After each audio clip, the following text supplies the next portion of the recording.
Lu Chang directly left the stadium after leaving the emergency ward. He then found a quiet place to call Yan Zheka, telling her about Gu Shuang and Xing Jingjing's visit. He did not want her to have any negative feelings towards her close friend for causing his injuries. After some more flirting, Yan Zheka ended the call to continue her internal training methods of meteor force. Slowly making his way back with one hand in his pocket, Lu Chang suddenly thought of something when he walked past the stores. He immediately texted Jiang Fei, "Fatty Jiang, I'm outside. Do you guys want snacks? I see sausage, corn." The past few days he had been busy practicing, preparing, watching, and joining the matches. He had no time to accompany his parents and 3 cousins, except for meals. It was Jiang Fei and his friends who did all those for him, so he should reward them with food and drinks. Of course, how can there be no snacks while watching martial arts competition? Jiang Fei replied instantly and turned around to ask Qiu Hailin and Chao Lele, "What do you want to eat?" Chang says it's his treat. It was akin to how most people would never watch a movie without popcorn in hand. Me. I want a roast sausage and a corn cob. Tell brother Lu Chang that I want more pepper with my sausage. The first to reply was Qi Yunfei, who had been carefully listening to them. As she spoke, she could feel herself almost drooling. And add a cup of iced cola. It must be that she was too nervous earlier. With Qi Yunfei taking the lead, everyone else also gave up trying to be courteous. The girls ordered both, while Fatty Jiang, Chang Chili, and Tao Xiaofei only ordered sausages. Lu Cheng's parents were in high spirit and ordered 2 corns. Lu Chang smiled upon receiving the list of orders. He bought all food they wanted and even bought a few bottles of drinks.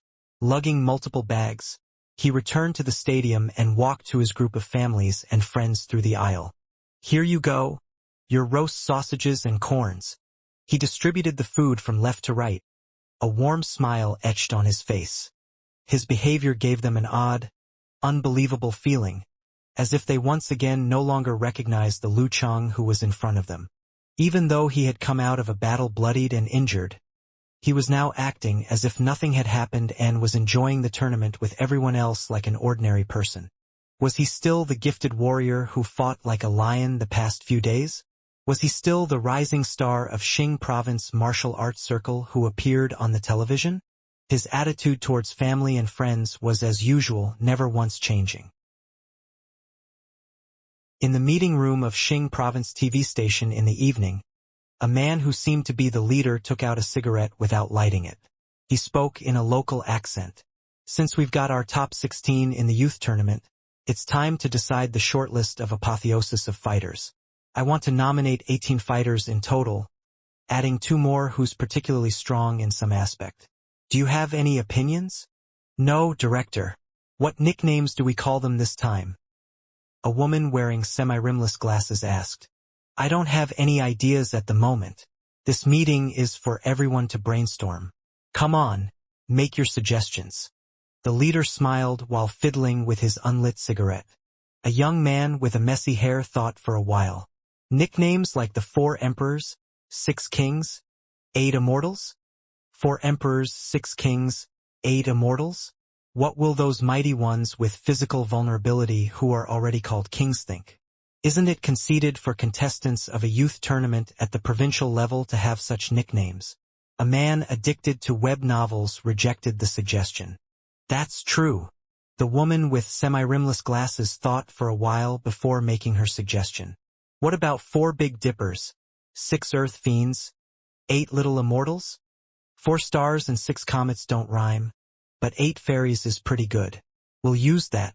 As for the other 2 nicknames, think about them in these few days and decide them the next meeting." The leader then changed the topic. "We don't have to discuss about the top 16, but who do you nominate for other 2 positions?" "I nominate Xing Jingjing. Her control over her supernatural ability of illusion is great. If she hadn't encountered Lu Chang, she would have easily defeated the following several seated fighters."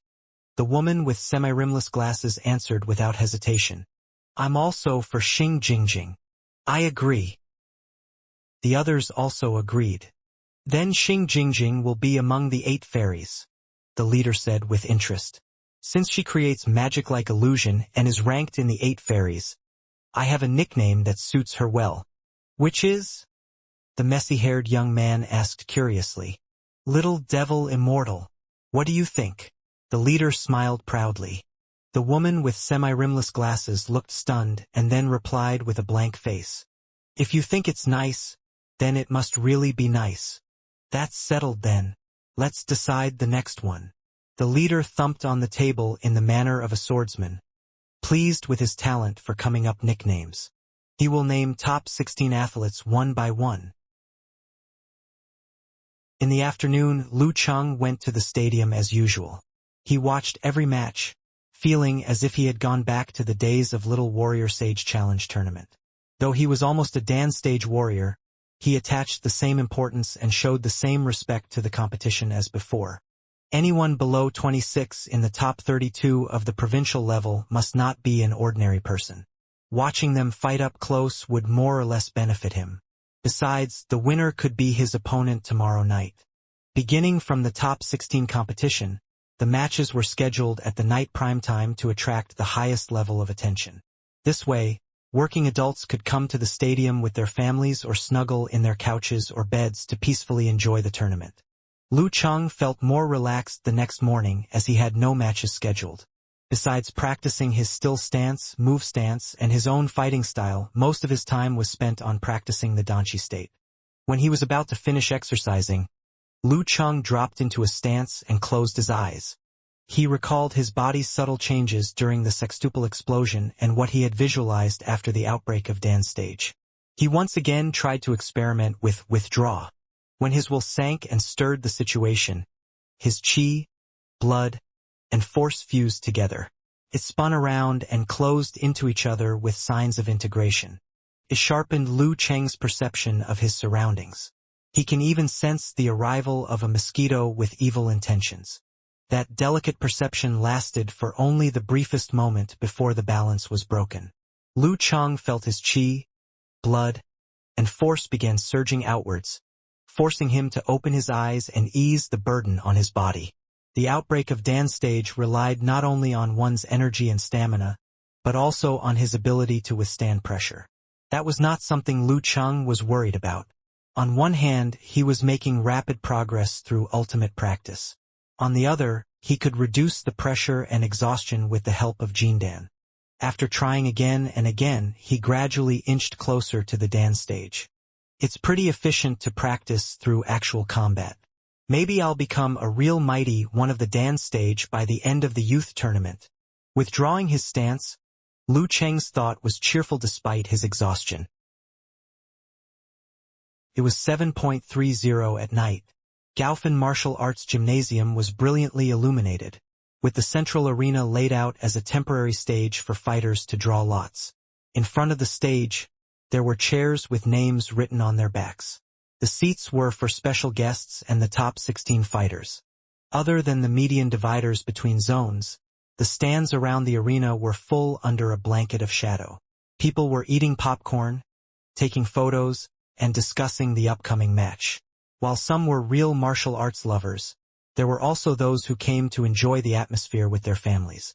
Lu Cheng sat in the second row of guest seats, third from the left.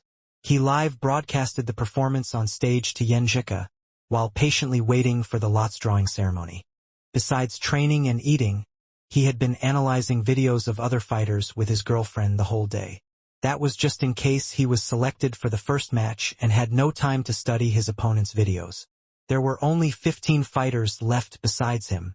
Why are they still not drawing lots yet? Lu Cheng complained. Yenjika sent a snickering emoji. Are you nervous? Not exactly. I'm just concerned, Lu Cheng replied with a smile. He was indeed a little nervous. It would be embarrassing if he could not hold on until Ke returned or failed to rank in the top 4 as per his goal. But as an experienced fighter who has joined many tournaments, such thoughts were normal and he did not have to worry about them. At the same time, Yenjika was sitting in the departure lounge, watching the match broadcast using her tablet and earphones. Chatting with her boyfriend, she was filled with anticipation. She kept 2 things secret from Lu Cheng.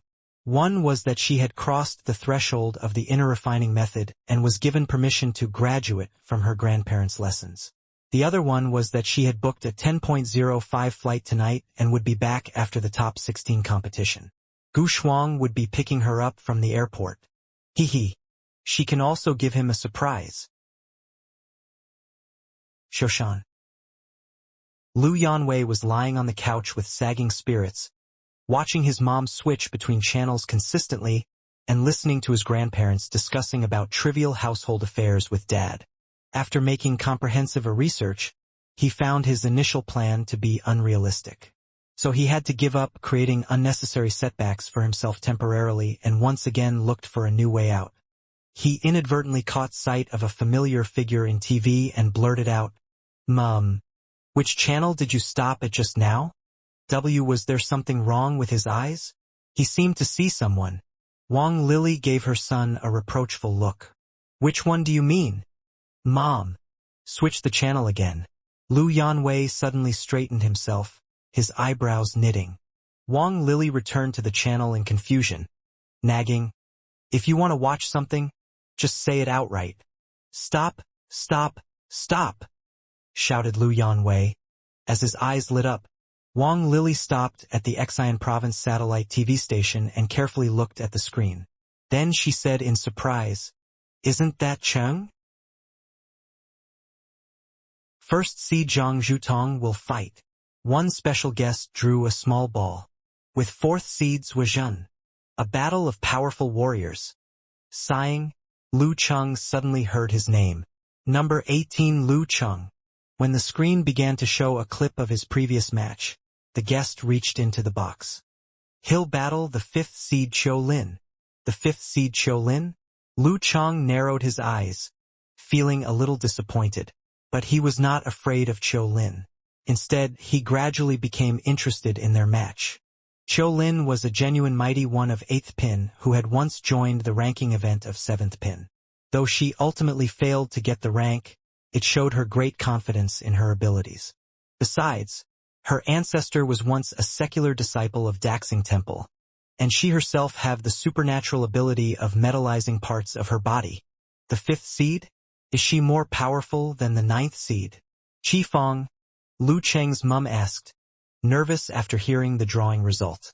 She vaguely remembered that Zhang Fei had once mentioned it, but she was too worried to check if it was true.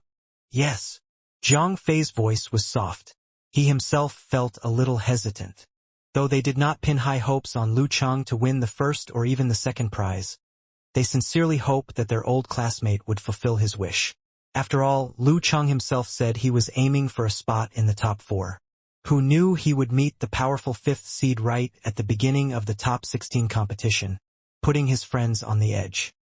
His misfortune was not at an ordinary level. I thought the top 8 competition would be the true beginning of his test. Qiu Hailin sighed. Qi Yunfei and the other girls unconsciously clenched their fists. In Lu Cheng's fan forum, Eternal Nightfall, or otherwise known as Yen Shaoling, tagged users Unparalleled Dragon King and Okamoto's fan at once. "Hurry and tell me how powerful this Qiu Lin is. I've seen her personal data, but I'm still confused." She was always frank and had never pretended to be a know-it-all for appearance's sake. Unparalleled Dragon King sent her a funny emoji. "She's a strong one. I feel like she can go against Lu Cheng. They share some common characteristics." "Can you say everything you want in a single sentence?" Yen Shaoling replied with an angry emoji. "With your low IQ, I'm worried you couldn't understand them all at once." Per his habit, Unparalleled Dragon King just had to make fun of the moderator as usual.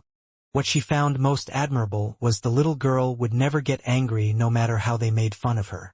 She would even play along with them and be self-deprecating, giving the forum a happy atmosphere. However, she would sometimes get annoyed and delete a lot of her close friends without reason. She often had mood swings. "Oh, that's right. Then you think of them slowly." Sure enough, Yen Shaoling did not get mad, as she just replied with a cute emoji. Unparalleled Dragon King sent an emoji of red-faced Nike smile. "Lu Cheng can do 6 successive bursts. She's almost there. Why? Her supernatural ability is not stamina-based. Brahman appeared, asking in confusion. Unparalleled Dragon King's response was quick. It's a long story. Let me drink some shit first. Qiu Lin came from a martial arts aristocratic family. Her supernatural ability is metallizing parts of her body. But instead of training herself to be a warrior specialized in supernatural ability, she devotes all her energy into practicing kung fu. When she was 18, she became certified as a professional ninth pin with her ancestral Vajra body palm and lotus step, making her a rising star in the Xing province martial arts circle. But she wasn't content and felt there were still defects in her ancestral kung fu. Thus, she went to Daxing Temple with her ancestors' relics. As you know, Daxing Temple only accepts monks. How could they accept her? However, the girl spent a whole year going to the pavilion halfway up the mountain to beg them. She greatly moved the temple's abbot, Faiyuan, and he gave her 7 days to read 3 books of physical invulnerability, known as Lotus Print, Vajrabadi, and 6-syllabled Sanskrit mantra. And then, what happened? Yan Shaoling urged him to continue as if she was listening to a story. This elder sister's experience was quite interesting. Then Qiu Lin got further enlightenment through the body movements of Lotus Print and made progress in learning Lotus Step. What's more, she gained basic knowledge of Hong sound, which was one of the 6-syllabled Sanskrit mantras. Once she made the Hong sound, she was able to realize her potential, restore energy, activate her qi and blood, and temporarily enhance her strength. All these helped her to make 5 successive bursts earlier this year. Sounded so powerful. Brahman praised heartily. But she can't match my idol since 5 successive bursts are her limit. What's more, my idol hasn't shown his limit yet. You're good at math. Okamoto's fan cut into their conversation. Unparalleled Dragon King smiled through tears. Please pay attention to the key point. Hong sound means draining the pond to catch the fish. That means it can be used only once a day, or she won't be able to fight in the following matches. Even using it once would exhaust her, limiting her next performance. Wait, how do you pronounce Hong? Sounds like a cow. Don't you think it's embarrassing to imitate a cow's sound in a fight? Yan Shaoling asked after a short silence. It's Hong. It's different from moo. Okamoto's fan helplessly replied. Chang. Hearing Wang Lily's rising voice, Lu Debong, Lu Jiqiang, and the others all turned their gaze to the television, not understanding what it had to do with Lu Chang. The screen had returned to the match on the arena, leaving no traces of Lu Chang. Mom, did you also see that? Lu Yanwei was cheering as if he found an ally. He did not see wrongly earlier. Yes, why is Chang appearing on TV? He's even sitting in the front rows. Though Wang Lily knew nothing about the tournament, she knew those sitting in the front rows were either rich or influential people. What are you talking about? Lu Debong asked in the manner of the head of a family. What are you talking about? Lu Debong asked in the manner of the head of a family. There was no Chang on the television. Lu Yanwei took a breath. Grandpa, wait a minute. You'll definitely see him later. It seemed that the world had changed a lot before he could notice it. So what if he's there? Is he any better than us if he's on TV? Lu Jiqiang replied out of the blue. He seldom said anything good about others. If an ordinary guest was invited for dinner and presented with some dishes that were distasteful to him, he would not mention anything as not to sour the atmosphere. But Lu Jiqiang was different. He would directly express his dissatisfaction and even criticize it.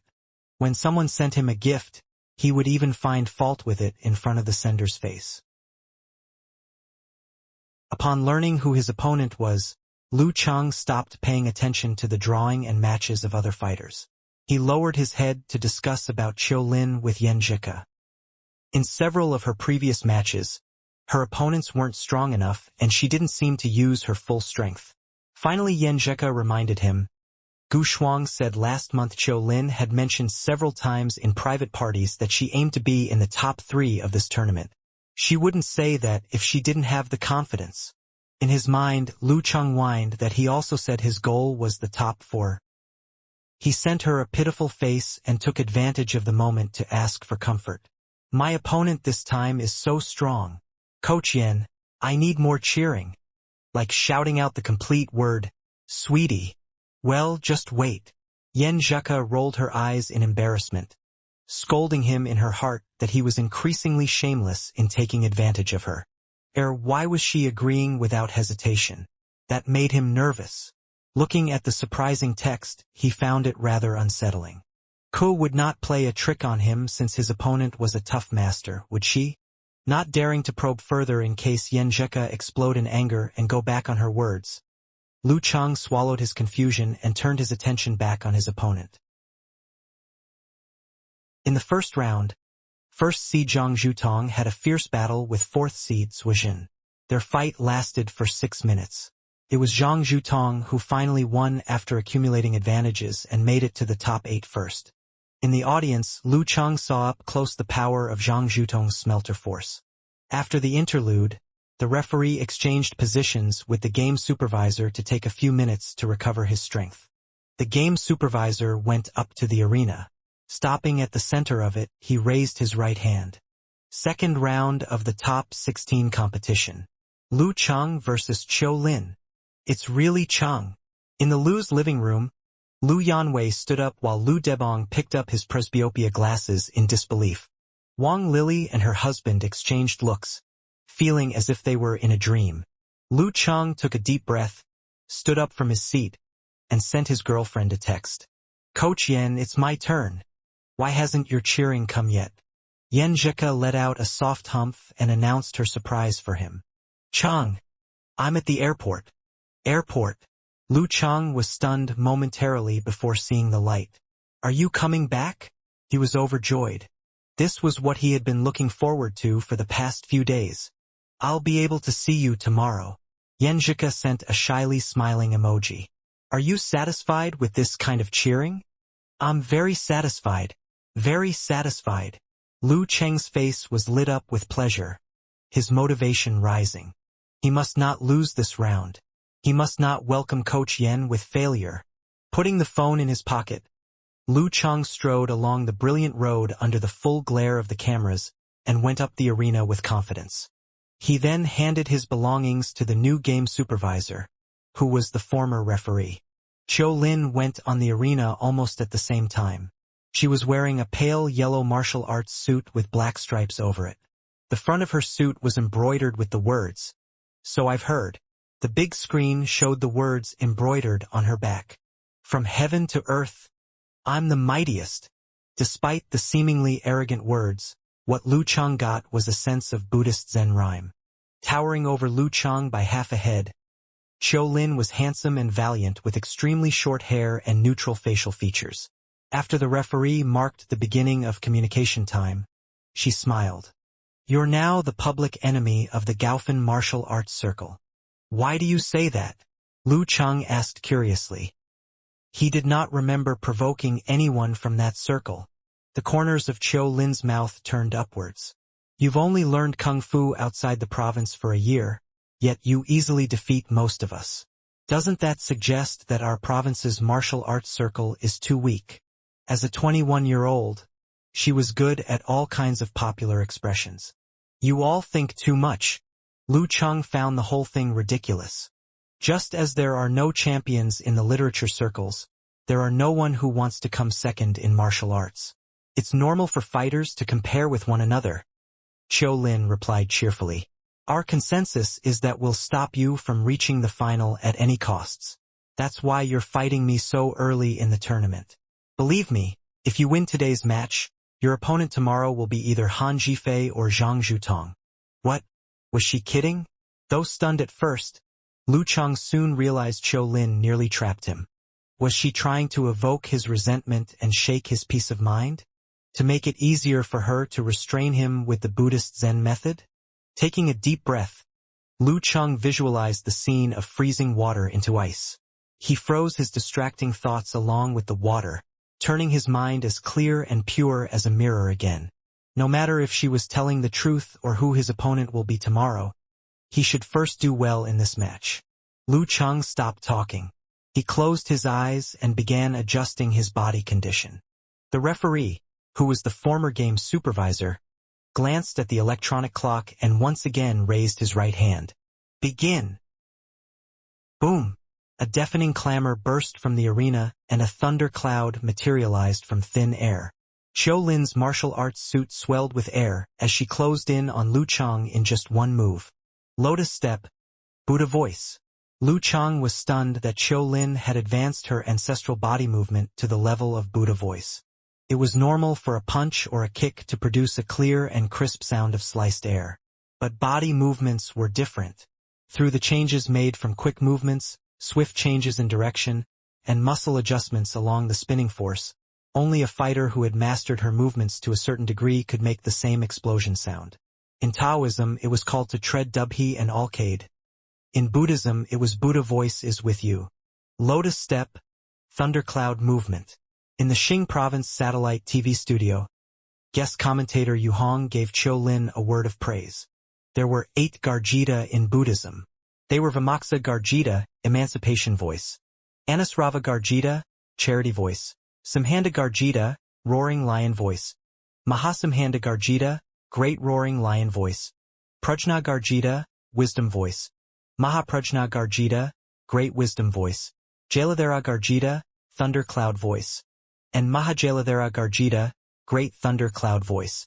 Among them, great thunder voice was the embodiment of the intendment of delivering all living creatures from torment. It was also referred as the voice of Buddha expounded, as great as thunder. The Great Thunder Temple, the famous Buddhist building, derived its name from it. While great wisdom voice symbolized prajna, great roaring lion voice symbolized majesty and virtue. Only warriors of physical invulnerability were able to master them. As for the other 5 voices, they varied with different forces and kung fu. Each had its own merits. Though Qiulin's thundercloud voice was limited by her martial arts realm and could only improve her body movements most times, she could make great shocks with thundercloud voice to defuse the influence of tremor punch. It would also enhance her imposing manner, which strengthened her Buddha's warrior attendant fist. The one-step Qiulin took immediately narrowed the gap between them. Lu Chang was still suffering from the thundercloud voice buzzing in his ears when he saw Qiulin approaching, swinging her right hook and an iron-like fist. Whether it was due to the wind, her bulging muscle, or a combination of both, Qiulin's sleeves were puffing with air along with her blowing fist. Buddha's warrior attendant fist, Jingang swings Gada. The strong wind resulting from the lotus step was pooling on Lu Cheng's face, even affecting his breathing patterns. At the critical moment, he took a step back. He lowered his center of gravity and made a forced concentration. He swung his arm during the withdrawing and strengthening phase, fiercely pouncing on his opponent with the recoil. Thunder roar zen, repulse tremor. It was just the start of the match, but he was already using the outbreak of Dan stage without being stingy. Bang! When the bomb exploded to produce shock waves, Lu Cheng's full frontal attack was not enough to touch Qiulin, who hadn't made forced concentration yet. She retreated with graceful little steps, like a dancing dandelion. Lu Cheng's fist hit straight into the metal. It hurt so much that he wanted to swing it a couple of times. But considering the situation, he was unwilling to give up his chance. Taking a sudden breath, he again made forced concentration in preparation for another opportunity to pounce at his opponent.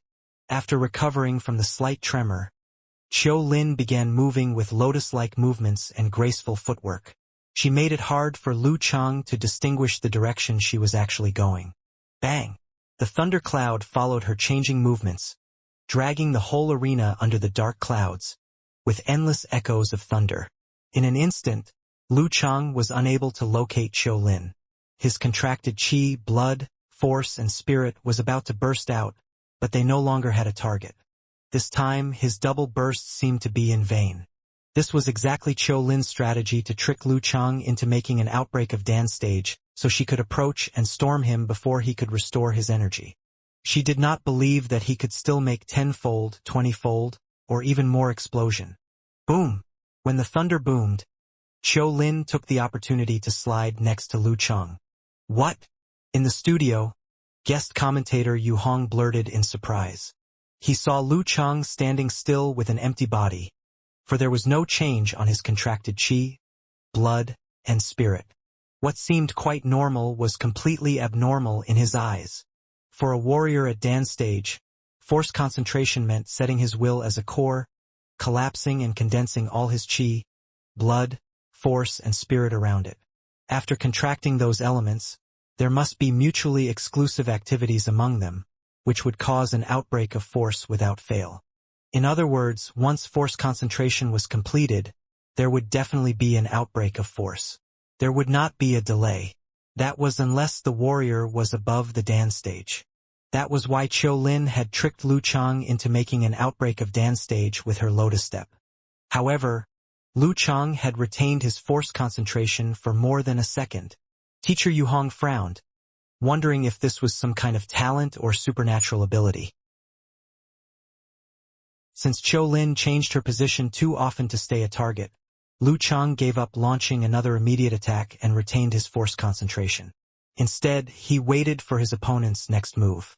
As for the reason why he was able to retain force concentration, was it not normal?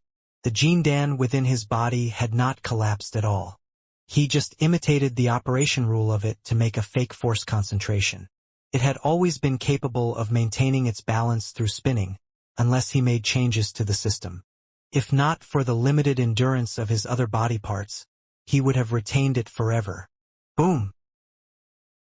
Slithering to Lu Cheng's side at an inconceivable angle, Qiulin's expression turned serious after a flash of light. Without hesitation, she withdrew all her chi and blood to make force concentration and turned into a fierce Vajra body with bulging muscles. Qiulin sensed Lu Cheng's odd condition the moment she approached him, but it was too late for her to stop. She was here at last. Lu Cheng relaxed his mind and spouted the chi and blood in his dantian, allowing the force to surge. He swung his left shoulder and arm to fiercely smash Qiulin. Thunder roar zen, single hand punch. Bang! The wind flattened their hair in another explosion of sound. They both swayed momentarily before finally losing control of their feet, crushing the black tiles underneath. Boom! Qiulin, who was still suffering from the shock, drove force into her footwork and flashed behind Lu Cheng like a ghost under the thunder cloud. Then she made force concentration and threw out her right fist, a move named Jingang Strikes Bell. Double explosion. Nearly at the same time, Lu Cheng strode forward. He withdrew his chi and force, condensing them into a ball that suddenly exploded.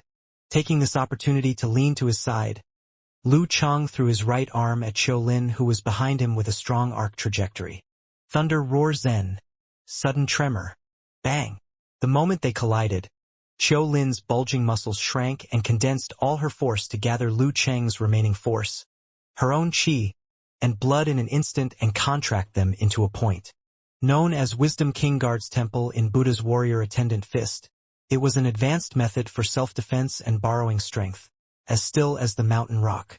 Now she stood where she was without shaking or moving, as if Lu Cheng's attack had not influenced her at all. At this moment, a point in Qiulin's dantian exploded and the surging force almost instantly stretched her body. All her veins and tendons surfaced on her skin, shining like metals. Now her body was so big she almost blocked Lu Cheng's entire view. Taking a step forward, she began punching Lu Cheng fiercely, evoking a series of explosion sound. Buddha's warrior attendant fist. Jingang subdues demon's movement. In the face of her attacks, Lu Cheng seemed unable to block it directly as he twisted his waist and began rapidly retreating. Zhang Zhutong, who was in the waiting room, sighed when he noticed the situation. What a pity. He can't dodge Qiulin's attacks forever.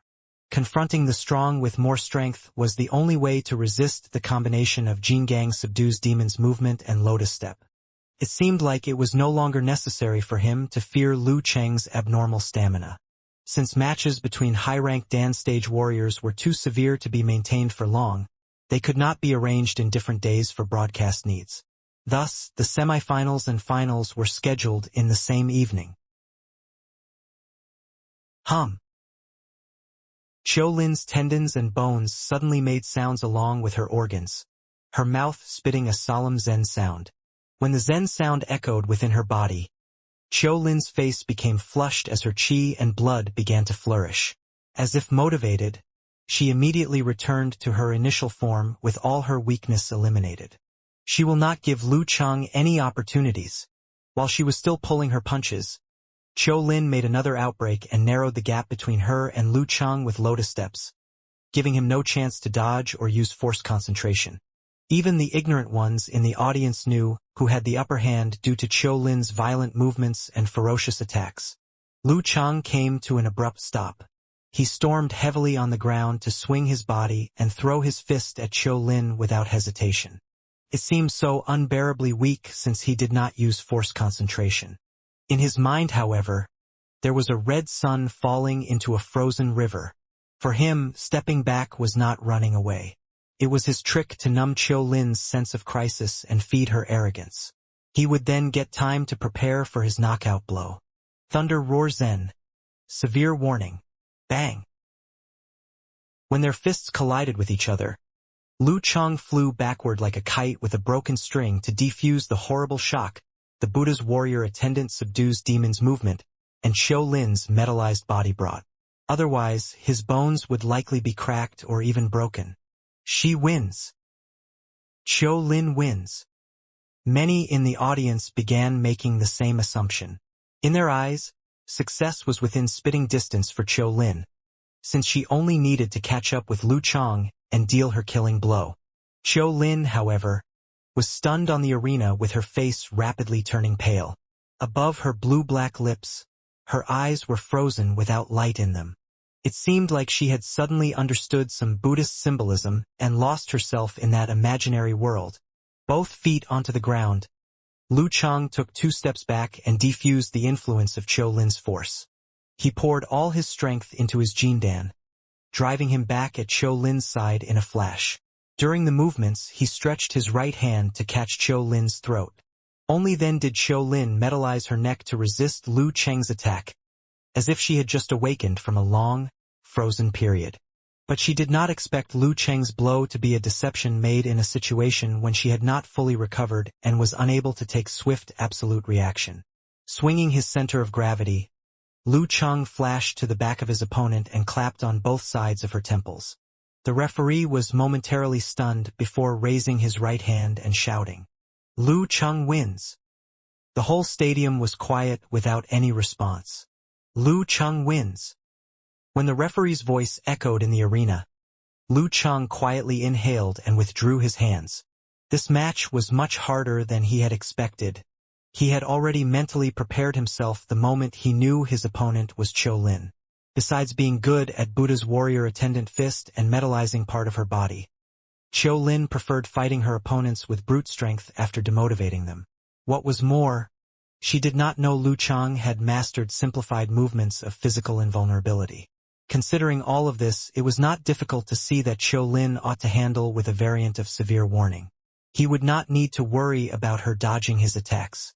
Facing an opponent at this level, Lu Chang had never thought about hiding his strength and unique skills or not giving his all. However, Lu Chang found things were not as simple as he had expected at the beginning of this match. Seeing Qiu Lin once again make a breakthrough in the realm of Lotus Step and Buddha Voice, Lu Chang realized he would not have the time to prepare for the preconditions of severe warning. Thanks to 2 months of intensive training and the improvement of his own realm, Lu Chang could use severe warning at a faster speed. But it was, after all, a simplified movement of physical invulnerability. It required Lu Chang to adjust his corresponding muscles, tendons, and organs as he did when using Frost Force. But Qiu Lin's thundercloud movement would not even give him the chance to react. Lu Chang was therefore forced to gradually give Qiu Lin an impression of weakness and feed her arrogance. After directly blocking Qiu Lin's triple blow, Lu Chang accurately determined that she was going to use hum sound to suppress her potentiality. He seized the opportunity to retreat and rapidly prepare for the next round of the face-to-face fight. If Qiu Lin had accomplished 4 successive bursts by herself and spared no time on hum sound, or if she had known Lu Chang's mastery of the simplified movement of physical invulnerability, and thus used Lotus Step and Buddha Voice to climb on Lu Chang's back before attacking to prevent a head-to-head collision, then it would have been anyone's guess who would win. In other words, His victory was largely due to Qiu Lin being unaware of his unique skill and taken off guard. Now that he had used this advantage, it would no longer be as effective in the following matches. Thoughts flashing through his mind, Lu Cheng looked at Qiu Lin, who had just turned around, and cupped his fist in greeting. "Thank you for your mercy." Qiu Lin's face was still pale as her lips quivered. What unique skill was that? Even now, Qiu Lin still could not quite believe she had lost, or the feeling of having her mind frozen. Lu Cheng smiled and imitated her words. "That's a secret." He coolly turned and left the arena, persevering despite his exhaustion. It was not that easy to bear the brunt of triple blow and severe warning. In the waiting room, there was a moment that Zhang Zhutong almost felt like the match was unreal. How could Lu Cheng turn the tide against Qiu Lin, who had the upper hand, in such a short time? Qiu Lin's face appeared on the screen with her lackluster eyes and seemingly frostbitten lips. This reminded Zhang Zhutong of Lu Cheng's retreat and weak counterattack without forced concentration. It was not because Lu Cheng feared Qiu Lin and dared not to go head-on-head with her, or he forgot forced concentration in his nervousness. He was actually deliberately setting a trap. What a tricky move!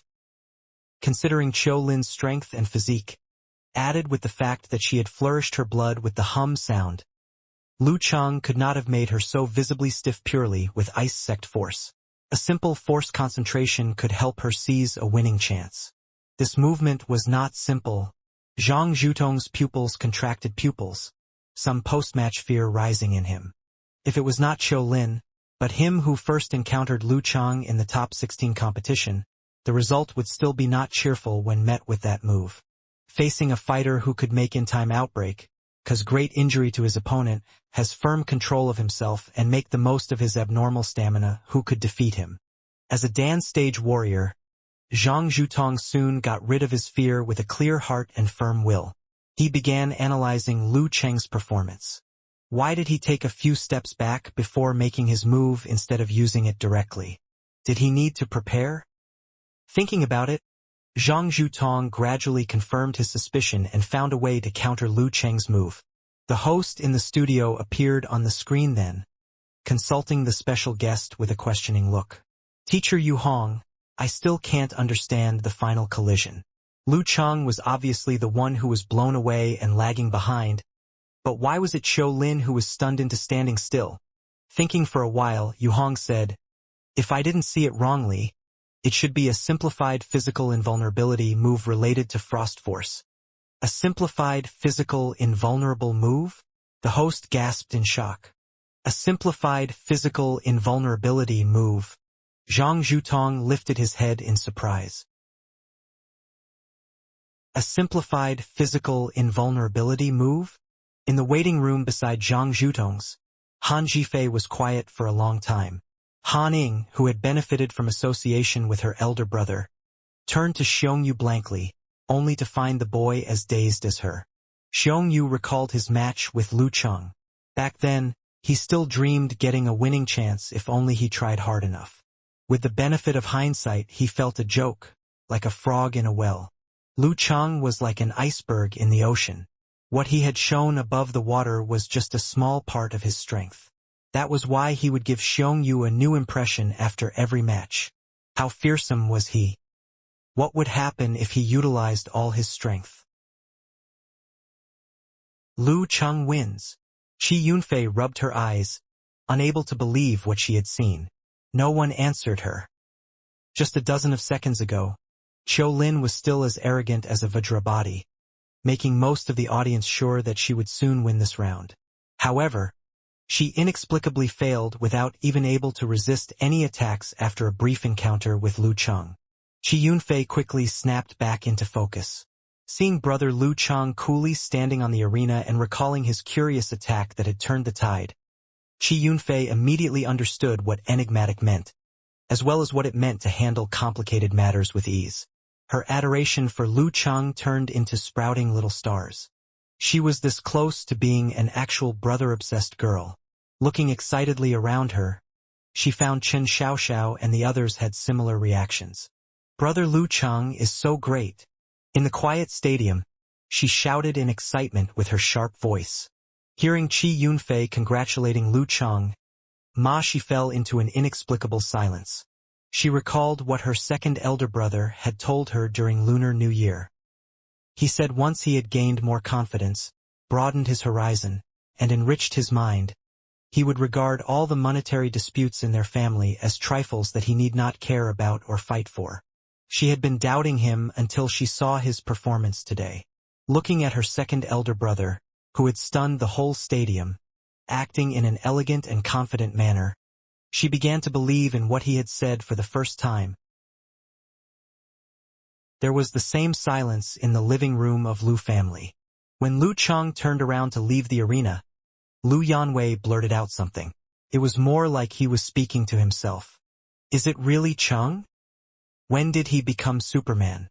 If he had not heard wrongly earlier, it was the top 16 competition of the provincial youth tournament. That was to say, Cheng was among the top 16 young warriors in this province. No, he had just made the top 8. With such strength, if Lu Cheng wanted a career in politics after graduation, he will be at the same level as a deputy director or even director of a police department. If he wanted to go into business, he could easily make a fortune by running a martial arts club. He would doubtlessly be either wealthy or respectable. Wang Lili and Lu Jiqiang subconsciously turned to look at their father. They saw his stunned expression, before he took off his glasses to rub his eyes as he whispered to himself, "Our ancestors has blessed us. Our ancestors has blessed us." Cheng had brought honor to the family name. Haha. My idol is such a miracle man. He can even master a simplified physical invulnerability move. Sure enough, he had the mysterious air of a secret master. Brahman sent a string of red hearts. Eternal Nightfall, or Yen Shaoling, commented with an emoji circling on the ground. I can't take it anymore. A maiden heart is thumping in me. Get out of the way. I'm going to show off. She posted her acceptance letter from Songcheng University, but forgot to mosaic her name on it in excitement. Oh, so your real name is Yen Shaoling. What an honest, dependable, and simple name, said unparalleled Dragon King. No one knew whether she was praising or making fun of her. Of course, I'm different from those pretty and coquettish girls outside. Now that her real name was exposed, she no longer bothered about being shameless. Yen Shaoling showed her true self thoroughly. After all, it was not the first time she was this careless. The key point. Look at the key point. Wow, girl. You're really accepted into Songcheng University. Brahman replied, changing his tone. Well, I'll be Lu Cheng's junior in the new semester. I'll join the martial arts club, Yen Shaoling said excitedly. Brahman sent an emoji biting its handkerchief with envy. Could you get an autographed photo for me? Brahman, what is our relationship? I'll definitely bring you a pile of photos. Yen Shaoling laughed in smug satisfaction. What relationship? Father-daughter relationship, Brahman emphasized. Okamoto's fan cut in with a grinning emoji. Lingling, don't indulge in tall talk. I bet you'll be as shy as a quail the moment you see Lu Cheng. Never mind asking for his autographs. You might not even dare to speak a single word to him. Nonsense. Yen Shaoling replied fiercely. I don't even dare to approach him. In real life, she was that weak and coward. Leaving no chance for the others to reply, she sent an angry emoji and continued, Don't escape, you cheater. I'll beat you up. The pronunciation of you told me is wrong. How did you out? Okamoto's fan sent a surprised emoji. Yen Shaoling replied with an emoji with an expression of, see this bunch of flowers? I rather throw it away than give it to you. I'm not deaf. That old commentator has repeated it several times as sound. 'Cause boyfriend is so strong, Gu Shuang praised, stunned by Lu Cheng's performance. Though she knew little about martial arts and could hardly understand the matches earlier, Gu Shuang learned about Qiu Lin and her strength as a famous young fighter in the Gaofen martial arts circle from various people. However tough Qiu Lin was, she lost to Lu Cheng within several moves. Such a comparison gave her a clear understanding of who called Silly Cheng and his strength for the first time. Xing Jingjing, who was sitting beside her, took a breath. Her expression shifted slightly. Sister Jingjing, what do you think Lu Cheng's nickname will be? Gu Shuang's thoughts soon jumped to another topic. Though Xing Jingjing was always calm and cold, she could not help gnashing her teeth when it came to nickname. She replied plainly, I don't know. He ended all his matches within several moves. Haha, will he get a nickname as Fast Shooter? Gu Shuang burst into laughter. In the departure lounge, Yan Zhika sighed with relief. She could still feel the wild thumping of her heart. Before the match, she had discussed with Lu Chang about the proper fighting style to defeat Qiulin. She also knew her boyfriend would seize the opportunity to handle his opponent with simplified physical invulnerability moves. But there were still a lot of differences between rehearsal and actual combat. What was worse, they had never expected that Qiulin had improved her body movement to the realm of lotus step and thundercloud movement. Yan Zhika had been worrying about Lu Chang the whole match. Knowing her boyfriend was the winner, the girl put on a smile and seated herself properly, waiting for Lu Cheng's call. He would definitely call her at once. As soon as Lu Chang left the arena, he was blocked by the reporter Wu Wei. You seem to be in a hurry? Wu Wei passed him the microphone and smiled. You don't want to be interviewed? No. I've just defeated such a tough opponent and won an important match. I want to share my joy with someone most important to me. With my families and friends. Lu Chang replied cheerfully. The corner of his lips curled and his eyes soft. Lu Jisheng, Qi Fong, and the others were watching the broadcast on the screen. Just as they were about to talk, they heard a girl sitting nearby saying, Ah, he's so cute like that. I'm dragged into his fan club. Wu Wei laughed when she heard Lu Cheng's answer. You don't need to hurry, actually. All of your friends and family, wherever they are, they must be watching the game broadcast as long as they are free. So you might as well share the joy with them now. That's different. I'll be too embarrassed to say anything. Lu Chang made a joke through self-deprecation. Actually, it was too private and sweet to be said in public. Wu Wei almost lost control of her laughter. It took great effort to stop it. All right then, I won't ask you to say anything to them. The first question, all is known to all.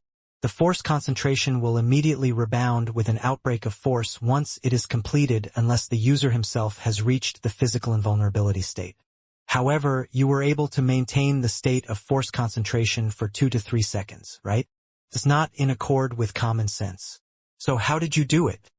It was the key question that had been emphasized several times by the staff in the studio. Lu Chang had already prepared for it. So he smiled and said, Don't fire and ice contradict each other? But both ice and blaze supernatural abilities exist within my body and they are always in balance. My force concentration was actually based on them so it could last for a longer period of time. As for more details, not only could I not explain with brief words, but also these are my private martial arts secrets. This explanation was the same as what he'd given to Yan Zhika, except it had been more detailed with the law of the diametrical unity, the theory of circulating balance, etc. The balance of ice and blaze supernatural abilities. In the Xing Province satellite TV studio, Yu Hong repeated Lu Cheng's words as if it reminded him of something and immediately eliminated his bewilderment.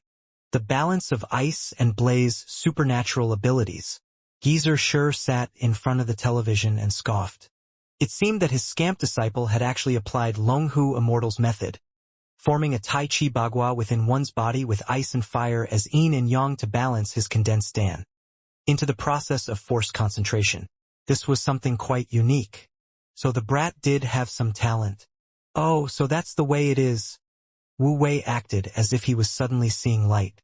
The second question, what was your last unique skill that stunned Qiulin so quickly? Was it a simplified physical invulnerability movement?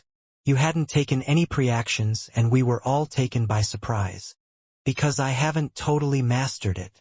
Lu Chang replied with self-deprecating humor. Even a simplified physical invulnerability move is too difficult and complex for me to apply in actual combat at present. So, I had to simplify it according to my condition, kind of like grasping the trunk and ignoring the other details. As a variant version, His severe warning had mixed the visualization method based on the theory of diametrical unity. The effect tended to be freezing. A simplified, physical, invulnerable move? Wu Wei asked in reply with humor. Somewhat. Lu Chang put on a gentle smile without defending himself. It was better to play the fool at present. Second question, what did you talk about with Qiu Lin during the communication time? You seldom exchange ideas with opponents, right? Were you making a psychological attack? Wu Wei smiled. Just a casual chat. We shall just compete in terms of kung fu instead of the tongue. Lu Chang kept smiling. He didn't mention what Qiu Lin had said at all, so no one knew if he was telling the truth or not. Since he would encounter the top 3 fighters sooner or later, what he needed to do now was just handle them. Yeah. Seeing that the arena was being cleaned for a star's performance to be held later, Wu Wei ended the interview. Lu Chang, thanks for your time. You have entered the top 8 and are within a hair of the top 4. May your wish come true. Thank you. Lu Chang replied with a smile. As a dedicated reporter who was good at making the best use of limited time, Wu Wei blocked Qiu Lin's path as soon as she left Lu Chang. The poor girl had just recovered from the shock. Qiu Lin, what did you think of the match? Qiu Lin touched her cold face and put on a wry smile, just before the referee announced the result. I still believed that I would be the winner. She had never expected to be defeated by a single attack. What was your feeling at the final moment, just after you were struck by the blow? Wu Wei raised another question that most of the audience wanted to ask. Qiu Lin thought for a while, and then told the truth half-jokingly. My feeling? I was frozen. So the coldness lowered your IQ? Sure enough, it was a physical invulnerability move related to the ice sect force. Wu Wei said with relief. What did you talk about with Lu Chang during communication time? Qiu Lin curled her thin lips and said, I made up a story to scare him but failed. What was it? Wu Wei asked curiously. Recalling her failure, Qiu Lin gnashed her teeth in anger. That's a secret. All right. Wu Wei gave her a professional smile. Thanks for your cooperation. We all think you performed very well, like a powerful Buddha's warrior attendant. I personally dislike this simile, said Qiu Lin, the corners of her mouth twitching. In the TV station, an executive slapped his thigh and said, let's call them 6 Jinggang, Buddha's warrior attendant, and 8 fairies. As for the number 4, what noun could follow it? No, I've just defeated such a tough opponent and won an important match. I want to share it with the most important person first. Share it with my family and friends. Yanjika was watching Lu Cheng's interview with her earphones. When hearing his words, her immediate reaction was disgust. But then her heart softened. Smiling to show her dimples, the girl's eyes soon turned into 2 shimmering lakes reflecting the starlight. When Lu Chang finished the interview and got back to his private restroom, Yanjika immediately sat straight, looking around carefully. She was in the VIP airport lounge for the first-class cabin, and there were not many people here. She occupied a corner with a small round glass coffee table before her, while the sofa in front of her was empty. As soon as she moved her tablet to the coffee table, her cell phone began to play Cheng's exclusive ring. The corner of Yanjika's lips immediately curled up as she unplugged the earphone and answered the call. Her voice softened unconsciously. Hello, Cheng? The idiot had called her first, as expected. Lu Cheng's heart quivered when he heard the girl's soft voice. Standing up from the sofa, he smiled and replied, I almost lost the game. Was that possible? Though it was breathtaking. I always believed that everything was in your hands, Yanjika said in surprise. Lu Chang explained with a smile. Qiu Lin was too self-confident and even arrogant. If she had made the most of the lotus step and Buddha voice, I would have suffered big time. Thanks to Coach Yan's blessing. She made the wrong choice and wasted her great strength. PFT. Are you praising me? Yanjika burst out laughing with curled eyebrows and eyes. What a surprise that Chang could make a girl laugh. I'm telling the truth. When that reporter asked me to share my joy with someone just now, I felt an urge to express gratitude to Coach Yan for her instruction behind all my achievements, and also for her efforts in all these days. Lu Cheng smiled with a lowered voice. You're so disgusting. Yenjika covered her mouth with one hand while her body trembled with laughter. Curling the corner of his lips, Lu Cheng echoed Yenjika's words occasionally while waiting patiently for the girl to stop laughing. Eventually, they both calmed down without saying anything. They were just listening to each other's breath in silence, as if feeling the lover's heart. As their emotion was being brewed along with the fast-spreading quiet atmosphere, Lu Cheng finally opened his mouth. Ko, what's your flight time? When will it arrive? 10:05, and it'll arrive at around 1 o'clock. Yenjika's voice was faint. She was still immersed in the atmosphere just now. 1 o'clock a.m.? It's unsafe at night. Lu Cheng was concerned. Gu Shuang will pick me up. Go to sleep on time and get sufficient rest since you still have a top 8 competition tomorrow. Do you understand? Or I'll leave you alone. Yenjika smiled. Her eyes were lit with joy. Okay. I'll obey Coach Yan's order and wait for you tomorrow. Lu Cheng said happily. After chatting for a while, Yenjika suddenly recalled something and tried hard to stifle a laugh. Let's continue our talk later through Messenger. It's time for you to call your parents. Remember you promised to share the joy with friends and family. Hey, obviously I was saying that to correct myself and satisfy the audience. Isn't the saying, forget one's mother as soon as he gets a wife? What am I thinking about? That's true. Lu Cheng recalled what he'd said. After finishing the conversation, he hurried to call his mom. Hi, Mom. I was taking a shower in the restroom since I was all sweaty. Lu Cheng made an excuse for his being late.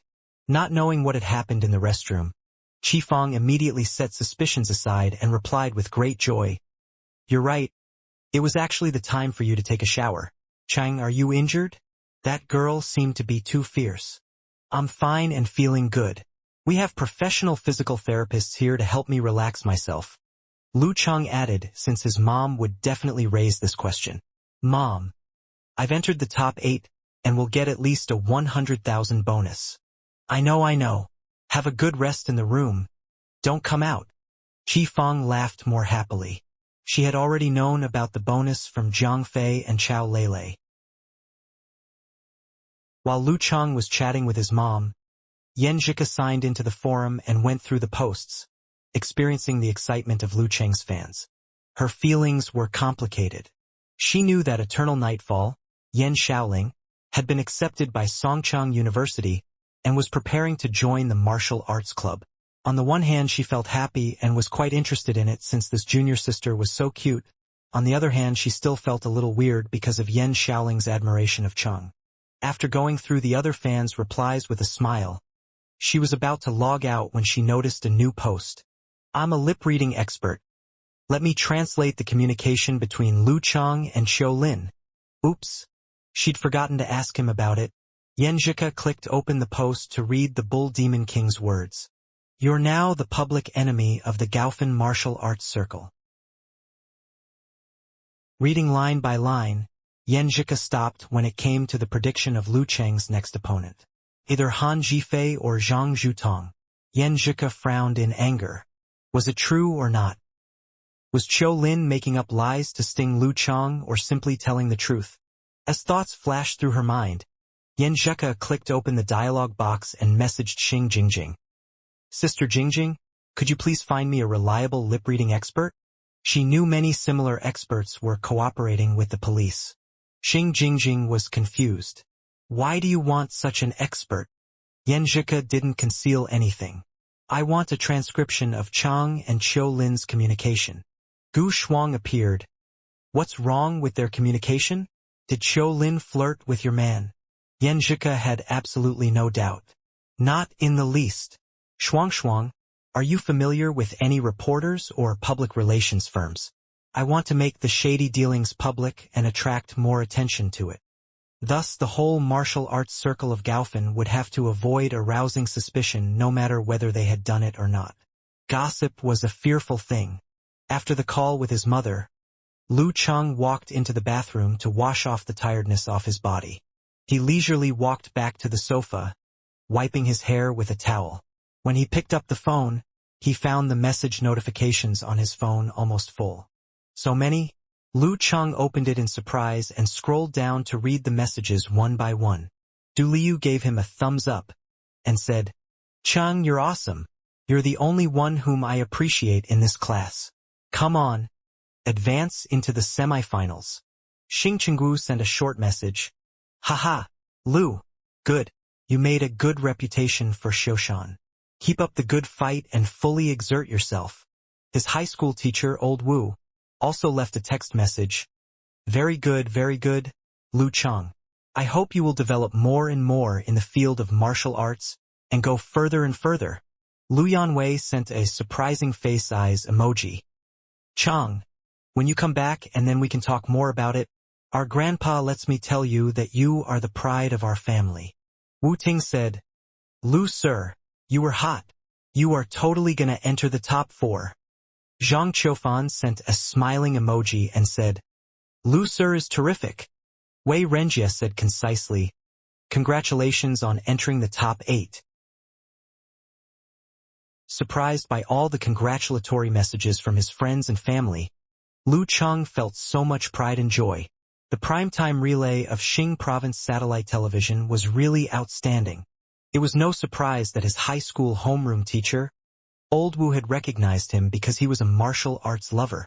He was always paying attention to the youth tournament. But he hadn't expected that even his cousins had seen it. He wondered if his Empress Dowager and his future father-in-law had watched it.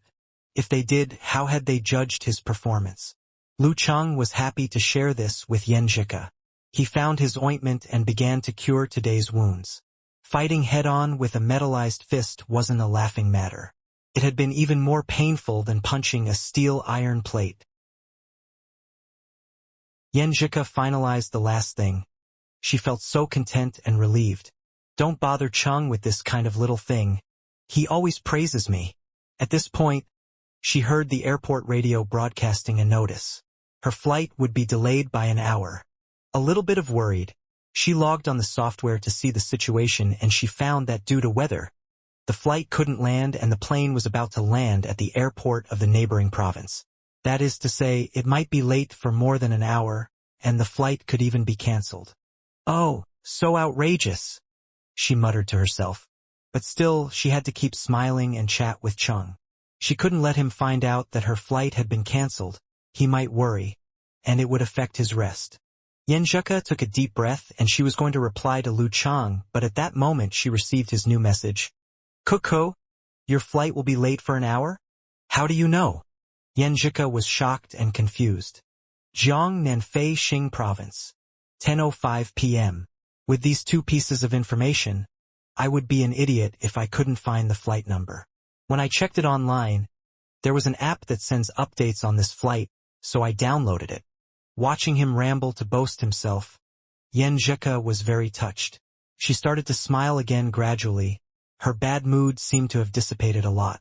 She whispered to herself, such a fool.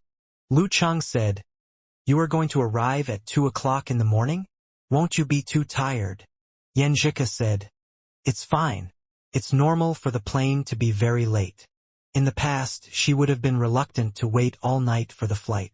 She would rather just cancel it and arrange accommodation to avoid waiting so long.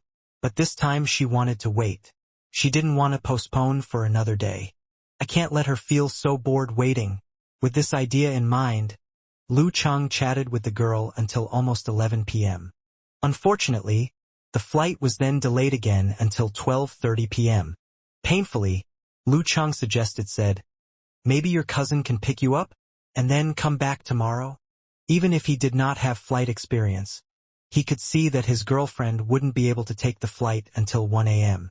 Yan Zhika pursed her lips and replied, I've waited so long already. I can't give up now. If there is a delay again, I will go back. If it was delayed again, she would just cancel the flight. Lu Cheng said, this makes me think of a famous quote. I'm here anyway. Lu Cheng deliberately lightened the atmosphere to ease his girlfriend's feelings. Yan Zhika said, haha, don't ever say this again. Owing to this sentence, I've suffered many losses. Yan Zhika smiled, and suddenly she felt that waiting wasn't so tough. Lu Cheng wanted to ask her what kind of losses, but in light of the current situation, he decided to ask her later. Lu Cheng asked, "Is Gu Shuang still coming to pick you up?" "I don't know yet. I'm not even sure whether I can take the flight tonight or not. I told her that she can sleep first and I'll call her when I land." Yan Zhika had arranged everything already. Before Lu Cheng started the next topic, she realized something and said, "You still haven't slept yet. What time is it? You have the game tomorrow." When Coach Yen got angry, Lu Cheng's heart trembled. He explained, "I'm just afraid that you will feel lonely. Plus, my match is in the evening. I can catch up on sleep tomorrow afternoon." Yan Zhika smiled very lightly. "I am not a child anymore," she replied with an embarrassing emoji. Lu Cheng said, "You are not a child, but you are a little fairy lol." Lu Cheng typed at the keyboard quickly, laughing. Yan Zhika raised her eyebrows, tilted her head, and then replied, "Well, okay. You'd better sleep. I'm a little sleepy, and I'll take a nap for a while. When I'm bored, I'll send you a message. But you aren't allowed to reply because you need to sleep well." "Okay, well, good night.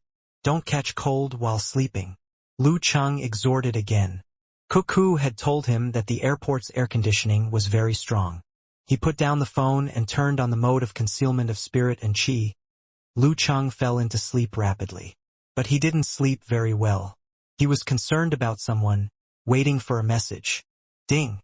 The sound of his phone. He awakened immediately and grabbed his phone. Yan Zhika said, "Finally!" It was 0:50 a.m. Lu Cheng smiled with the emoji of patting your head sticker. Yan Zhika said, "Go back to sleep." Yan Zhika asked the air hostess for a blanket gently. Feeling more assured, Lu Cheng fell into sleep again, but this time he slept more deeply, and he didn't turn the phone into silent mode. Then, he woke up again because of the app reminder. Due to airport traffic control, the flight can't take off until 2 a.m. Yan Zhika hadn't told him, because with the blanket covering her body, half an hour ago she had already fallen asleep. If takeoff was at 2, the plane would land at 5 o'clock. Lu Cheng set his alarm for 4:50 a.m. Getting up half an hour earlier won't be that different. Besides, I can catch up on sleep again in the afternoon. At 4:50 a.m., when the clock rang, Lu Cheng got up immediately without any struggle and stopped the alarm. He picked up the phone, looked first to see whether there was any message from Yan Zhika. With no message received, he determined the landing time with the application, 5:15 a.m. "I guess I could make it on time." Kiki said that it takes more than 10 minutes to get out of the airport. Lu Cheng washed his face quickly, rinsed his mouth, changed clothes and dashed out of the room with his wallet. The Gao Fun was very peaceful at 5 o'clock in the morning. Only the road lamp was lit up. The air was crisp and fresh without the hustle and bustle of daylight. The road was empty, only the occasional car sped by from time to time. While looking for a taxi, Lu Cheng thought about a famous saying, and then said to himself with a secret smile on his face, "Now I know how Gao Feng looks at 5 o'clock in the morning." Under normal circumstances, outside the nice hotel, there was no shortage of taxis. It didn't take long for Lu Cheng to get a taxi. When he got into the car, he sent Yan Zhika a message. "I am on my way to the airport. I'll pick you up. No need to call Gu Shuang." No traffic jams, the car ride felt as smooth as wind. Lu Cheng sat in the back seat, resting with his eyes closed. At 5:20 a.m., the app notification and Yan Zhika's message arrived one after another. Are you able to bargain?" Yan Zhika sent an angry face emoji. Lu Cheng typed his message in a pleasant mood. "Just half an hour earlier than usual, no big deal. I will sleep again in the afternoon. Soon I get to see Cuckoo." Yan Zhika said, "You're here anyway. What can I do?" Yan Zhika sent a, "There's nothing I can do," sticker, but when she typed the words, "You're here anyway," she suddenly smiled and felt a kind of sweetness. "I didn't mean what I said." The car at night drove so fast. Lu Cheng entered into the arrival hall and waited for his fairy, whom he kept yearning for day and night. After a few minutes, he saw her walk out with her luggage. She wore a very simple, plain white t-shirt, jeans and sneakers. She also had a knitted garment. She had bright eyes and graceful eyebrows, delicate facial features, as always. Lu Cheng gazed at her for a few seconds. Then he went over to her, took her suitcase and held her slightly cold hands, like a long-time couple walking towards outside. Unfortunately, there are many people here. Yan Zhika bowed her head down with her hanging hair. Her face was flushed red, following Lu Cheng quietly. After a few steps, Lu Cheng laughed lightly and said, "It's like taking my wife back home." "Pooh! How cheeky and shameless you are." Yan Zhika turned to look in another direction and pretended to rebuke him, but in her eyes there was an apparent shyness. "Come to my place and rest a little bit? Wait until Gu Shuang has slept enough," Lu Cheng proposed. Yan Zhika's eyes dropped and she agreed. "I need to send her a message. Let her sleep peacefully." Seeing the girl agree so easily, Lu Cheng felt her trust in him. Though his heart felt warm, he still teased her. "Trust me so easily? You're not afraid of me doing bad things?" Yan Zhika gave him a cold stare. "Well, you have to do your morning exercises and train for the match." "I'm not afraid at all. I'm a person of formidable physical strength." Lu Cheng cracked a joke. Yan Zhika suddenly blinked her eyes and posed a pitiful gesture. "How could you bully such a poor girl like me?" In front of her boyfriend, she was becoming more and more relaxed. Facing such a cute girl, Lu Cheng felt that he had no immunity at all. So he responded in a hurry, Okay, no bad things." "Haha." Yan Zhika laughed soon, very proud. They got in the car. They didn't talk too much, but the time passed quickly. The destination was already in sight. Lu Cheng held the girl's hand while dragging her luggage. They walked into the elevator and came back to the door of his room. Yan Zhika opened the door and looked around a bit. "Your place seems quite nice." Lu Cheng closed the door, ignoring the luggage, and stepped quickly in front of the girl. He held her forcefully, smelled her fragrance that he was familiar with, and whispered in her ear, "Cuckoo, I missed you." Yan Zhika's body reacted stiffly first, but after she heard this sentence, her body became soft. She clasped his back quietly with her arms. They kissed each other fiercely to relieve the pain from longing each other every day. The girl stepped back little by little, and somehow they were close to the edge of the bed. Lu Cheng lifted his head with great patience, but looking at her red cheeks and amazing eyes, he almost kissed her again. You have the match." Yan Zhika avoided looking him in the eyes, breathing slightly, shy and timid. "I know," Lu Cheng yelled into the air. "I'm gonna wash my face with cold water. Go. I will wait for you and we can do the morning exercises together." Yan Zhika twinkled her watery eyes and laughed with her mouth closed. Lu Cheng rushed into the bathroom, wiped his face and stayed there for a couple of minutes. When he came out, he found that Yan Zhika was lying on the bed on one side already with her even breathing. Just a few minutes and she had fallen asleep. It seemed that she was really very sleepy. Lu Cheng didn't say anything. He squatted down, holding her ankle to take off her shoes while listening carefully in case of waking her up if he was not gentle enough. He put her shoes on the floor, took off her knitted garment, and then he rolled the quilt back to cover her body.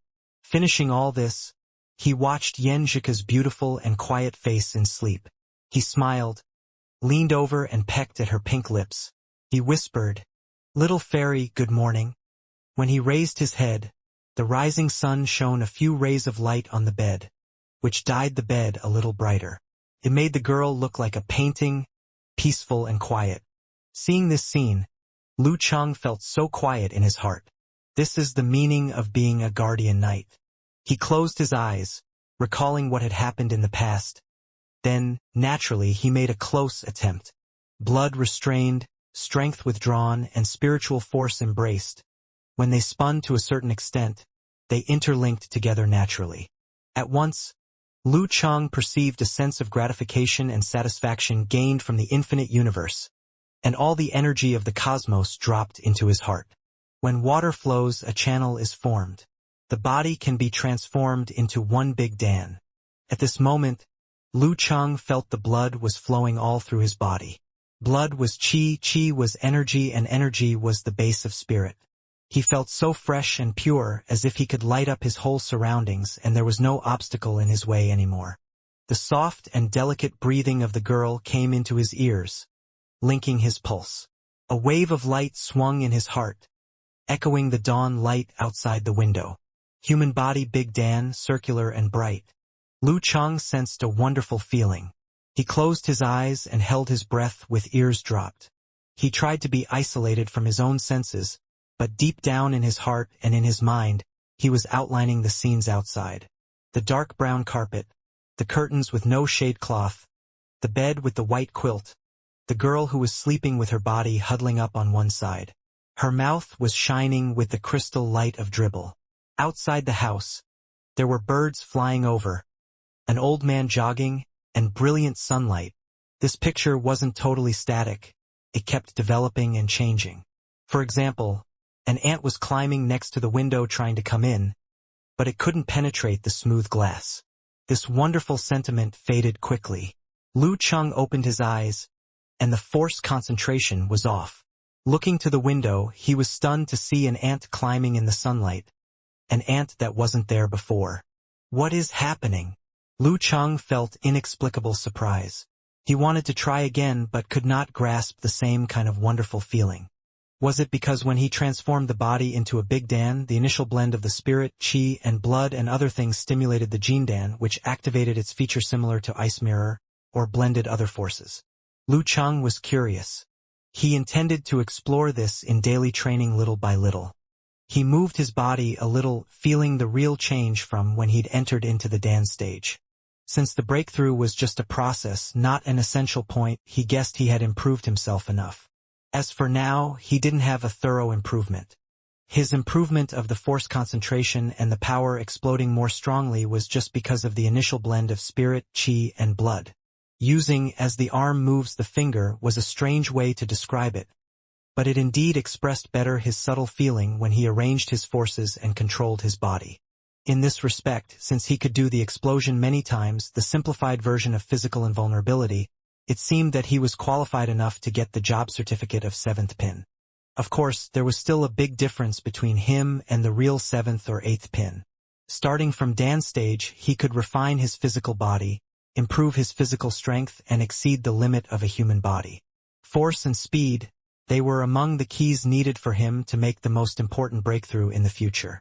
According to some semi-true and false information spread online, the basic essence of training the inner radicular pulp was that the variation came step by step from the spiritual influence of the gene, the combination of visualization, core energy training, and the feedback of the universe. Therefore, for people who were close to physical invulnerability, people of high-rank Dan stage, and the mighty ones who could master physical invulnerability, their descendants could have the variation ability naturally. However, for these experts, it was easy to become possessed by the devil, causing genetic crash. Phew, another half a year to improve my physical strength, and I can be almost at 7th pin. Lu Chang thought about this happily. Then he stepped next to the window and isolated the sunlight by closing the curtain and the shade cloth together to make the room dimmer and more suitable for sleep. He looked back at Yenjika's peaceful and pretty face, smiled and whispered in her ears, "Coach Yen, I am going to do my morning exercise." He gently left the room and closed the door. He went to a nearby park to consolidate the realm of Danchi. Breaking through this threshold, he could really gain a foothold in the martial arts community and begin to provide for Ka's future. No need to waste his time anymore. Lu Chang would save a lot of time by putting more energy into adapting to this realm. Before, his martial art practice had been mainly at the body refining stage.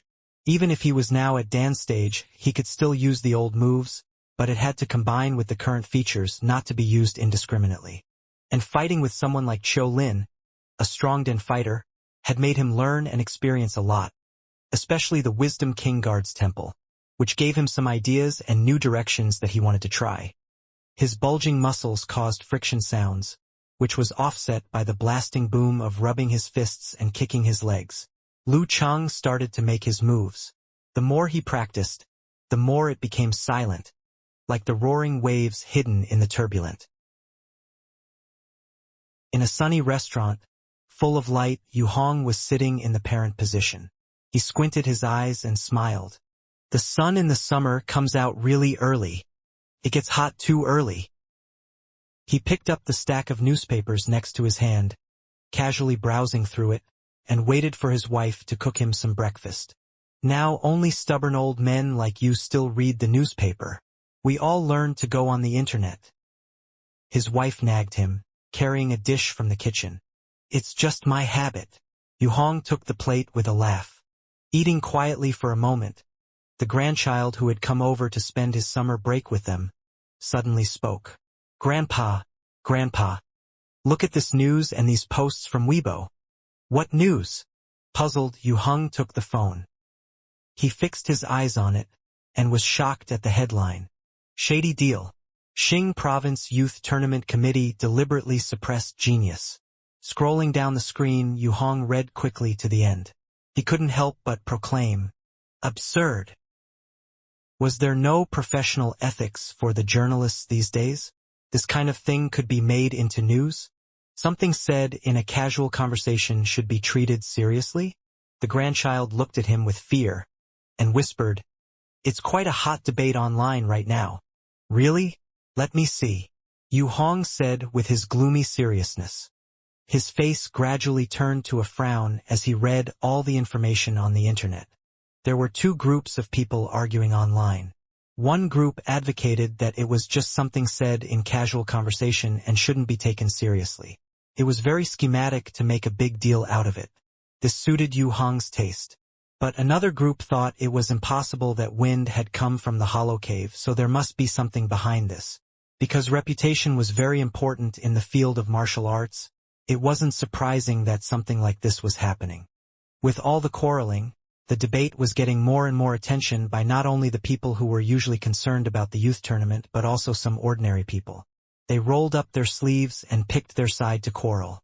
Having looked for a long time, Yu Hong felt that this would not be the case if the debate continued. He picked up his phone to call the chairman of the province's Martial Artist Association. The number of people who were at the high-rank dance stage was just a handful, so of course they knew each other. Old Ian, did you see the news about the shady deal? Yu Hong started direct to the point, not beating around the bush. Ian Huaming forced a smile. Yes, of course I saw it. I didn't pay much attention when I first heard that some lip-reading experts had disclosed something about this. But after just one night, this thing has gotten enormous public attention. These journalists just want a scoop. They try to make a name for themselves by criticizing everyone. Kalin is so careless. Why would she say something so intimidating? Plus, why do the online users care so much about this kind of news? If no one cared, then it would fade soon, so no one takes it seriously. He was whining and complaining. We old fellows don't know much about the things on the internet. Besides, who knows anyway? Yu Hong comforted him. What are you going to do about it? Have a news conference with Qiu Lin to clarify it. Emphasize the common sense of casual conversation and silent treatment. Yin Huaming sighed. Yu Hong thought about it for a moment, then asked, what if Lu Chang draws Han Jifei or Zhang Zhutong by the lot tonight? Yin Huaming remained silent for a while before replying. Then it will be one disaster after another, adding insult to injury. Even if one jumped into the Yellow River, one could not wash oneself clean. He didn't wait for Yu Hong's reply and continued. There are two ways to solve this. One is to find the reporter who broke the news to draw lots, so it doesn't matter what result she draws. Second, well, for insurance purpose, do not let Lu Chang draw Han Jifei or Zhang Zhutong. At 8:30 a.m., already so tired mentally, Lu Chang put away his stance, bought some breakfast, and returned to the hotel. I will harvest a lot in this training. The sun had been shining so bright outside, yet inside the room, it was very dim. Lu Chang found that Yan Zhika was still sleeping. He put down the breakfast gently, took some clothes to change into, and left the room again. Hey, Qin Rue, are you up? He called his old classmate and asked bluntly. Yes, and the morning training is finished already. Want to get some breakfast together? The breakfast at this hotel is quite good. Qin Rue smiled to answer. Lu Cheng laughed. I've already eaten. Can I take a shower in your room? What's the matter? Is the bathroom in your room is broken? Qin Rue asked in surprise. Lu Cheng took a breath. Long story. I can't bother with the details. He couldn't tell him that Yan Zhika was sleeping in his bed, and he was afraid to wake her up, so couldn't take a shower in his own room. What would people think? Well, okay. Qin Rue thought it was strange, but he agreed anyway. After showering, Lu Cheng was back in his room and sat at the edge of the bed next to the girl. Watching her pure and flawless face, he suddenly felt like he needed to take a nap as well. He took off his pants, pulled back the quilt, cautiously moved on the bed and lay down next to his fairy. Yan Zhika's arms naturally stretched out to him, and the warm temperature from his body woke her up. Eyes still fogged with sleep, she stammered, me. What was going on? I came to catch up on sleep. He laughed, with his left arm against the bed to support his body. Sleep? Yan Zhika looked out the window at a loss. What time is it? Almost 9 o'clock. I have finished the morning exercises and brought you some breakfast. Lu Cheng laughed again. But you are really easy to wake up, even if my movement is quiet. I was just sleeping and suddenly there was one more body beside me. It would be strange if you didn't wake me up. Yan Zhika rolled her eyes and gradually recalled what had happened before. Then she grumbled. Why didn't you wake me up? We agreed that we were going to do the exercises together. I saw that you were sleeping very peacefully. I didn't have the heart to wake you up. Lu Cheng was getting closer to his fairy, touching her skin. Yan Zhika pouted playfully. I was just feeling a little sleepy. I wanted to take a nap for a while to refresh myself so that I could do the exercise better. I thought that you would remind me in time, but, humph! After the painful waiting of half a night, Yan Zhika felt so assured and comfortable kissing Cheng. The sudden relax had made her feel sleepy and tired immediately. As Lu Cheng was trying to hold her in his arms, she pushed back the quilt and got off the bed from the other side. Where are you going? Asked Lu Cheng, a little bit disappointed. Yan Zhika didn't look back. She pouted and said gruffly, to change my pajamas. Well, I'm waiting for you, yo. Lu Cheng responded happily and deliberately copied the way the little fairy talked. Aha! You are getting funnier and funnier.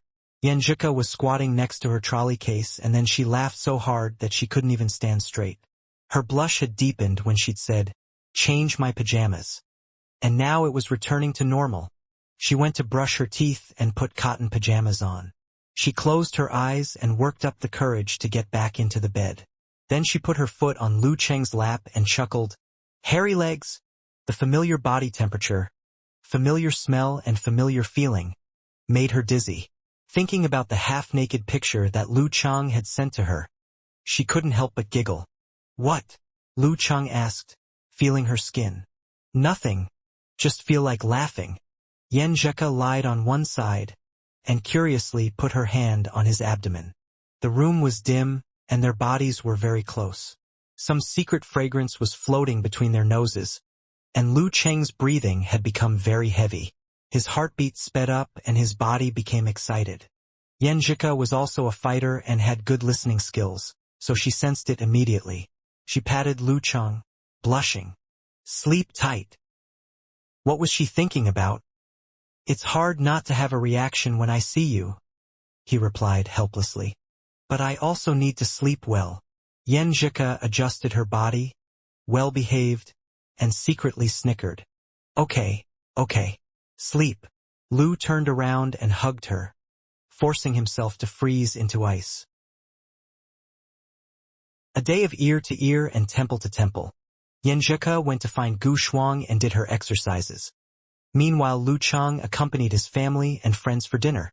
In the evening, after having studied all the information about the other candidates, Lu Cheng took a deep breath, stood up and said, I should go to the stadium. Yan Zhika stood up as well and helped him to arrange his collar on tiptoe. She kissed him on his face and encouraged him. Go for it. It was a summer evening. The sky was ablaze, and no signs of darkness could be seen. Lu Cheng walked pleasantly in the twilight, slowly leaving the darkness of his room, brewing the fighting plan. Only one more step and his mission would be complete. Then he could tell his teacher the good news. When he entered the arena, he went to the exclusive lounge. He saw the staff member, Fong Siki, who served the seated fighters, waiting expectantly. "Hello." The white-collared beauty bent in the standard style. "Hello." Lu Cheng nodded, feeling slightly strange. Today, Fong Siki was barely familiar. She usually tried to make him feel at home by chatting politely, but now she was obviously in an estranged mood. Lu Cheng shook his head silently and, without giving it another thought, walked toward his room. Suddenly, he perceived that Fong was secretly watching him. "What?" Lu Cheng calmly asked. He did not cover up his doubts. "Nothing." Then Fong Siki asked curiously, "Mr. Lu Cheng, did you not see the news?"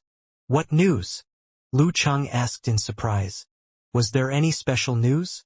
After the game last night, he'd browsed the forum and news, enjoyed the praise in the report and excitement of the fans, but hadn't found anything strange. As for today, first he'd slept with the little fairy, then he'd studied the fighting videos of the remaining 7 opponents, and finally he'd exchanged intimately with Yenjeka. Indeed, he'd had no time to pay attention to the news. The news related to the martial arts competition included the news from all aspects only at the end of the game, praising the winners or criticizing the losers. After a few hours, there were deeper reports with more technical contents. This was Lu Cheng's favorite part. It could help him summarize the game, and it helped him to find his own problems. The next day, the vast majority of the news was just frying leftover rice, and Lu Cheng would only watch it if he had free time. "You really don't know?" Fong Siki was stunned, looking into Lu Cheng's eyes, dark, deep, and peaceful. "Anyway, it's not a big deal. I have to deal with other things." She stepped on high heels and left. Lu Cheng was confused. "What news?" Lu Cheng went into his lounge with this question, took out his phone, logged in and searched. What he saw scared him. A gang of people were quarreling on his fan forum, which annoyed Eternal Nightfall and Brahmin a lot. This was just the aftermath of a hot topic. How could the main battlefield be in a small private forum? Seeing these messages, Lu Cheng understood what had happened. The lip-reading expert had interpreted what Xiaolin said, and then tipped off the reporters, leading to great distrust of the youth tournament committee. As one of the protagonists, he was no doubt mentioned. While some people sympathized with him, took pity on him, cheered for him, and unswervingly supported him, others suspected that this was his own fault, for the purpose of avoiding a strong enemy through deliberate speculation, dressing up as the weak, and smearing the committee as well as the Gaof and martial arts. It was extremely vicious. This was really lying in the gun. No wonder Fong Siki had looked at him like that. Lu Cheng suddenly understood, neither laughing nor crying. Fong Siki was a staff member of the Martial Artist Association and the Youth Tournament Committee. He'd seen the post of the lip-reading expert Bull Demon King last night, but hadn't cared. He'd thought it was just a little controversy in their own forum, and would not spread. His mood had not been much affected, because the focus of the quarrel was no doubt on the Youth Tournament Committee. The attention on himself was not as bad as the journalists being sprayed for lack of professional ethics. Do not worry about it. It's in God's hands. Lu Cheng closed his eyes, adjusting his mind. Anyway, he hadn't expected to have to avoid Zhang Zhutong and Han Jifei. Rather, he was prepared to fight against them. At 7:20 p.m. Fong Siki sounded the door of Lu Cheng's lounge room and informed him that he could be admitted and sit in the first position on the left side of the second row of guests area. Lu Cheng patted the martial arts suit, proudly stood up, and went to the exit, where he met Zhang Zhutong, Han Jifei, and Lu Xuanjin. These fighters kept away from him quietly and seemed to want to avoid arousing suspicion. They were the mainstays of Gaof and martial arts. Do you think he did it? To ensure the first 4? Zhang Zhutong asked leisurely with his hands in his pockets. No one knew whether he was asking Han Jifei on the left or Lu Xuanjin on the right. He did not bother to lower his voice. It seemed he was not afraid to be heard by Lu Cheng. Or maybe he deliberately let him hear. Perhaps the ultimate beneficiaries are the most suspicious, Lu Xuanjin said concisely. Zhang Zhutong laughed. He may be scared by Qiulin's words, and not want to encounter me in the quarterfinals, so he found people to make a big deal, to make use of his physical metamorphosis advantage. Witnessing Lu Chang defeating Qiu Lin, he'd considered him as the main opponent, inferior only to Han Jifei. So, now the confrontation of the souls would start. You tell the story better than Anderson, Lu Chang mocked, but didn't reply. Taking this kind of thing seriously could cause failure. It was easy to let it affect the state of the game. Taking a deep breath, Lu Chang visualized in his mind a scene of freezing water to ice. Han Jifei said in low voice, "It might not be him. He might not be the only beneficiary." "Who else?" Lu Xuanzhen frowned. "The committee and television stations." Han Jifei looked around. "Don't you think the attention paid to the game has increased a lot with this tip-off and such a quarrel?" Those who did not watch the youth tournament but had glanced at the news, and even some friends in other provinces, were now attracted to see the broadcast. In this impetuous era, being noted was a good thing, whether it was praise or blame. Lu Xuanzhen sulked, and didn't say anything more. He had been persuaded by Han Jifei to some extent. This type of hype was common to the entertainment circle. The quarrel was played round after round before the broadcast of some films and television dramas. For the committee, as long as the final performance was justified, was such a quarrel to increase the number of critics not a good thing? For television stations, the audience ratings improved, the cover crowd increased, and their faces were not hurt. Wasn't it great? Zhang Zhutong nodded thoughtfully and said with a smile, "It seems that I have misunderstood." He said this easily, as if the previous accusations never happened. Yan Zhika came to the arena once the guests had been seated. She followed the tips, found her position, and found Gu Shuang and Xing Jingjing. "Is something wrong?" Yan Zhika asked carefully. Gu Shuang smiled and said, "There will be no problem. It has nothing to do with us." After speaking for insurance purposes, she sent the following words with messenger. "If the organizing committee wants to check, it should just check the television station, who deserves it for speculating." In Yan Zhika's proposal, she reminded the TV station and other people through a mediary, she'd finally found a public relations company that had a good relationship with the television station to coordinate it. "All right, I feel relieved." Yan Zhika gave a gentle smile. This must not affect Lu Cheng's image. While they whispered, many eyes were attracted to the beautiful Yan Zhika, including Chao Lele and Qiu Hailin in the back row. Look! Look! Isn't that Yan Zhika of Class 3? Chao Lele pulled at the sleeves of his teacher. Qiu Hailin looked over and saw Yan Zhika wearing a chiffon shirt with a half-up hairstyle. In the noisy environment she possessed a kind of quietly blooming beauty. As a girl herself she could see a slight absence. She has also come to watch the game. Yan Zhika. Hearing their words, Zhang Fei and Chang Qili, who knew the secret love story, turned around in surprise to view the radiant girl.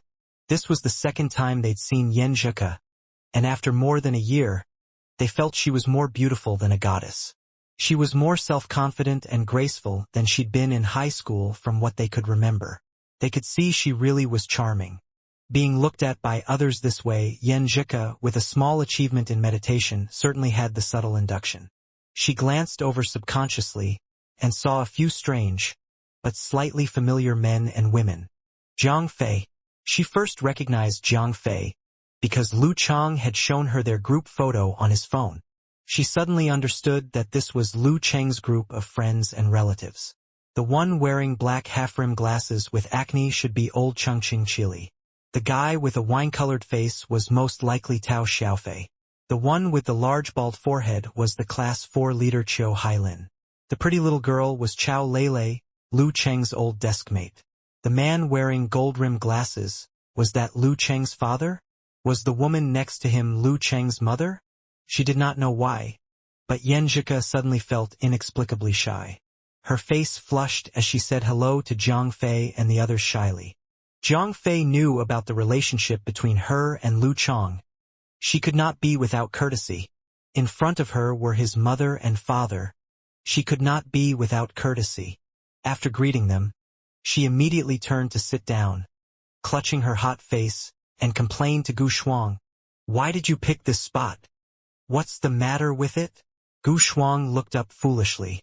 Lu Cheng's father and mother are sitting behind us, Yan Zhika said quietly.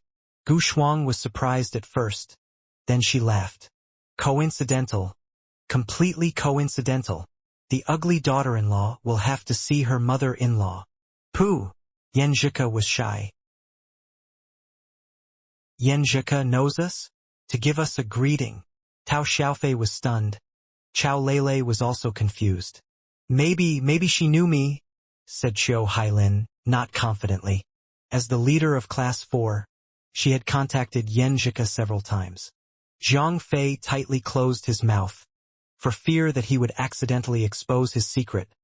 The pitiful sight of the iron chain was vivid. Lele, that girl is your classmate? Beautiful. More beautiful than the internet star. Qi Yunfei and Chen Xiaoxiao also noted the waving of Yan Zhika. Qi Feng followed by laughing. The girl is very good-looking. It is your new daughter-in-law, Zhang Fei secretly mocked. Sitting in his position, Lu Cheng did not care about the eyes of others. He was smiling and watching Yan Zhika telling him that his mom and dad were behind her. Should this count as meeting the parents? His mouth upturned, pressing the keyboard. At this point, the guests took the first player. Number 18, Lu Cheng. Lu Cheng looked up toward the arena. Yan Shaoling and the others also focused on the lots, swearing that the results were not right. They would begin to black the committee. Guests had drawn out the opponent of Lu Cheng. Number 6, Meng Jiefeng. Number 6 seated fighter. Qi Feng raised her eyebrows in relief, as if a stone in her heart had been dropped. From her point of view, since her son had reached 5th place, he would definitely win the number 6 seated fighter. Wouldn't he? Oh, I worship Bodhisattva today. It's so convenient. She smiled and patted Lu Jisheng, who stood by her side. Because matches weren't held during the day, the group of family and friends often visited Gaofen together. That's superstition, Lu Jisheng muttered, but the smile on her face was difficult to cover. Chao Lele, Qiu Hailin and others had similar thoughts. They also thought that the chance was pretty good because this opponent was weaker than Qiu Lin. They became very happy and looked forward to the beginning of the game. Only Zhang Fei, who felt like a fishbone was stuck in his throat, was not happy. He really wanted to tell everyone that Yan Zhika was Cheng's girlfriend. Why can't people just be honest? I really suffer a lot for this friendship. The number 6 seated fighter is Meng Jiefeng. Yan Zhika puffed out her cheeks. She thought that this opponent was neither good nor bad. Could only be said that this opponent was better than Han Jifei or Zhang Zhutong. Ko, your boyfriend is so lucky. His opponent is the number 6 seated fighter, Meng Jiefeng. He is certainly weaker than Qiu Lin, right? Gu Shuang's tone gradually became unsure as she noticed Yan Zhika and Xing Jingjing were looking at her like she was an idiot. Xing Jingjing answered her. This opponent isn't much weaker than the former, even though this one plays more ferociously. Sister Jingjing, he has made huge progress in the past 6 months. Hasn't he? Yan Zhika asked with great concern. The reason she'd asked Xing Jingjing was that Meng Jiefeng was the rising star of the Gaofen police system. He was also a mighty member of professional 8th pin. He barely took part in the challenge tournaments aside from the contests of their own system, so videos of his contests were hard to find. Prior to this youth tournament, he hadn't fought in public since the Spring Festival. Xing Jingjing thought for a while and answered, I heard that he has improved and mastered a more ferocious playing style. She then emphasized the ferocious playing style once again. Yan Zhika understood what she'd said completely. After Meng Jiefeng graduated from the martial arts school, he joined the army. He'd made a large contribution to the troops, so he was rewarded with the opportunity to learn the chill force in the fragments of Plague Sect. When facing him, his opponents would often become weaker and weaker. If they were careless for a while afterward, they would then get a fever and feel extremely weak even if they had won the contest. So his nickname was Flu Virus. He had another problem. Aside from the chill force, whether he had other martial art styles in the fragments of the Plague Sect or not, people did not know. Anyway, he had never used other styles in the challenge tournament. He always fought with other fighters using the metal-like refined body and the modern shingi. Thinking of these, Yenjika could not help but worry about Lu Cheng. She picked up the phone and sent Lu Cheng the information that Xing Jingjing had revealed just now. Number 6 seated fighter? In the Lu family's living room, Lu Debong suddenly became excited and picked up the phone next to him. He called someone and said loudly, "Hey, old Lu, are you watching TV right now?" You are watching. Have you watched anything from Xing province? It's rebroadcasting my grandson's contest, the youth tournament for the young fighters of the whole province. He made it into the top 8. In the next contest, he will compete with the number 6 seated fighter. Which grandson? The son of Jisheng, Chang. Old Zhu, haven't I told you before? Turn to the Xing province satellite television as soon as possible. Chang is going to be on. Lu Cheng's grandparents informed their friends and relatives one by one. They were so excited that their faces were flushed. Wang Lily pulled Lu Jiqiang aside and whispered, "Have you told old Xian and your other friends? This is a glorious thing for our family. After this, Wei Wei will also be more confident when he has a blind date later." "What are you talking about? What if he loses?" Lu Jiqiang never spoke positively. Lu Yanwei sat on the single sofa next to them and felt like he was in a dream when he was watching the happy atmosphere in the living room. Isn't Cheng living the life I always dreamed of? The life of hopes and a better future. In the QQ group of Lu Cheng's classmates in senior high, Du Liu, whose nickname was Little Xian, sent a link. Everyone should go to support Cheng. The next contest is to decide the final 4 fighters. And Cheng will fight with the number 6 seated fighter. What are you talking about? His former desk mate, Tong Hua, was bewildered. Not until Du Liu answered her question. Zhang Fei, who is born for quite a while, answered. She is talking about Lu Cheng. He is participating in the Provincial Youth Fighter Championship. He has advanced to the quarterfinals. Really? Xiong Tao was surprised. The Provincial Youth Fighter Championship? It sounded like a prominent contest. In high school, they had known that he was good at studying, but they didn't know that he was so good at sports. Really? Now even I throw myself down at Cheng's feet in admiration. Qin Rui, who sat with most of the members in Gushan Martial Arts School, said. Because he was an expert acknowledged by all the classmates, the students in Class 4 believed him a little and clicked the link to watch the video. Lu Cheng's fan forum had kept up its active atmosphere since this morning. The members, Nyechichi and all good names are taken by dogs, felt so pleased to see the return of the familiar funny moderators, Eternal Nightfall, and Brahmin. They supported Lu Cheng and kept cheering for him. The newly joined forum members, like Bull Demon King and Innocence, were against the tyranny and showed their disdain for the lottery result. They thought it was inevitable because the tyranny had been exposed to the public. They hoped that Lu Cheng could defeat his opponent and advance in the semifinals. But others, like Bad Girl, Cunning Woman, held a conspiracy belief. They used this result to debate with the people who believed in the tyranny. They said it had been made by Lu Cheng on purpose. They hoped Lu Cheng would get the flu and become seriously sick. Watching people debating in the forum constantly, the members who didn't care too much, like Eternal Nightfall, Brahmin, Unparalleled Dragon King, and Okamoto's fan side, they wanted to return to the previous harmonious and stable forum like before. Lu Cheng's crazy fans, Eternal Nightfall and Brahmin, admitted that they were weak in debating. Because it was the first battle, the dance and song program had ended before Lu Cheng had time to discuss much with Yenjika. After the ring was cleaned up, the referee came out. Lu Cheng had to put down the phone and began to meditate to clear his mind and improve his state. The first match, Lu Cheng versus Meng Jiefeng. The referee glanced at the electronic clock and made a gesture to both sides. At first, Lu Cheng had the impulse to wave to Yen Yank in the stand, but he thought of her special reminder and sensed the camera's focus, finally stopping himself.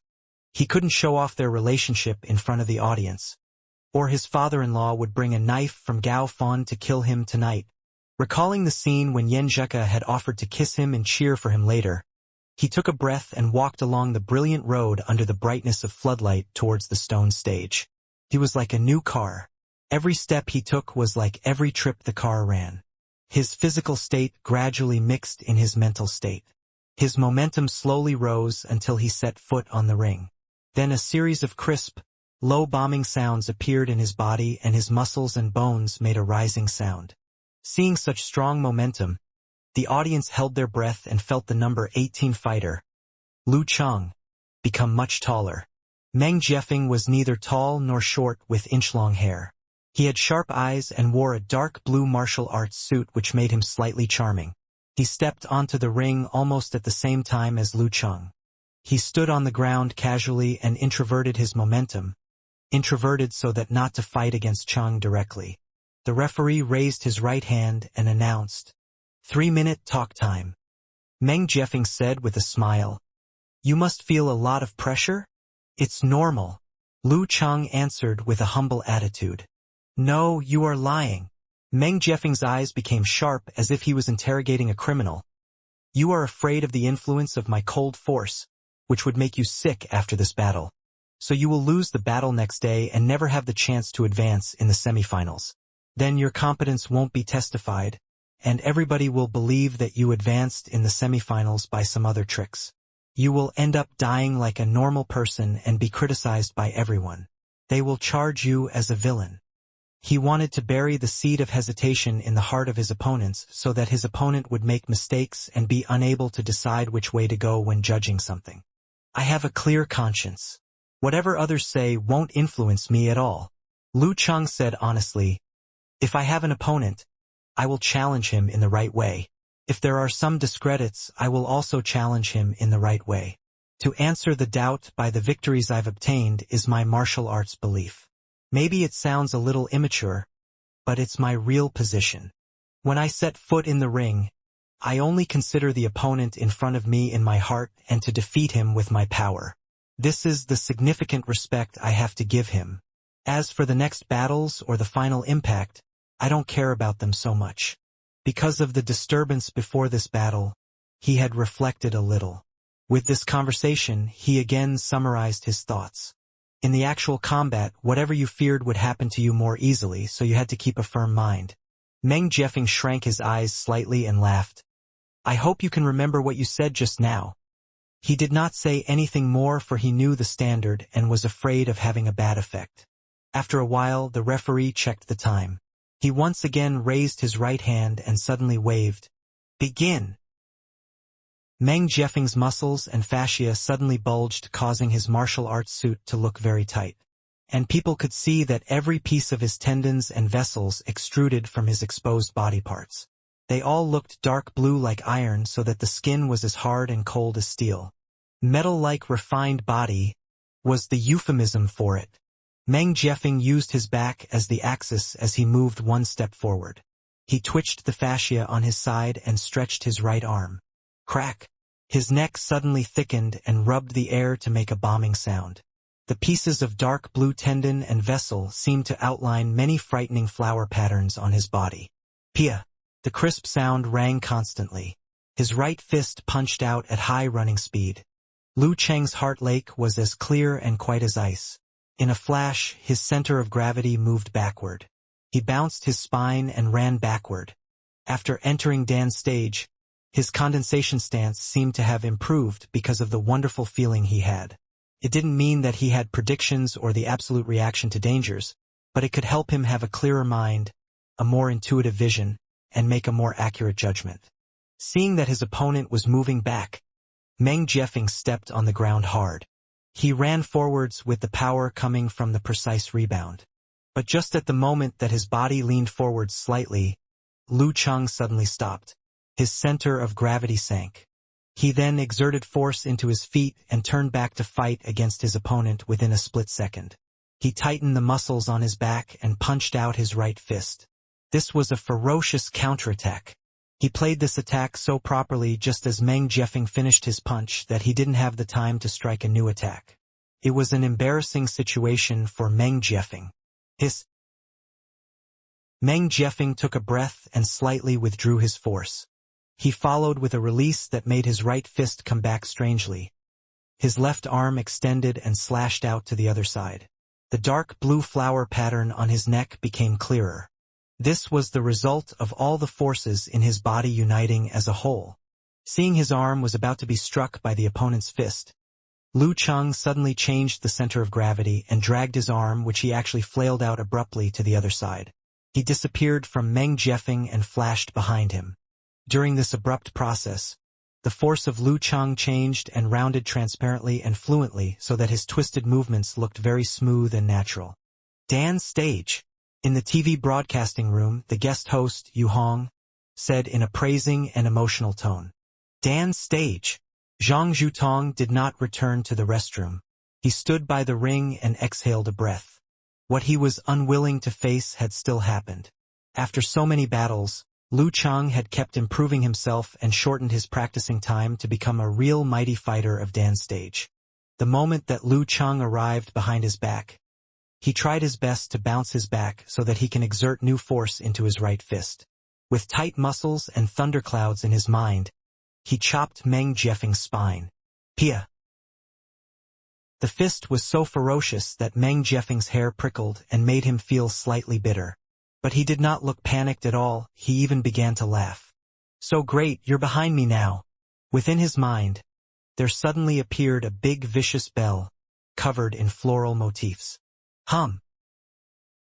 His belly wriggled and his visceral rubbed. A sound came from his throat, so low that others could not hear. Just as Lu Cheng's fist was about to strike, his ear suddenly moved. There was a sudden, throbbing pain in his head and his arms softened involuntarily. Since he was a child, Lu Cheng has always been in good health, so he has never experienced any splitting headache. But at this moment, he understood the meaning behind those 4 words. Out of the blue, without any signs, he was suffering from a sudden massive headache on the arena. No, it was not a sudden headache. He instantly understood when he remembered the irritable change in his ears earlier. This was the unique skills of Plague Sect that used inaudible sounds to cause headaches in the listener. And the opponent will most definitely take advantage of your illness to defeat you. Meng Jiefeng pursed his mouth, a strong fighting desire glistening in his eyes. He twisted his back, kicked his right leg behind him like a scorpion swaying its tail. The mistake fighters who were close to or had just entered the Dan stage made the most often was thinking they could use force concentration to handle any issue.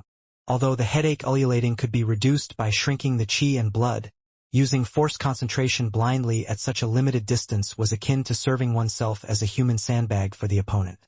Even if an ordinary attack will expend some of his power, making it difficult for him to directly use force concentration later on, he could still kick Lu Cheng's vital parts. Pia! His dark blue trousers were pulled tight and his right leg bulged 3 times its former thickness. Causing a ripple in the air, he ferociously kicked between Lu Cheng's legs. Horse kick and scorpion swing's tail. The minute Lu Cheng understood it, he recalled his life-or-death fight with the professional 9th pin in Dark Sect. His flesh crawled. He felt like he was once again teetering on the dangerous edge of life. He had no fears, panic, or hesitations. With a heart as still as a lake of ice, he calmly made his decision. He moved his arm that had most of its force dissipated, stretching the tendon, and unleashed his force within a short distance. He opened his palm wide and caught Meng Jiefeng's back, and ripped his dark blue martial arts suit in the process. Dang! Meng Jiefeng also moved against his attack. His skin bulged as dark blue as iron, which abruptly blocked the claws that could even tear the metal chain apart. Lu Cheng did not expect to break the defense of metal-like refined body in one hit. The force in his fingertips was smooth and clear, so he stopped gripping and pressed his hand downwards.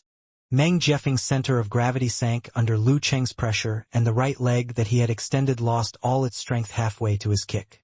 But it slowed only a short moment before recovering its ferocious momentum. Thanks to the rebound from his force on Meng Jiefeng's back, Lu Cheng moved his center of gravity all the while enduring his headache. He made a forceful turn, barely dodging the dangerous horse kick. He took a few steps backwards to put some distance between he and his opponent. He withdrew his chi and blood and held his force to condensing all the sensations of his headache. Well done. Offense is the best defense. Lu Cheng's response to the sudden attack is too beautifully done. When Lu Cheng showed his 5 fingers, the guest commentator in the broadcasting studio complimented him. Everyone can watch the playback later. Just now Meng Jiefeng's abdomen bulged and his throat moved. Obviously, he attacked with inaudible sounds. If I'm not mistaken, those are attacks that cause a headache from plague sect. He has never used it before, so it's not something that can be easily detected. To think Lu Cheng can respond that way when he's suffering from the headache, it really shows how great his actual fighting ability is. He suddenly paused because he saw that Meng Jiefeng was not disappointed when his kicks missed his enemy. He turned around by this trend and attacked Lu Cheng face to face. When Lu Cheng was still doing the force concentration, his eyes turned dark and his abdomen became round again. His throat trembled and sent out an invisible sound with the help of soundless bell. Hum. The blood vessels in Lu Cheng's forehead twitched. He once again felt the pain of headache. It seemed that his spirit was also affected. Before he could complete his attempt of force concentration, his preparation had become a total chaos. The sound attacks in Plague Sect attacked not only the flesh but also the spirit. After Meng Jiefeng's twin headache ululating attacks, his face also paled despite being a strong fighter of the Dan stage. Taking advantage of the chaos in his opponent's body, he inhaled. His temple bulged, tinting his skin red. Bang! It seemed as if gunpowder exploded in his body. He swung his right arms, thrusting himself forwards. He propelled his body to cut through the air, shortening the distance. It allowed him to run into Lu Cheng's chest like a bomb. He used a technique that combined the modern blast punch with tremor punch.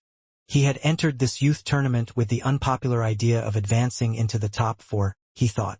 After his attempt at force concentration was interrupted earlier, Lu Cheng dared not make a second attempt so soon. It was too late for him to dodge, and he was left to endure the impact of Meng Jiefeng's aggressive fist squarely on his body. He first took a short breath and stabilized his chi and blood, visualizing a scene of overhead dark clouds and thunder. Pia! His hand, wrist, and arm muscles tightened. He swung his shoulder and punched with his right fist. Seabed tremor. Tremor punch against tremor punch. Bang! Without smoke and only waves of wind blowing in all direction, a loud sound came from the arena. Lu Cheng's chi and blood twisted in him. His vital organs were all affected. He felt so sick that his throat was dry and his head was dizzy. Meng Jiefeng shared similar feelings, but he endured better than his opponent because what he practiced was metal-like refined body. He shrank the muscles in his abdomen and thickened his neck, making the dark green veins protruding under his skin form an odd floral pattern. Pop! He did not retreat. He hit out a ferocious pound with his bulging left arm, his fist glowing a green light.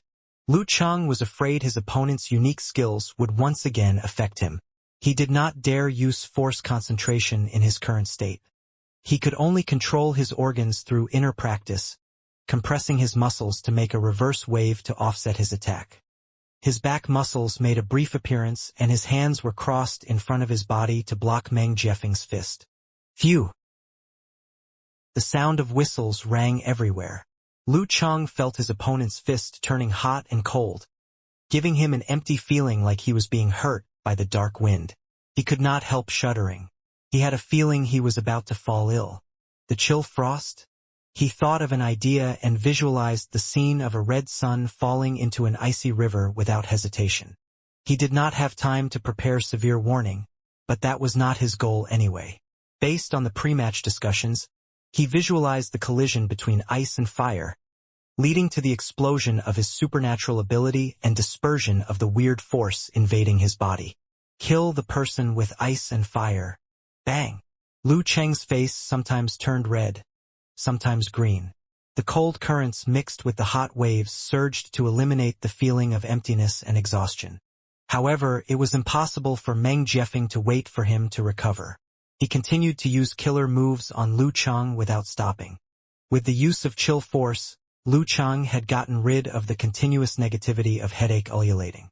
He exerted force into his feet, lowered his waist, and used force concentration. Boom! The force gushed. Meng Jiefeng's skin bulged, exposed a dark green color. His figure became a little bigger. He took a step forwards and bent backwards. Throwing out his right arm, he wielded it like a spear. Pulley lift. Just as Lu Chang had gotten rid of the effects of chill force, he was now confronting such a ferocious attack. Under normal circumstances, normal fighters of the Dan stage would have no time to defend themselves with force concentration. The defeat was inevitable. However, Lu Chang inhaled slightly and instantly restrained his qi and blood, spirit and force. But he did not try to pursue the ultimate state. He also did not try to condense a point or create a quick half-baked Dan. In it contained a way to balance and to rotate. When the half-made human body Big Dan became solid, it would explode and create reasonably strong waves. It's also possible this way, huh? The guest commentator, Yu Hong, whispered to himself. This seemed like an imitation of force concentration by the fighters who lacked understanding about martial arts, but in essence, this was different. Aside from its smaller impact, it was basically force concentration. In a split second, Lu Chang half-finished the eruption of the power of Dan stage. His muscles bulged and his body leaned forwards. He quickly moved his shoulders before he suddenly punched out a fist downwards. Bang! As their fists collided, Meng Jiefeng bent his back and the muscles on his arm were so powerful that his sleeves were almost ripped apart. He was completely unleashing the power of rays. Lu Chang was only unleashing half his outbreak, so he was obviously weaker than an opponent using his full strength. Attacked by the pulling force, he found it difficult to stabilize his center of gravity, and he was abruptly thrown into the air. From the beginning, one passive step was followed by a series of even more passive steps. In a life-and-death match, every movement was meant to be fatal. Yanzheka covered her mouth unconsciously because she was afraid that she would cry out of Lu Cheng's name. Before the fish jumped over the dragon gate and under the condition that he didn't have the flying supernatural ability, if a fighter left the ground passively, it meant that he was about to lose the match. Meng Jiefeng did not do so well before this match, but this time he showed all his strength. How powerful! Zhang Zhutong's chuckle was full of complications. Meng Jiefeng had become much stronger since last year. If it was him who confronted Meng Jiefeng instead of Lu Chang, he would likely be forced into passivity as well. It was not only Lu Chang who can drop surprises. Zhou Lin can, so can Meng Jiefeng. After he sent Lu Chang flying in one move, Meng Jiefeng once again breathed into his dantian and made a double explosion. Crack!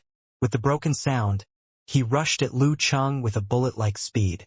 Lu Chang had just begun adjusting his center of gravity, 2 meters from the ground. Had he not blocked Meng Jiefeng with his half-outbreak, he might not even be able to adjust his center of gravity. Seeing Meng Jiefeng standing below and waiting for a chance to attack him, Lu Chang breathed in and lowered his upper body. He took a short time to adjust his muscles and prepare his visualization of the scene of a red sun falling into an icy river. Bring it on. Take his severe warning. Seeing Lu Chang lowering himself so much he almost showed the crown of his head, Meng Jiefeng suddenly laughed and stepped next to Lu Chang. It was not as if Meng Jiefeng missed out on Lu Chang and Zhou Lin's match and did not know his simplified movement of physical invulnerability. Knowing Lu Chang had the time to prepare, how he could go strength against strength with him. As his joints accumulated power, the fascia on his wrist protruded and turned a terrifying black and green. He pierced the air with eagle claw and defended himself with shooting fillip. Lu Chang was not disappointed to find his opponent being cautious. He seized the chance when his enemy on the move and used force concentration midair. His body suddenly curled up with the introversion of qi and blood, force and spirit. He rolled himself as a ball. He then quickly stretched his body in the air. With the power from the outbreak of Dan stage, he kicked out his right foot ferociously. Pia! His right foot kicked on Meng Jiefeng's eagle claw. Rebounding, he changed his position and kicked his opponent's throat at the same time. It seemed that he wanted to use it as a stepping stone to go upwards like Goddess Chang flying to the moon. Meng Jiefeng swayed after Lu Cheng's violent kick. He thought he might have to retreat and lost the chance to win if his enemy was not mid-air or using all his power. If he waited for Lu Cheng to land and use force concentration again, it would be difficult for him to defeat an opponent who can use an unlimited amount of successive bursts. After all, he had used headache chime twice himself. He raised his left arm against Lu Cheng's feet. Then he turned over and exerted force on Lu Cheng's legs so that he could fly even higher. Lu Cheng used the momentum to jump over his opponent's head. He landed further away, like a bird seeking for the ground. But Meng Jiefeng moved his center of gravity and took 3 steps backwards. Once again he stood on the position. Inhaling and compressing his qi and blood, he made force concentration. Bang! His temple bulged. His back straightened and he punched a rocket-like punch towards the sky. A real rocket. When he was making force concentration, Lu Cheng was also making one of his own. Lu Cheng unified his qi and blood and dropped with a fast speed, allowing him to change position in time. Boom! That point exploded. Lu Cheng tightened his muscles and extended his right hand to catch his enemy's fist. Bang! His vessels and tendons were so prominent that they could not help trembling from the impact of the explosion. But his 5 fingers were firmly holding the opponent's right fist. Buzz! While he was doing his inner practice to eliminate the effect of the tremor, Lu Cheng heard the sound of the opponent's actions through his connection with Meng Jiefeng and his perfect meditation ability. He was going to punch out his left fist, his collapsing seafloor fist. Lu Cheng thought of a new idea and began to pressing his opponent instead of grasping. His body abruptly bounced, avoiding Meng Jiefeng's chain attack in time. He then seized the opportunity to sink his center of gravity once again. Finally, he landed on the ground before his enemy made his kick. With his feet on the ground, Lu Cheng took a breath before he used force concentration again. He then swung his left arm from the other side. Double successive bursts. At such a close distance, Meng Jiefeng had no other way but to make a double explosion as well. His temples bulged as he lashed out his modern blast punch to trade fists with Lu Cheng. Bang! They both trembled at the same time. Meng Jiefeng defended himself with metal-like refined body, but Lu Cheng once again casually completed force concentration. His condition completely recovered. Triple explosion. He wanted to suppress his opponent using his ability to pull off successive bursts. The unique skills in Plague Sect were indeed powerful, but he would not give Meng Jiefeng the opportunity to use them. Bang! Because Meng Jiefeng could not catch up with the fighting speed. His arms began trembling and his qi and blood also rolled over. He lost his center of gravity as well. Lu Cheng took this opportunity to catch up to him. He began to hit his opponent who had a metal-like refined body. Dang! Dang! Dang! 1 tremor. 2 tremors. 3 tremors. Lu Cheng hit on Meng Jiefeng's metal-like body and punched out the tremors, not giving Meng Jiefeng any opportunity to recover or use the unique skills of Plague Sect. For tremors. 5 tremors. 6 tremors. Lu Cheng was excited as if he was Thor. From above, he punched his opponent on the shoulder. Bang! A crisp sound echoed. Meng Jiefeng staggered and fell to the ground in dizziness, without sustaining any visible external injuries. Lu Cheng was so excited that he wanted to hit 2 more tremors, but the referee stopped him. Lu Cheng wins. The sound was so loud that the audience actually had a hearty and delighted feeling. Lu Cheng wins. Hearing the referee's declaration and watching Meng Jiefeng falling, Yanzhika forgot all her reservations and worries. She hastily stood up, waving and subconsciously yelling with a flushed face. Earlier in the match, her heartbeat was violent as her worries and tension piled up.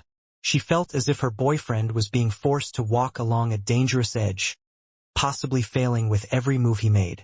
Now that the triumph came like the first sign of the dawn, all her suppressed emotions erupted as if they were driven by forced concentration. Cheng won. Cheng won. There was a mixture of relief, ecstasy, pride, and excitement circling in her mind like a storm. That feeling lasted for a long time.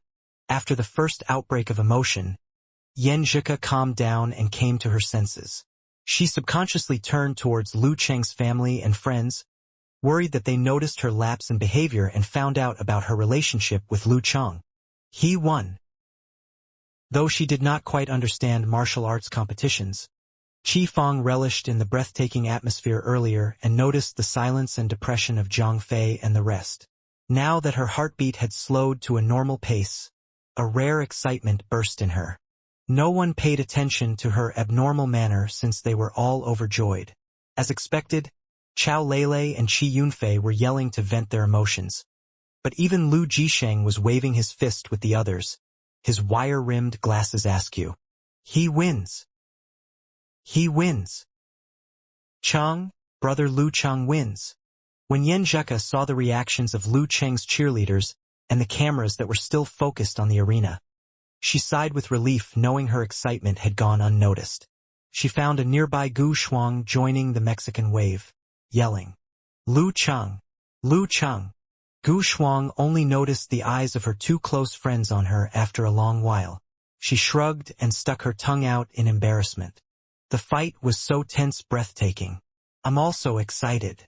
Thanks to the contagious atmosphere in the stadium, she temporarily forgot to behave like a lady. Then let's continue the wave. Yan Zheka took the girl's hand in hers and waved forward together. Lu Cheng wins. Lu Cheng stopped and let out a long breath when he heard the referee, immersing himself in relaxation and joy. This match truly made him relive the tense experience of having to be cautious or be killed within a few moves with Qiu Lin. But there were still differences between the two matches. When he fought Qiu Lin, everything was still within his grasp despite her unexpected performance at the stage of Lotus Step and Buddha voice making things complicated. As per Ke's words, he was still in control. But in this match, Lu Cheng was passive throughout. The situation worsened when he was thrown out with Rei's force. It seemed as if he had been towing the line between success and failure, where the smallest mistake in his judgment and reaction would stop him at the gate of semifinals. It was both a test for his actual combat abilities and a measure of his present realm. If he had not already reached the real Danchi state, he would not have been able to smoothly use force concentration in time midair. It could stop him from making successive bursts against the law of nature and human body. Realizing he had learned so much from his past matches, Lu Cheng was loosening up his muscles when he saw Meng Jiefeng struggling to get up. You're good enough to reach the top 4. I won't be modest about that.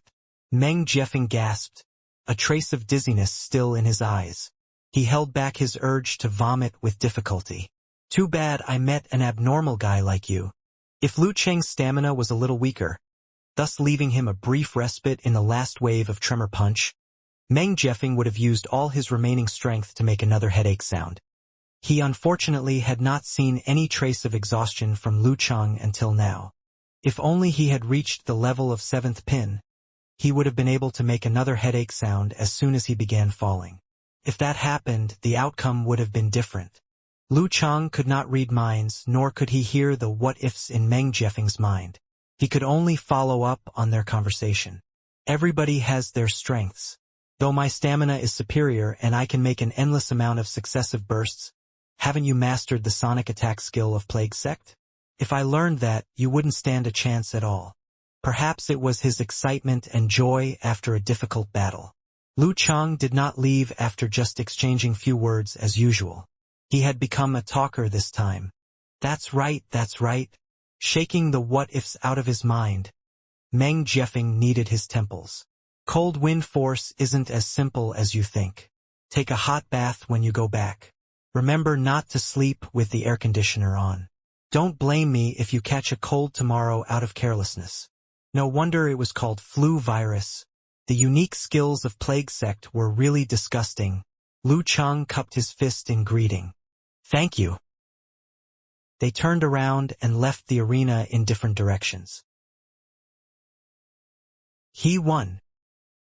In the living room of Lu family's house, Lu Yanwei placed one hand on his chest, finding his maniacally beating heart. He almost felt like he could not endure the sensation. Too exciting. Too exciting. This match was too exciting. Fortunately, Cheng finally won. Taking several deep breaths, Lu Yanwei recalled something and turned to look beside him. The game was thrilling enough that it was hard to endure for a young man like him. What if it brought on a heart attack to his aged grandparents? While he was worrying, he noticed Grandpa's ruddy face. The latter asked him a question, looking confused. He won. He won. Lu Yanwei gave a positive answer. Good, good, good. Lu Debong and his wife once again picked up the phone to call their relatives and friends.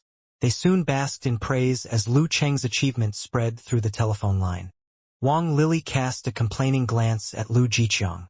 It's all your fault. Why couldn't Cheng win the game? Quick! Call old Xian and the rest to win back some face. The match is already over, what's the use of calling them now? Do you want them to watch the reruns? Lu Jiqiang stubbornly refused to admit his fault. In the QQ group of Lu Cheng's senior year classmates, Wang Jie, who used to be Lu Cheng's deskmate, sent an emoji with an inscrutable smile. God! I feel like I've lived a fake senior year and had a fake deskmate. Me too. Zhang Fei replied with a sweating emoji. Maybe I've been living in a fake world since I knew Cheng.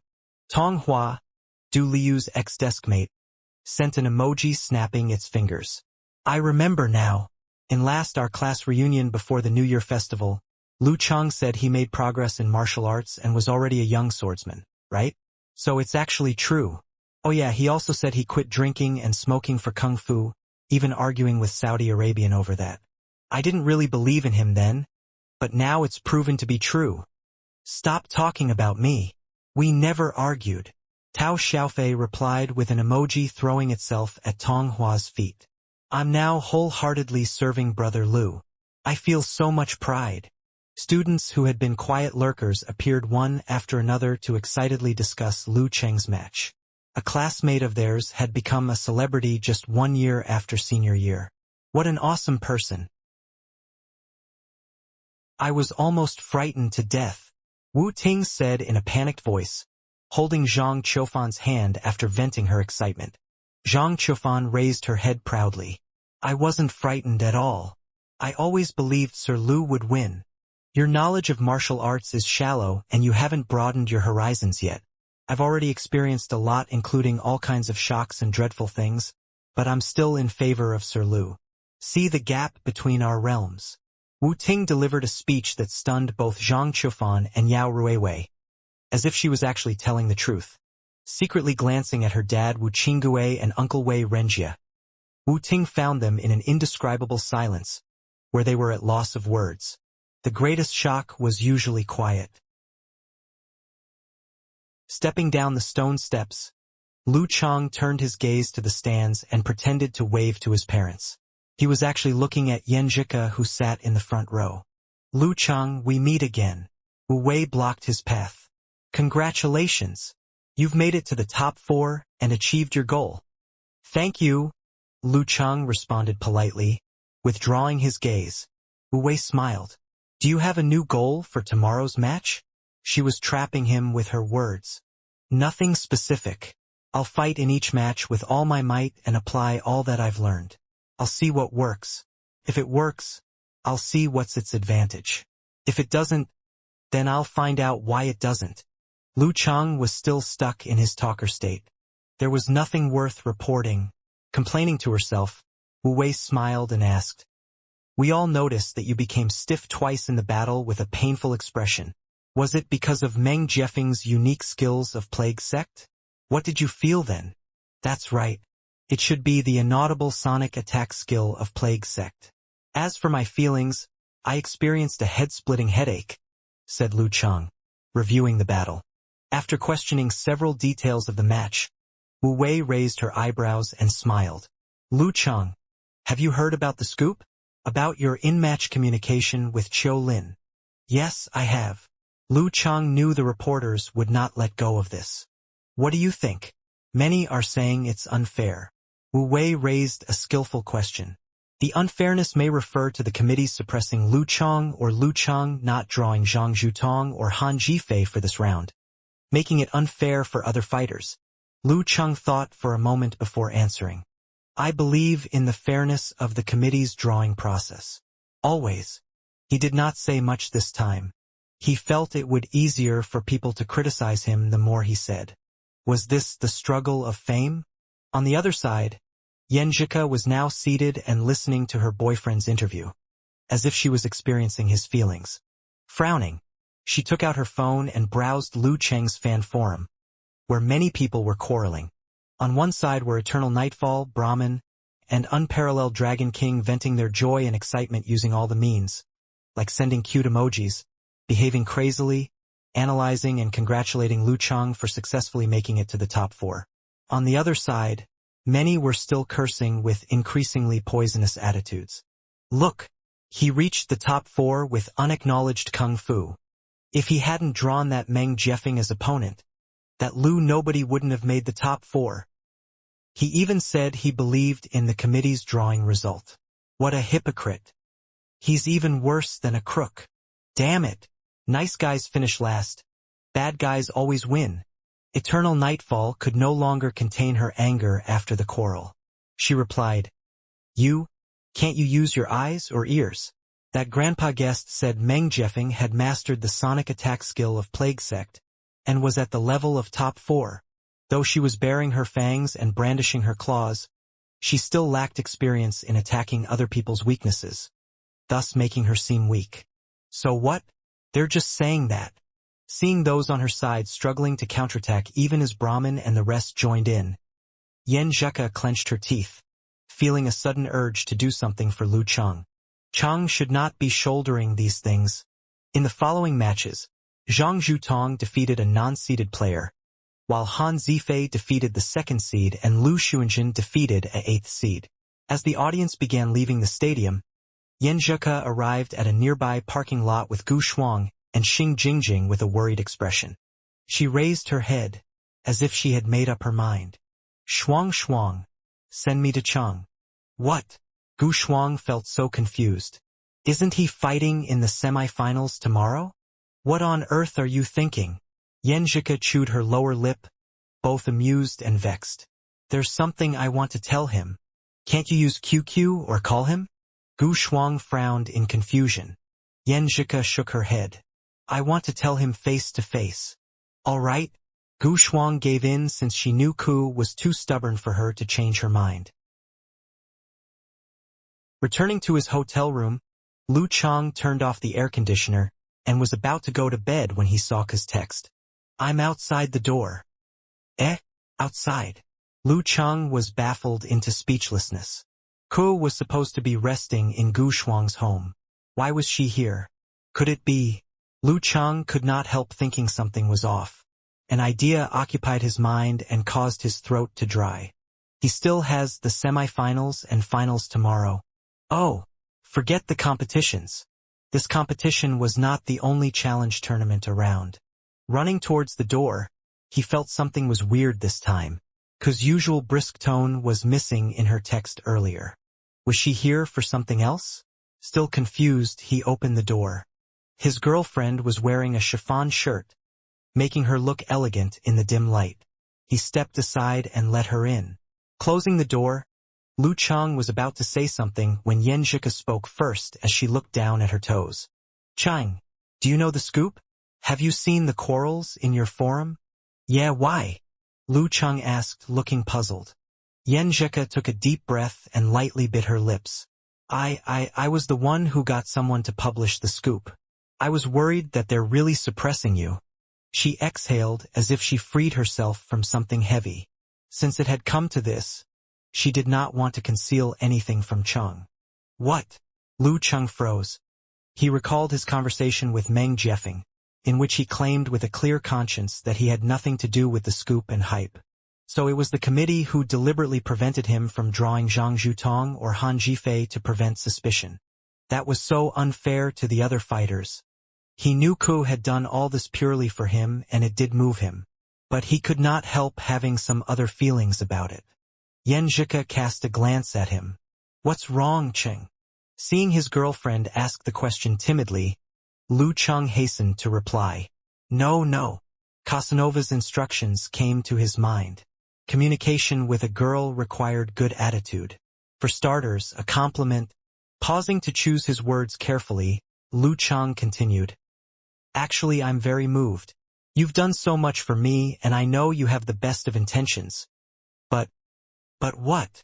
Yan Zhika breathed a secret sigh of relief. But can you please consult me first when you want to do something important like this next time? Ask for my opinion. Lu Chang hurried to add, I don't mean you've done something wrong. I just dislike the feeling of being kept in the dark. This way he could stop her in time. Okay, Yan Zhika said. I'm here because I don't want to hide it from you. Maybe I'm used to making my own decisions and haven't developed the habit of consulting you yet. I'll work hard to change. She realized they needed to discuss things openly and frequently talk to each other to get along with each other well. Instead of keeping everything to themselves, they should learn to consult each other before taking action. It would definitely be uncomfortable at first, but it was a necessary price to be paid for a good relationship. I'll do the same. Lu Chang no longer struggled about what had happened. Even if he did not want it to, it had already happened. Yan Zhika suddenly hissed in irritation. Hope you'll keep it in mind. Will you take action without asking for my opinion when you encounter someone like Wang Su in the future? No, I won't do it again. Lu Chang hurried to make a promise. How long ago was that incident? Why was she still talking about it? Who was the one who came to apologize? There was only confusion in Lu Chang's blank and silly face. Turning away to hide her smile, Yan Zheka explained herself with flushed cheeks.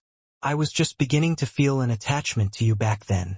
When I found out what you've done, I didn't have a strong reaction. After we went steady, I'd be frightened each time I thought about it. I even have nightmares. What if something happened to you then? What should I do? Her gaze shifted and the rim of her eyes turned red. His heart tightening, Lu Chang stretched his hand to pull the girl into his arms. They sat by the bed, the girl leaning on him. I was really too impulsive and immature then. I won't do it again. Dating, marriage, and companionship in their late years. These were not just about romantic feelings but also about real life. They both used to live in their own worlds and fend for themselves. But they now shared a common fate. They should consider for their other half when making their every decision. This was their duty. Though it would cost them a large part of their freedom, nothing could be gained without expense. She felt Lu Cheng's gentle touch on her hair as she leaned on his chest and softened her voice to say, Of course I trust you. I'm not angry. I'm just trying to tell you what worries and frightens me. There are some things that the other person will never truly understand if I don't say it out loud. And I'm not stupid enough not to do that. She paused, not looking up at him. I know there are things that you must do.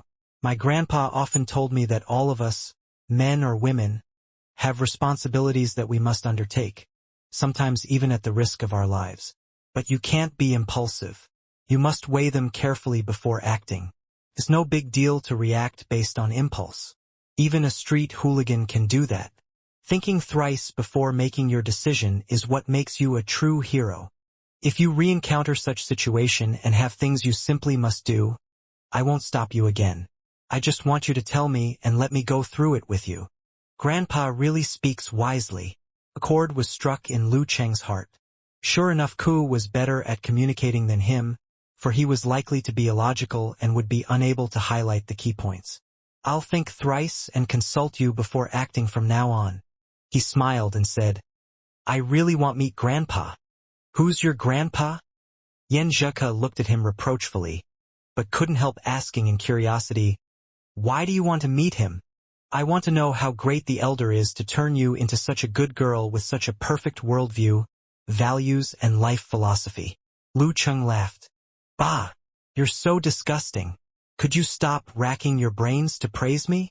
Yan Zhika giggled, her mood significantly improved. Let me punch your chest with my little fists. Your little fists can break stones. Lu Cheng smiled obsequiously. Laughing for a while, Yan Zhika raised her head and pursed her lips. Still uneasy, she asked, Chang, you really don't mind all those gossips and insults? He had done nothing at all. It was all her. If I say I don't mind, I'm just lying to put you at ease. But it's not as serious as you think. At first I felt I was wronged out of nowhere, but I'm now relieved since you've made things clear to me. What you've done is what I've done. I can only eliminate their prejudices with one victory after another. Once I show an indisputable strength, those gossips and insults will no longer mean anything. I can't hope that everyone likes me. There will always be those with malformed personalities.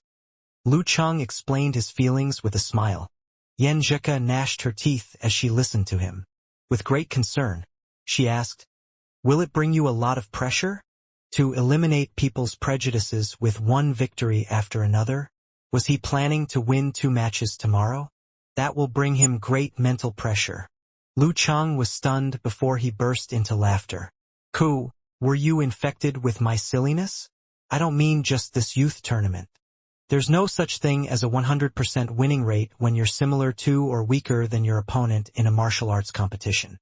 The Dragon King had tasted defeat. Warrior Sage had tasted defeat. Among all the famous martial arts practitioners these days, who have not once failed.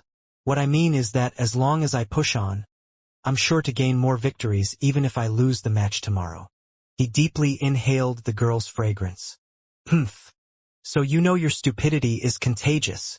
Yan Zhika sneered, her mind finally put at ease. She broke free from Lu Cheng's embrace and said, "I've to go down now. Sister Jingjing and the rest are waiting for me in the car." Under the soft light, Ku's beauty was bewitching. The more he looked at her, the more attractive she became. It reminded Lu Cheng of his initial expectations. Swallow his saliva, he told her his suggestion. "Ku, why don't you ask Sister Jingjing to go back? You can sleep here tonight." A startled Yan Zhika blushed furiously at a visible speed and stammered, Tomorrow you—" Before she could finish, she was propelled forward and felt herself pulled hard into Lu Cheng's embrace. Her pink lips were covered with his in a deep, passionate kiss, blocking the rest of her words. With their lips and tongues entwined, Yan Zhika's face was as red as if she was drunk. She began to respond to Lu Cheng, even as her head reeled. Without being aware of it, she was gradually pressed onto the bed. There were several times where she wanted to speak, but she was unable to due to his endless kisses. Aroused, Lu Cheng sucked on the sweetness in Ku's lips.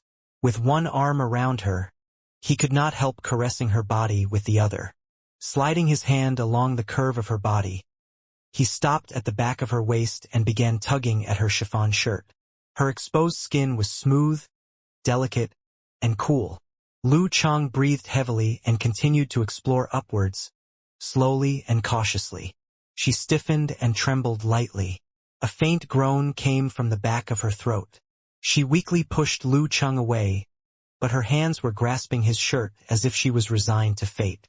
An ear-splitting ringtone rang through the air, over and over. Lu Cheng pretended not to hear and was about to throw the phone far, far away with one hand. But Yan Zhika had recovered. She sat up and pushed him aside with great force. The girl's face was flushed a deep red, her eyes swimming with tears, her lips glistening with moisture. She picked up her phone as she gasped and berated Lu Cheng at the same time. "Pervert! Pervert! Pervert!" The call was from Gu Shuang. Yan Zhika calmed herself before answering. "What's up? You took so long to answer." Gu Shuang's giggle deepened the color of Yan Zhika's face. She did not dare to reply. "I'm worried we'll be waiting in vain, so I'm calling to make sure if you'll still leave with us. You can't let us sleep in the car, can you? Did I disturb you too? What are you thinking?" "I'll go down now," Yan Zhika said reproachfully. Lu Cheng helplessly covered his face. He was so close to success. Little Miss Gu Shuang should have called just 1 minute later. Yan Zhika glared at him, eyes still glittering, before letting out a humph. "I'm leaving. You still have a match tomorrow." Looking aside shyly, she jumped off the bed like a little white rabbit and went to the door as she straightened her clothes. Lu Cheng sighed, not knowing whether to laugh or cry. Following her, he bent over and sent the girl off. Yan Zhika took an accidental glance at him and became embarrassed. "Hello, pervert." "Bye, pervert. Good night." Lu Cheng stepped forward, hugging her and planting a gentle kiss on her forehead. Yan Zhika turned to look somewhere else with her watery eyes. Good night. Worried she would not want to leave if she stayed with him any longer, she turned and ran towards the elevator. She had such violent mood swings today that she almost lost control of herself. Zhang Zhutong got inside his car after the matches ended and rested in the back seat, ignoring his female companion. He closed his eyes and he recalled the last two matches. One was between Lu Chang and Meng Jiefeng, the other between Han Jifei and Qiu Shan. The car sped past the streets, stopping in front of a 29-story building instead of his villa. Two glowing large characters were hung on the building. Haiyuan Mansion.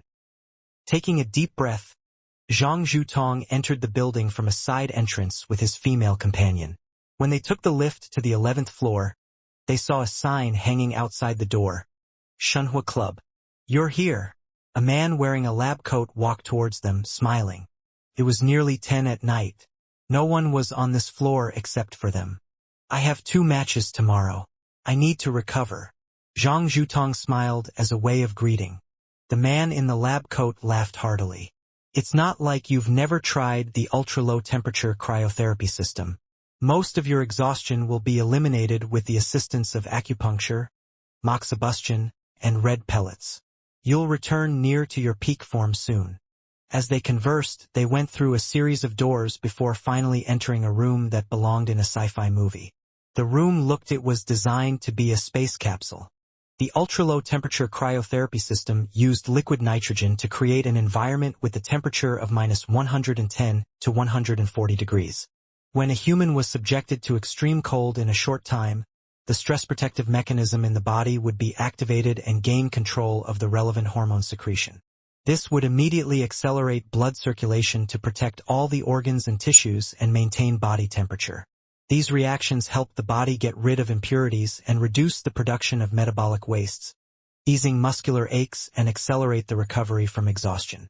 After the brief cold stimulation, muscles would be more relaxed after returning to normal temperature.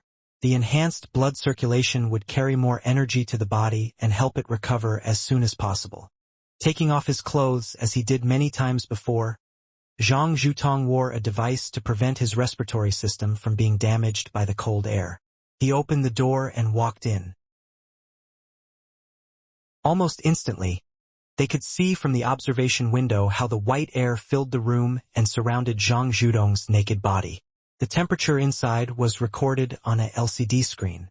It was -130 degrees. At the same time, another round of overtime began in the TV station. Wrapping the table, the leader asked, "Have you decided on the nicknames of the top 4 yet?" The young man with disordered hair said tentatively, "Since we have 6 Vajra and 8 little immortals, what about 4 heavenly kings?" 4 heavenly kings? Only the mighty ones are qualified for that title. These young warriors aren't even at high-ranked Dan stage yet. The title would only bring them hate comments. The man who liked reading web novels sneered at the suggestion. Since these young people are all talented, maybe we can call them 4 heavenly sons. But it's not easy to make any nicknames of that title. If you have to call someone so, and so heavenly son, how unpleasant it would be. The others protested the suggestion. It's not necessary to call them so and so heavenly son. We can just give them 4 corresponding nicknames. The man who made the suggestion tried to explain. The leader nodded. I'm pretty happy with this suggestion. We'll use the title tentatively and give them nicknames according to their ranking after this competition. We need to show the difference in their levels. In the early summer in early August, the air was humid and warm. It was so stifling that it made people feel like they were in a sauna. Lu Chang sat by the bed, his emotions as he keenly felt the remnants of his passion. He wanted to take a cold shower to calm himself, but he recalled the effects of cold force and gave up on that idea. Since he had to be in tip-top form for the matches tomorrow, he could not do anything else either. Shaking his head while laughing at himself, he picked up his phone and sent a message to Yen Jeka with a pitiful emoji. I don't dare to turn on the air conditioner or to take cold shower. I can only keep my mind clear and cool down naturally. In the lift, Yenjeka could still feel the heat from Lu Cheng's hand touching her waist earlier. She scoffed and pursed her lips. She took out a pocket mirror from her bag and stared at her reflection. Flushing cheeks, moist lips, and watery eyes with joy and embarrassment in it. With just one glance at her, anyone could tell she was up to no good. That pervert Chang. She quietly cursed him. After stepping out of the elevator, she stayed in the lobby, not daring to directly meet Gu Shuang and Xing Jingjing. After a few minutes, she checked her reflection and made sure her face was back to normal. Only then did she step out of the hotel and return to Gu Shuang's car. When she opened the co-driver's door and was about to sit down, she saw her close friends carefully looking at her from top to bottom. Gu Shuang giggled. I still feel like I've ruined your little rendezvous. It's not a rendezvous, Yenjika replied gruffly. It was obviously an evil-doing. Being a wise person, why was she so irrational as to fool around with Chung knowing he has a match tomorrow? She must be bewitched. Yeah, she must be infected by him. I can't quite believe you, Gu Shuang giggled. While relishing in the passion of winning a key match and with a beauty like you by his side, I wouldn't be able to control myself if I'm him. I don't believe your Chung, as an ordinary man, will be able to bear it. What can't you bear? Yenjika dared not to continue this topic. Instead, she grasped a certain point and used that as her reply. Gu Shuang, who was twisting her car keys, stopped, laughing her head off. I was just talking with Sister Jingjing about it. What? Yenjika wore a blank expression and looked at Xing Jingjing, who was sitting in the back seat with a neutral and innocent expression. We were saying you have a good figure. I get envious whenever I see it. I want to make it mine. Gu Shuang's laughter rang throughout the car. Look, my thighs are thicker than yours, my waist is fatter than yours, even your breasts are firmer than mine. I really want to cry. At least you're busty, Xing Jingjing complained. You're right. When you put it that way, I've regained my confidence. Gu Shuang raised her chin and turned the key to start the car. You female hooligan. It's time for you to lose weight, Yenjika scolded jokingly. When she took out her phone, she saw Lu Cheng's text. Cool down naturally. The girl once again blushed as she typed a gruff reply. Dirty hooligan. Pervert Chang. Lu Cheng sent an astonished emoji. It's a misunderstanding. I meant the weather. The room is too hot without air conditioning. Humph, aren't you called the walking air conditioner? Are you still afraid of the hot weather? Yenjika replied with an emoji that said, there is only one truth. What a bad guy. He was definitely referring to that thing. I'm worried I'll trigger the remnants of cold force. Lu Cheng forcibly gave an excuse. Oh, Yenjika sent an angry emoji. If you can't turn on the air conditioner or cool yourself with the power of frost, why are you still asking me to stay there? Did you want to die of heat? Or do you want me to keep my mind calm to cool down naturally? I am wrong. Stunned, Lu Cheng soon began laughing. Damn it, could tricked him again. Yenjika curved her lips, showing dimples. She was happy and relaxed. Tisk, tisk. A driving Gu Shuang glanced at her. After laughing and chatting with Yenjika for a while longer, Lu Cheng finally felt calm and cool enough. He went to the window and drew the curtain partially. Breathing in the warm, dry night air, he dialed his master's number. Hey you brat, you still remember you have a master? Geezer sure could not help teasing him. No, no such thing. I just don't want to bother you with small issues. Lu Cheng grinned. Master, I've reached the dance stage. I've made it to the top 4 of our provincial youth tournament. The semifinals are tomorrow. Lu Cheng showed off his achievements to please his master. Not bad. Your progress is a little quicker than I'd expected. Geezer sure emphasized the word, a little, in his calm reply. As for the so-called youth tournament, do you think I care about such a low-level competition? But it's good that you made the top 4. I'd be ashamed of you otherwise. He chuckled and continued. Did you mix the elements necessary for cultivation when entering the dance stage? I did. That's also what I want to consult you about. Lu Cheng replied frankly. Geezer sure grinned. Let me guess. Did you get inspired by Long Hu Immortal's method of forming a Taiji Bagua within one's body with ice and flame as yin and yang to balance his condensed Dan? And then apply such a balance into your force concentration. Ah, Master, how did you know? Lu Chang was confused. He said as if he had witnessed it. No, it was impossible to determine such an abstract thing even if he had witnessed the whole process. Geezer sure laughed cheerfully. I can guess it even with my toes. Without any other reference materials, that's about the only thing you can do. What's your plans for future martial arts learning and practicing? He dared not to say more, worried that Lu Chang might sense his excitement. I want to get used to the Dan stage first and review the basics to thoroughly understand each detail and relearn them. Then I'll ask for your protection in the new semester when I'm once again enhancing my ice and flame supernatural abilities. Lu Chang explained his plans. Not bad. You're patient and didn't lose your head from your victories. You're calm too, said Geezer Sure, praising him. Many brats devote themselves to pursuing more powerful kung fu as soon as they reached the Dan stage. They completely forgot to lay a solid foundation or understand the process of the physical body gradually breaking its limits. These are all useful for refining your root pulp in the future. Don't worry. I'll teach you the corresponding knowledge to the Dan stage in the new semester. Okay, Master. Lu Chang answered joyfully. He hung up the phone. Lu Chang then checked the time, lied down in bed, and said good night to Yenjika. He began meditating with concealment of spirit and qi, basking in the natural wind. The next day, Lu Chang woke up on time. He felt fresh and energetic, without any signs of catching a cold. He continued to practice the martial arts movements and fighting style he had learned into his cultivation of the Dan stage in his morning exercise. The key point was the 24 blizzard strikes.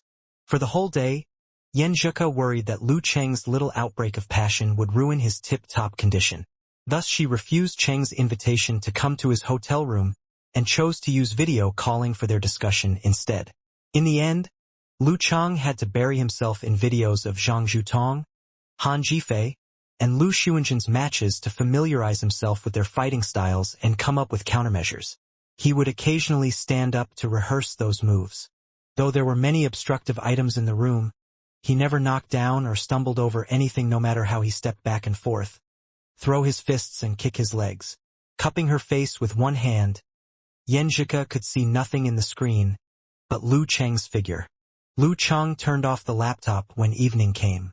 He took a shower and dressed. Overlooking the martial arts stadium not far away, he could see a crowd outside and heavy traffic on the roads. Fastening the last button his shirt, he turned and walked to the door. It was the final night of the youth tournament. The familiar procedure and process remained unchanged, except for fewer seats for the fighters. At 7:30 in the evening, the ceremony finally came to the drawing lots segment after the opening song, speech, and review of previous matches. This was the last lots drawing. Chairman of Xing Province Martial Artist Association, Yin Huaming reached his hand into the drawing box and drew a ball. He read the name printed on it. First see Zhang Zhutong.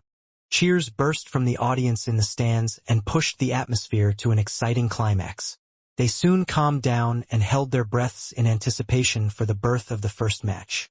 Outside the Xing Province satellite TV studio, the woman wearing half-rimless glasses was reporting to her leader in excitement. The ratings record is broken.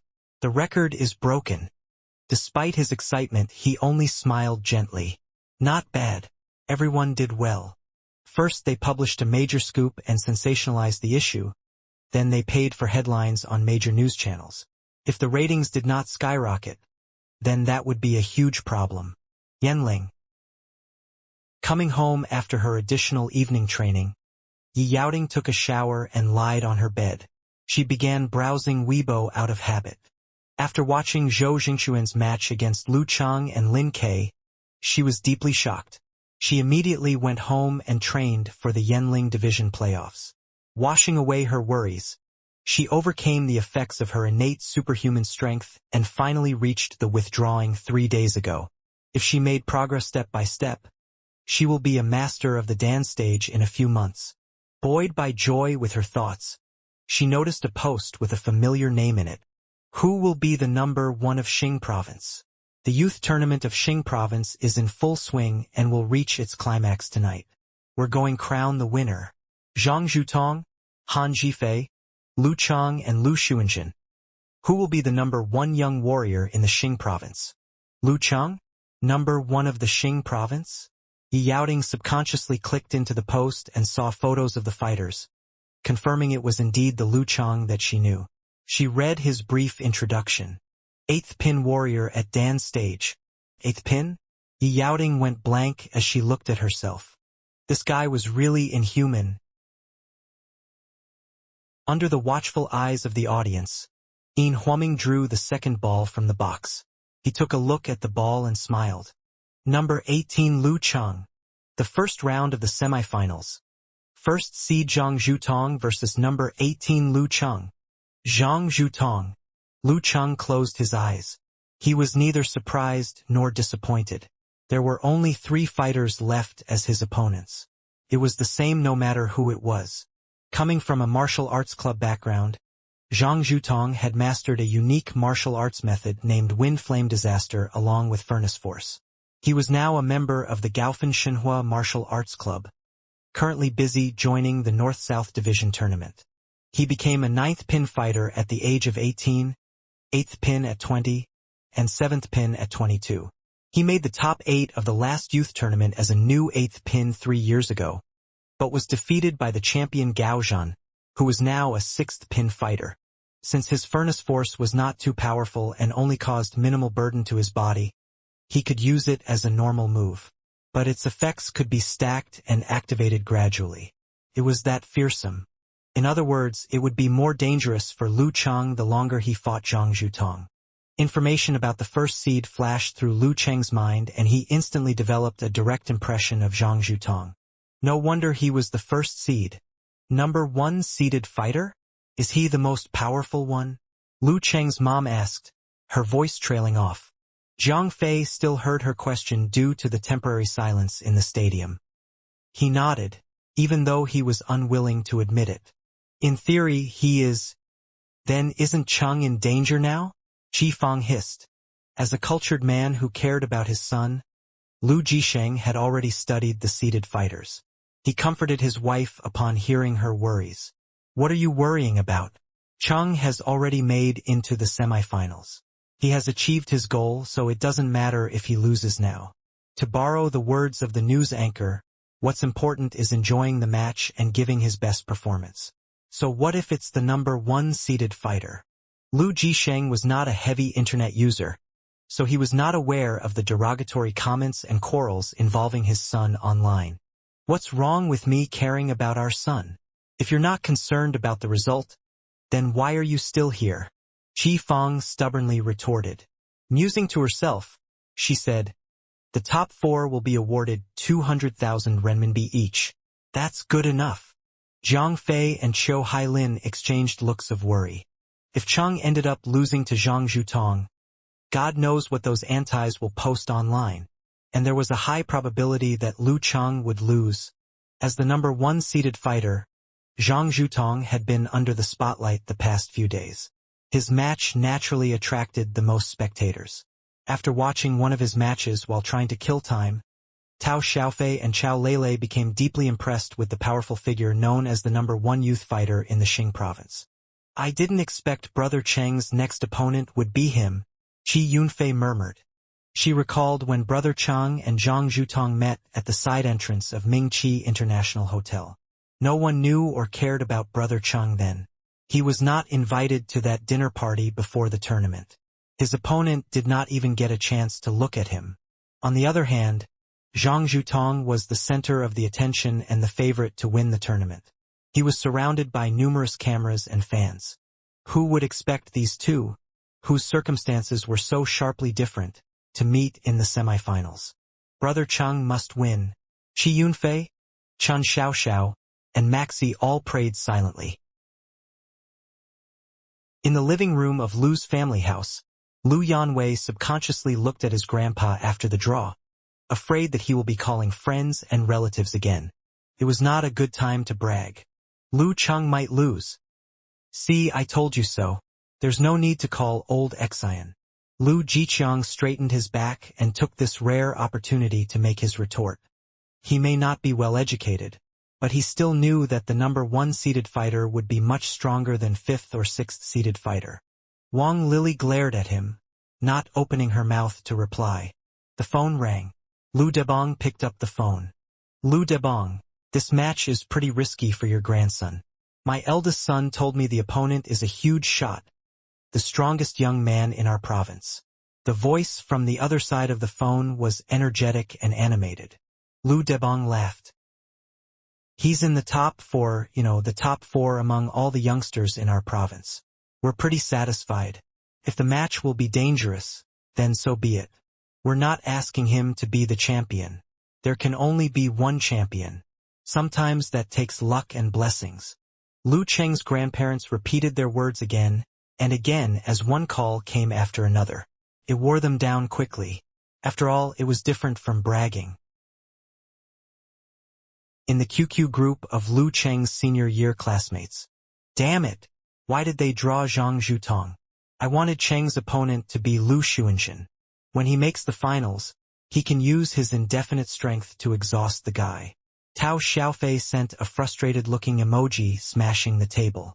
As someone who spent all year jumping from one bar to another, Tao Xiaofei was involved in the trifecta of drinking, smoking, and gambling. After the top 16 fighters were determined, he placed a 10,000 renminbi bet on Lu Cheng winning the championship. Had he foreseen the drawing result, he would have spent all that money on investigating the nightlife in Gaofun. Isn't it normal for Lu Cheng to encounter either Zhang Zhutong or Han Jifei? The real news is if he doesn't encounter any of them. Du Liu answered with a head-scratching emoji. Yep, I know. Never mind, it's just me complaining. Tao Xiaofei said with an emoji with outstretched hands. Other schoolmates started joining the conversation, suggesting the Saudi Arabian to send a red pocket as a way to wish Lu Cheng well. Little son, what do you think of the match? Who do you think will? Wei Renjie rubbed his eye bags and looked at Sun Yixing, Wu Qingguei, and Chu Weikai. Sun Yixing thought for a while and said, It's acknowledged that Zhang Zhutong is the number 1 among all young fighters under the age of 26 in our province.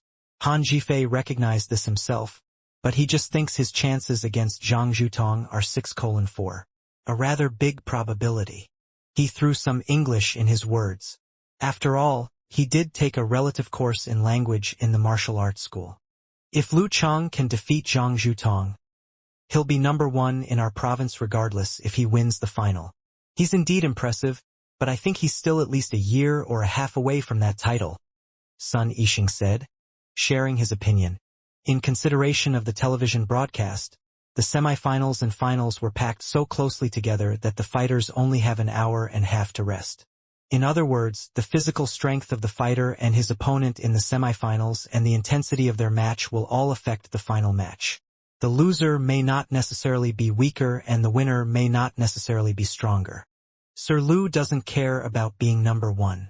He's a superstar, Wu Ting said, butting into the conversation and making Chu Weikai and Wei Renjie laugh. When she turned around, she saw Zhang Qiufan and Yao Ruiwei with downcast expressions, and it made her worry again.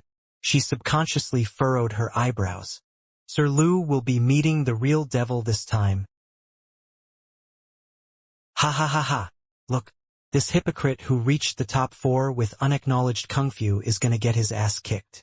Yan Shaoling punched her bed when she saw those nasty posts on the forum. She was so pissed off.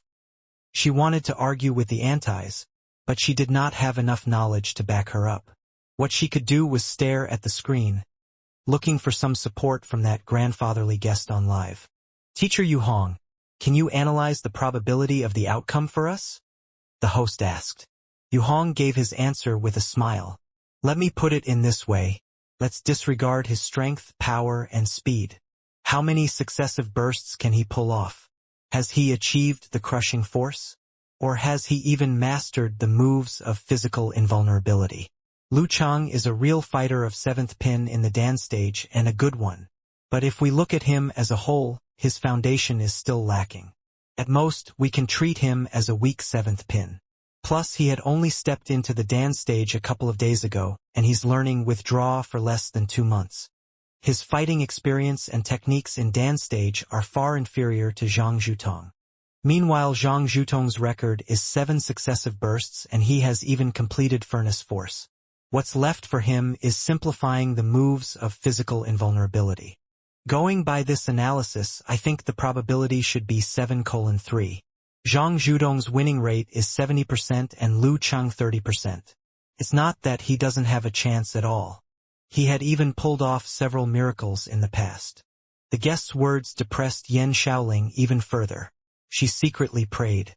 Primeval Lord of Heaven, Jade Emperor, Queen Mother, Buddha, God, Amen. Please bless Lu Chang, so he can defeat his opponent. The top seed? Zhang Zhutong? I know him. He's super awesome. Gu Shuang clapped her hands in excitement. Realization hit her when the 2 people sitting next to her shot her a look. She chuckled, feeling guilty. Ku, your man is even better. Yan Zheka pursed her lips and looked at Lu Chang, who was seated in the guest seats, her gaze affectionate. When she looked at her phone, she abruptly stood up and walked towards the other end of the aisle. Ku, where are you going? Gu Shuang asked curiously. Restroom.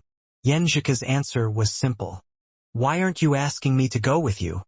Gu Shuang was used to going to the restroom with her entourage of close friends. You just went there with Sister Jing. Yan Zheka did not turn around. Haha, I almost forgot, Gu Shuang replied, fiddling with her hair. The match was beginning soon. Spectators who needed to use the restroom had already gone. The next round was yet to come, so the restroom was silent without the usual line of people. This was exactly the environment Yan Zheka needed. Standing in front of a mirror, she took out her phone. With her even, white teeth biting on her bottom lip, she gathered her courage and spoke at a neutral pitch. Darling, go for it. She blushed after finally saying those words, beyond embarrassed. Beloved Chung.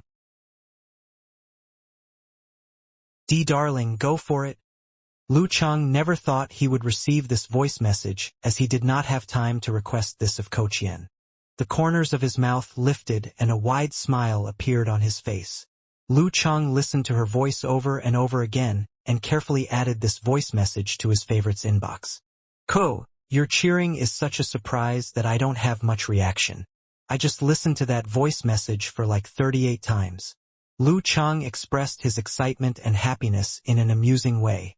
Well, do your best. Yan Zheka answered aloofly. Yes, madam.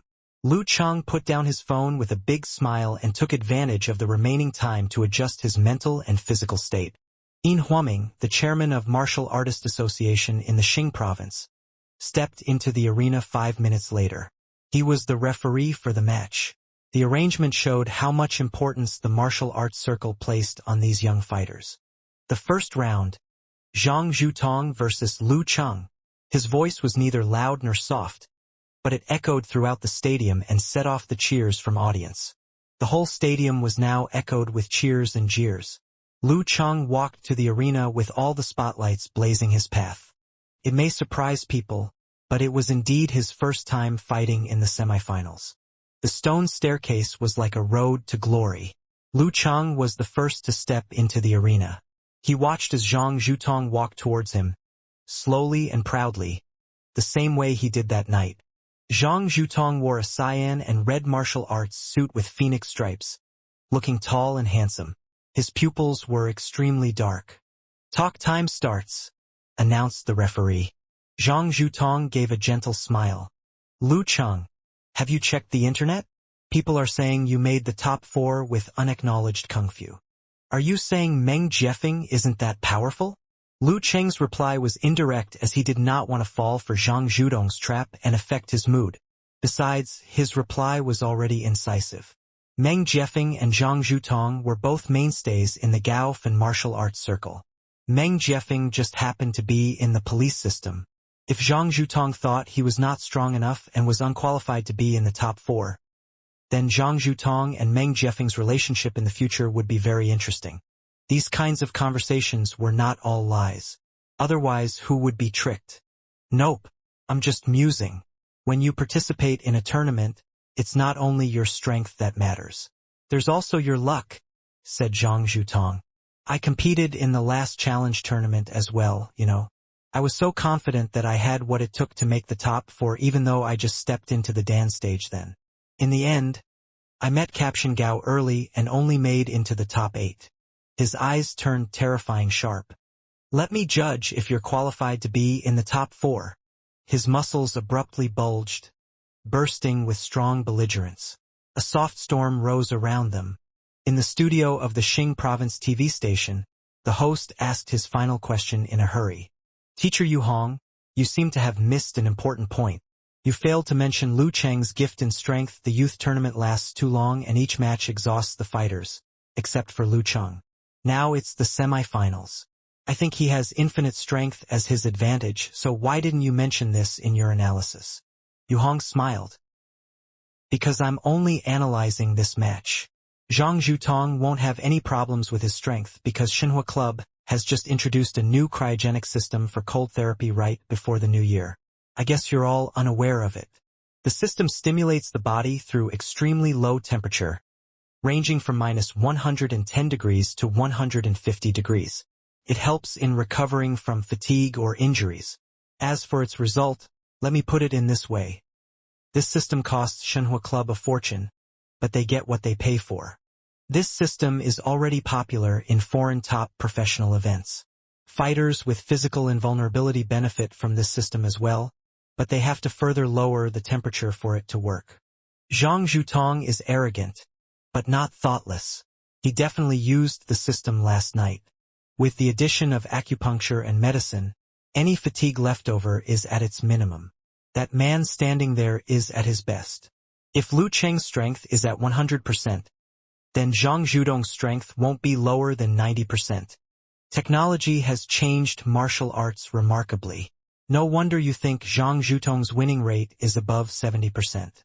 What an interesting match. Based on your words, if he consolidates his foundation, he will have high hopes of obtaining his qualification as a professional 7th pin in only a year or a half. By then, he'd only be 20. Zhang Zhutong became a professional 7th pin when he was 22. We can completely regard them both as heirs to our martial arts circle, the host said. Will the back wave push the front wave away, or will it be the other way around? Let's wait and see. Some were delighted while others were dismayed as they listened to the analysis. In the arena, Lu Cheng was neither angered nor saddened by Zhang Zhutong's provocations. He was prepared after Yan Zhika's warning last night. He said calmly, I don't need anyone to judge my qualification. 1 or 2 or even 3 years later, I hope you still have the nerve and confidence to say something like this. He hid his tough personality behind a gentle appearance. On one hand, he wanted to show that his confidence in martial arts would not be compromised by 1 or 2 losses. On the other, he implicitly compared the speed of their growth. Last year I was just an ordinary guy with no knowledge of any kung fu. In January I became a good amateur first pin. In April, I defeated all my opponents and became a professional 9th pin. Beginning this August, I stepped into the Dan stage and became a professional 8th pin. I'm likely to earn my qualification as a 7th pin April next year. Give me another year or 2 and I might become a 6th pin. I might even have the chance to enter the inhuman stage. What about you? With your current potential, will your rank be the same as me, or will there be a disparity between us in a couple of years? When that time comes, do you think you will still have this courage and confidence to judge my qualification? He was not at all exaggerating. What he said just now was a sensible and objective analysis of their current situations. But the truth hurt the most.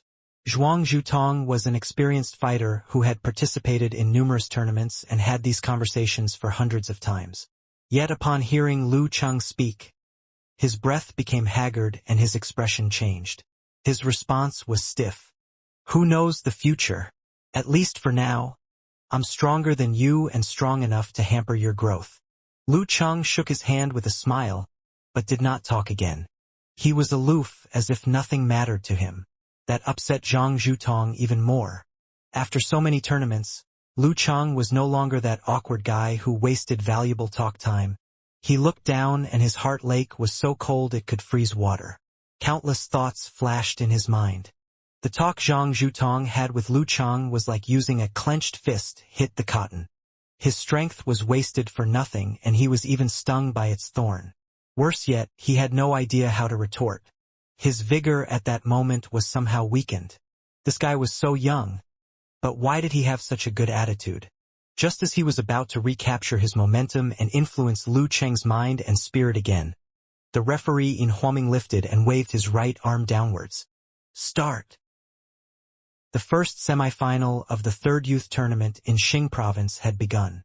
Without any hesitation or thought, Zhang Zhutong straightened his back and stepped towards his opponent. Like a rolling heavy tank, he gradually increased his speed and brought a strong wind to the ground, which made Lu Chang squint. Wind flame disaster, wind flame step. In his last step, Zhang Zhutong contracted his body muscles and rushed forward. A loud burst echoed in the air. He charged at Lu Chang as if the ground had shrunk. With his left hand in front of his chest and his right arm working like an iron rod, he condensed all his explosive power and let it lash out at Lu Cheng's chest and abdomen. Zhang Zhutong took his time building his momentum, leaving Lu Chang too much time to prepare his severe warning, and still had the nerve to do a frontal attack. Lu Chang could sense something was not right. Lu Chang could afford the risk in this issue, but not Zhang Zhutong. He may be a professional seventh pin in the Dan stage, but he could also become stiff when severe warning hit him. Stiffness meant a lot when strengths of two fighters were the same. In other words, that stiffness almost equaled victory. Instead of competing in moves and wind and flame step, Lu Chang pushed his feet inward and expanded the muscles of his thighs. He twisted his waist and lowered his shoulder to launch a blast punch that tore the wind apart, successfully blocking the enemy's attack. When they almost collided, Zhang Zhutong flicked his wrist and flung a bullet. The fist became like a cloud among the wind, gently floating to the side. Opening his palm, he ferociously held onto Lu Cheng's forearm. Wind flame disaster, wings swaying clouds. So what if Lu Chang knew simplified moves of physical invulnerability? As long as he avoided any collisions and only hit Lu Cheng's weak points, everything would be fine. Lu Chang had long prepared for this. He successfully blocked the incoming force with his shoulder. Softening his arm muscles, he wielded his hand like a long whip and avoided Zhang Zhutong's grasp, before turning away from him. As his center of balance shifted forward, he tightened his arm and aimed directly at his opponent's wrist with might. At this time, Zhang Zhutong pushed down his qi and blood and formed a human body Big Dan. He lifted his left leg and stamped the ground powerfully. Bang! He pointed all the force from the Dan stage explosion onto the arena, shaking the entire place. A visible crack appeared under his feet, rapidly expanding all around. The cracks were deep and large, making the audience tingle with fear. Stamping earthquake. That was the power of a professional seventh pin in the Dan stage. Zhang Zhutong's timing was excellent. His stamping happened exactly when Lu Chang was shifting the center of his weight forward, making him feel like the ground beneath him was rising and falling.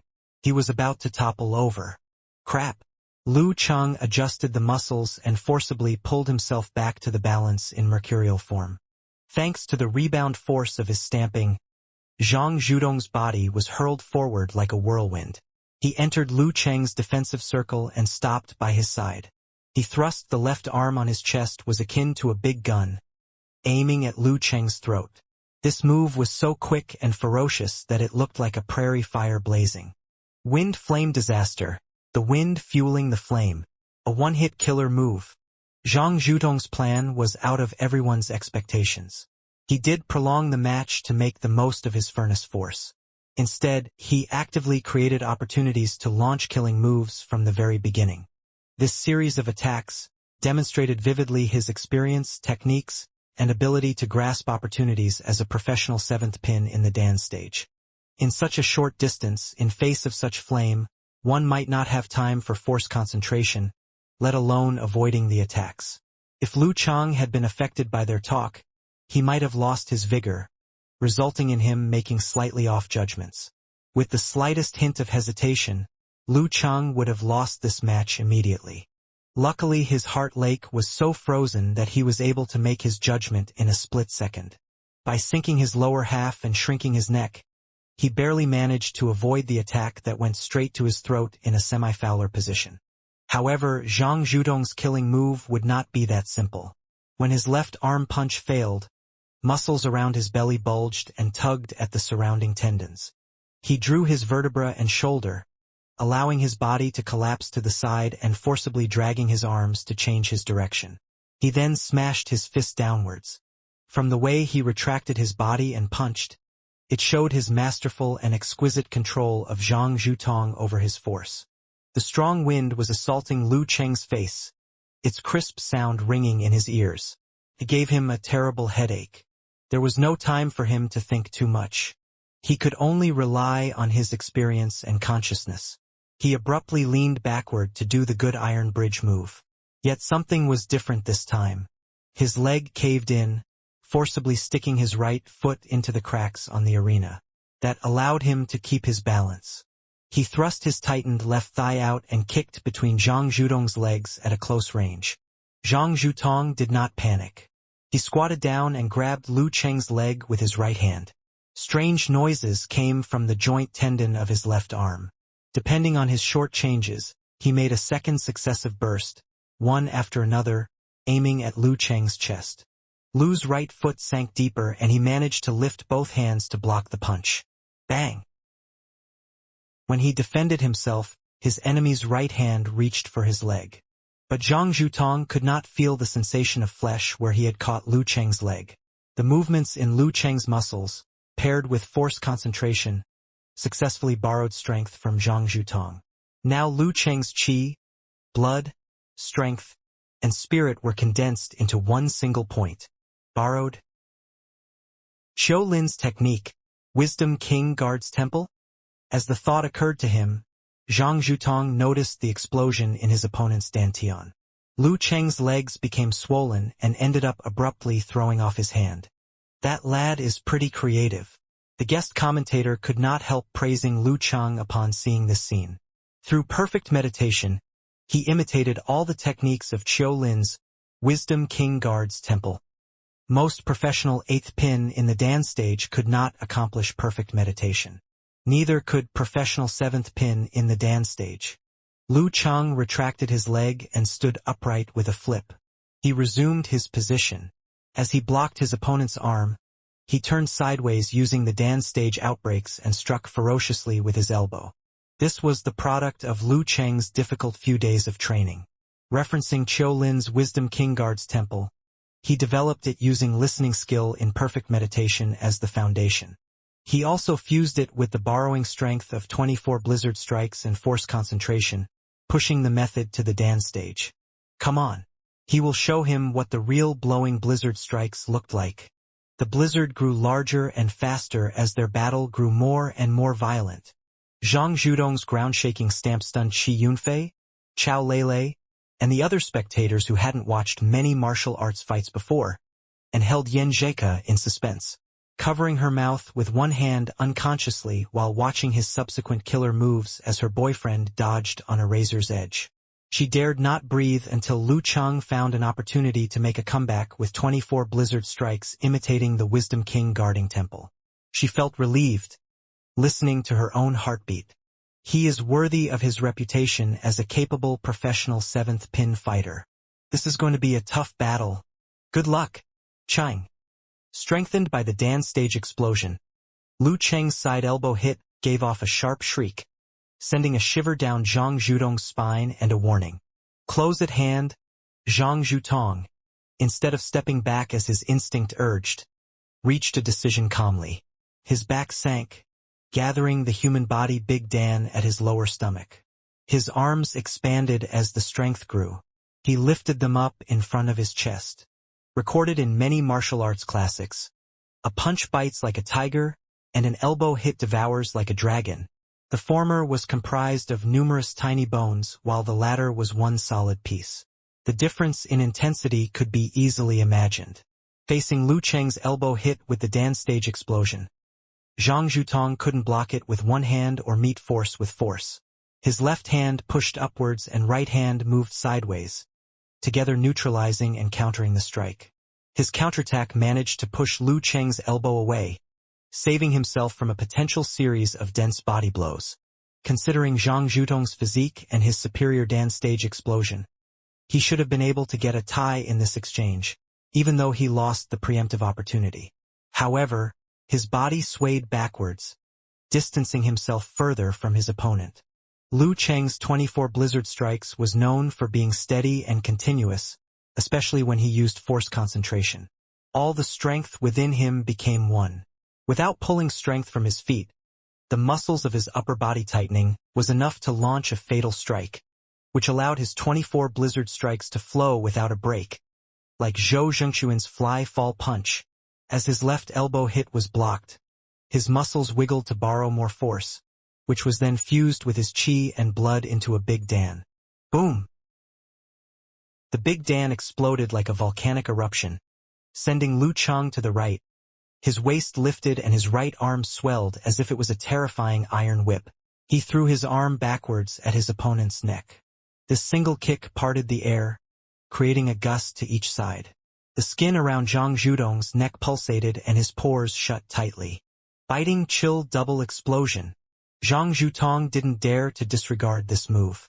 He performed another force concentration in response. Muscles on his right hand became more obvious through the blue and red martial arts suit, and the back of his hand turned the color of tendons and vessels. Bam! Strength came from his shoulder, pulling his elbow to throw his forearm out like nunchakus to block Lu Cheng's single kick. Bam! A deafening roar pierced through the air. Lu Cheng's body tilted forward, but his qi and blood quickly circulated, pulling part of Zhang Zhutong's strength into his dantian. He turned right again, leaving his side facing towards his opponent. His back sprung as he threw a powerful sidekick without any rest. Brutal blizzard triple explosion. He understood himself and the opponent, who was no Meng Jiefeng. If he went on the defensive again, he might not get another opportunity to turn the tide. He would be defeated in the storm of the opponent's offensive moves. To win this battle, he must continue advancing with the aggressive mega avalanche, giving Zhang Zhutong no chance to catch his breath. After a delay comes a let. Zhang Zhutong took a step backwards and immediately lowered his center of gravity to ease the shivering. His legs jerked up, launching a deadly kick to confront Lu Cheng's sidekick, creating a shadow of the wind. Triple explosion vs. triple explosion. Bam! Referee Huaming felt high winds blowing against his face and saw two legs frozen in the air after the collision, their shoes and the bottom part of their suits scattering away. After a course of strength borrowing, Lu Cheng's power was finally a match for Zhang Zhutong's. Lu Cheng lowered his center of gravity as if sitting on a throne and withdrew his right leg in a nearly impossible way, while borrowing some strength to help him stand firm. Sweat came out of his pores but didn't drip down. With his dantian full of energy, Lu Cheng tightened his back muscles, his clothes at the edge of bursting. His thick left arm suddenly launched a punch upward at the opponent's stomach. It happened too fast, right after his last strike, like a non-stop storm that couldn't be avoided. Great snowslide quadruple explosion. For strikes with increasing power ignited Lu Cheng's supporters' passion. They cheered and screamed disorderly. After taking his leg back, Zhang Zhutong stepped back again as if he was waiting for something. However, Lu Cheng's punch arrived instantly, forcing him to gather his energy in his dantian and meet Lu Cheng's quadruple explosion with his. His left hand threw out a seabed burst punch. Bang! The sound of a bomb exploding. Waves of wind spread in all directions, causing those broken pieces of the green tile to roll across the floor. Such a collision and such a fight had gone beyond normal human limits. Lu Cheng borrowed strength again from the collision and formed another human body Big Dan to expand the aggressive Great Snowslide. Zhang Zhutong swung his body backwards and then pushed his back to pull himself away from the downside. Since Lu Cheng had launched his 24 blizzard strikes by imitating the Wisdom King guarding temple technique, Zhang Zhutong, with plenty combat experience and knowledge about the opponent's style, knew he must prevent himself from falling into an extreme passive position under the brutal blizzard's attack. With less than one arm's distance, ducking or stepping back blindly would be a suicidal move. He quickly made up his mind to meet force with force and managed to block 4 blows in a row, taking one small step back each time to gradually distance himself from Lu Cheng. By now he had gained enough space to complete many moves. Seeing Zhang Zhutong about to retreat, Lu Cheng detonated his danqi and threw himself at his opponent, filling the gap between them at once. Lu Cheng threw a powerful punch at Zhang Zhutong, while the latter combined the wind-fire step and the wind-swaying clouds technique and slid to the side swiftly on his bare toes like a willow branch. Zhang Zhutong successfully avoided the strike and got himself out of the pressing 24 blizzard strikes. Yan Zhika heaved a sigh of pity. Her expectation had gradually built up. She could almost see the light of victory. However, this was a professional 7th pin fighter in the Dan stage. This was the number 1 seed in this tournament. He's lived up to his great reputation. Lu Cheng lost the chance to launch his quintuple explosion and held back his desire to continue the offense. It would be great if I could suppress Zhang Zhutong till the end with the brutal blizzard. However, I shouldn't bet everything on it or I would set myself up. Strategies must be adjusted to the current events in actual battles. It's not easy. As the thought flashed through his mind, Zhang Zhutong moved close to his side, his eyes wearing a thin layer of red and his right arm swinging back to launch a forward punch. To ensure his moves could flow smoothly, Lu Cheng didn't fuse the Thunder Roar Zen into his 24 blizzard strikes. Finally, he had time to visualize thunderclouds. He tightened his arms into hammers, preparing to throw a punch. No matter what move he makes, I'll give him a shivering Zen. His muscles and fascia were tightened a lot more than before. As the strength exploded, a terrifying blow was created. Bam! Zhang Zhutong's body shivered and his arm shrank back. Bearing the rolling qi and blood, he managed to move slightly. Lu Cheng suffered an intense burning sensation in his forearm's tendon and vessel. The smelter force. Zhang Zhutong moved to Lu Cheng's side, with a pair of red eyes, and threw another punch at his spine. With no fear, Lu Cheng turned sideways and tightened the muscles on his right arm to engage his opponent with a single whip. Come on, let's see whether you can take more Thunder Roar Zen or I can bear more smelter force. Bam! Bam! Bam!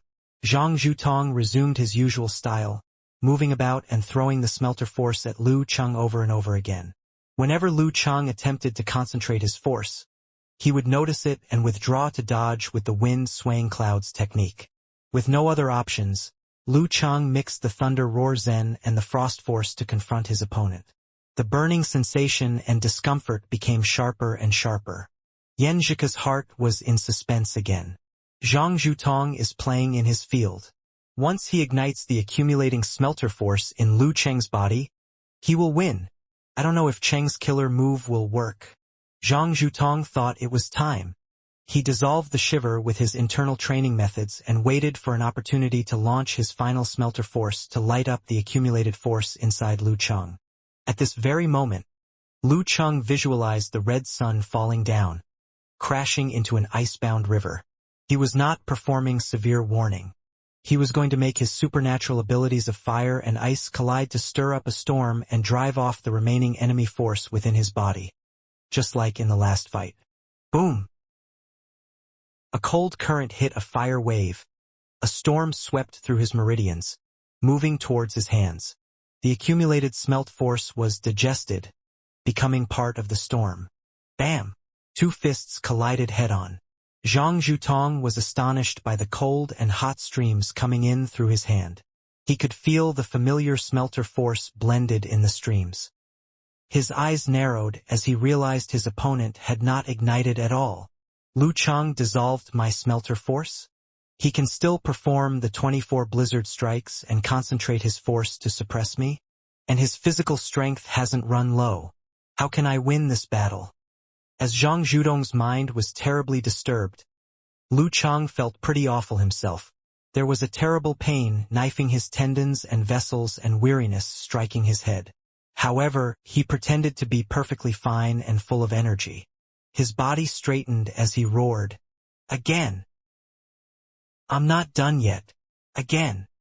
His imposing aggressiveness shook Zhang Zhutong's heart lake and interrupted his thinking.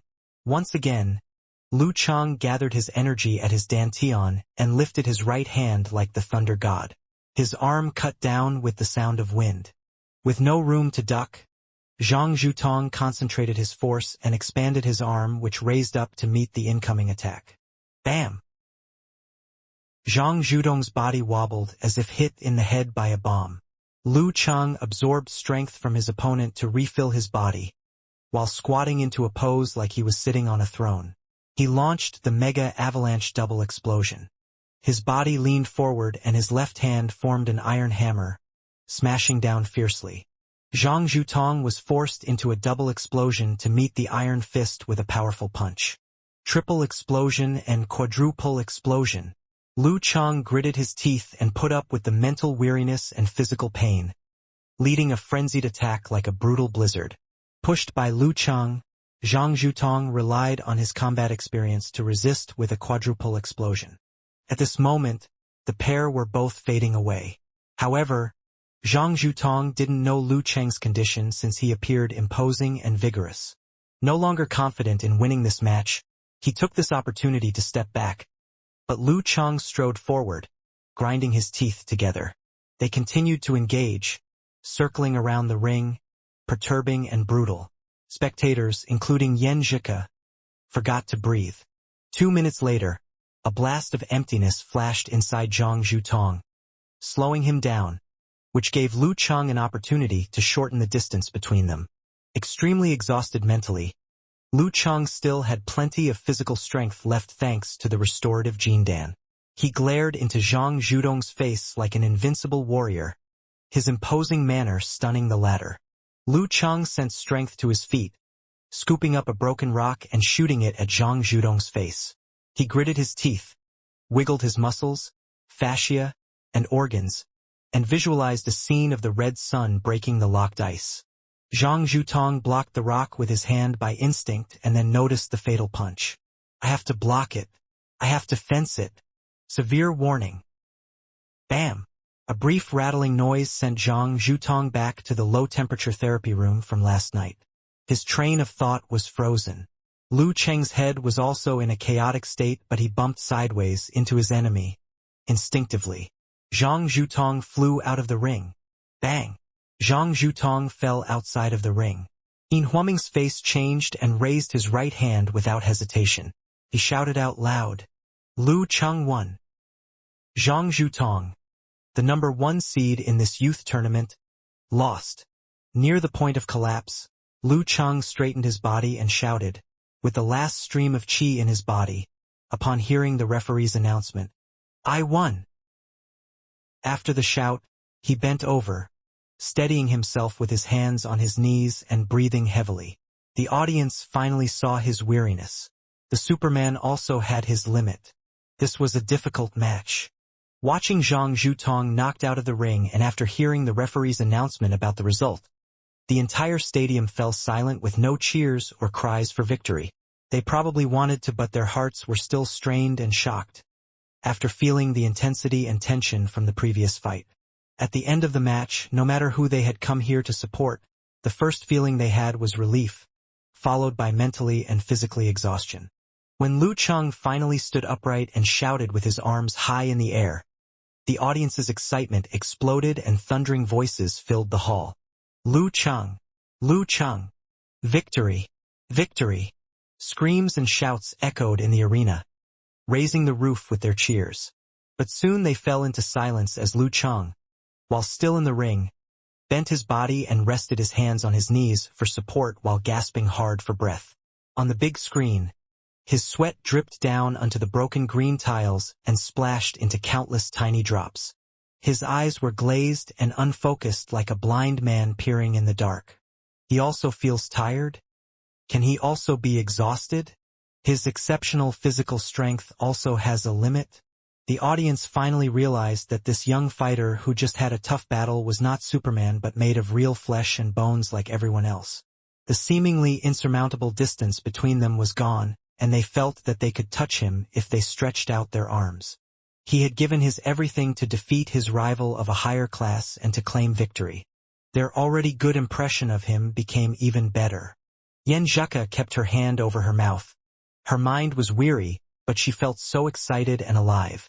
Watching Lu Cheng exhausted in the ring and recalling his imposing and overwhelming bearing earlier, she found her heart filled with love, concern, pride, excitement and joy. She wanted to jump into the ring to give him a big hug. Lying on the floor next to the ring, Zhang Zhutong gradually regained consciousness. Through the transparent glass ceiling, he saw the rising moon shining with a backdrop of countless lights. It was so peaceful that he thought that he was still in the ultra-low temperature cryotherapy system shrouded by thick fog. A defeat? I've waited for 3 years and I've trained for 3 years. Yet I lost.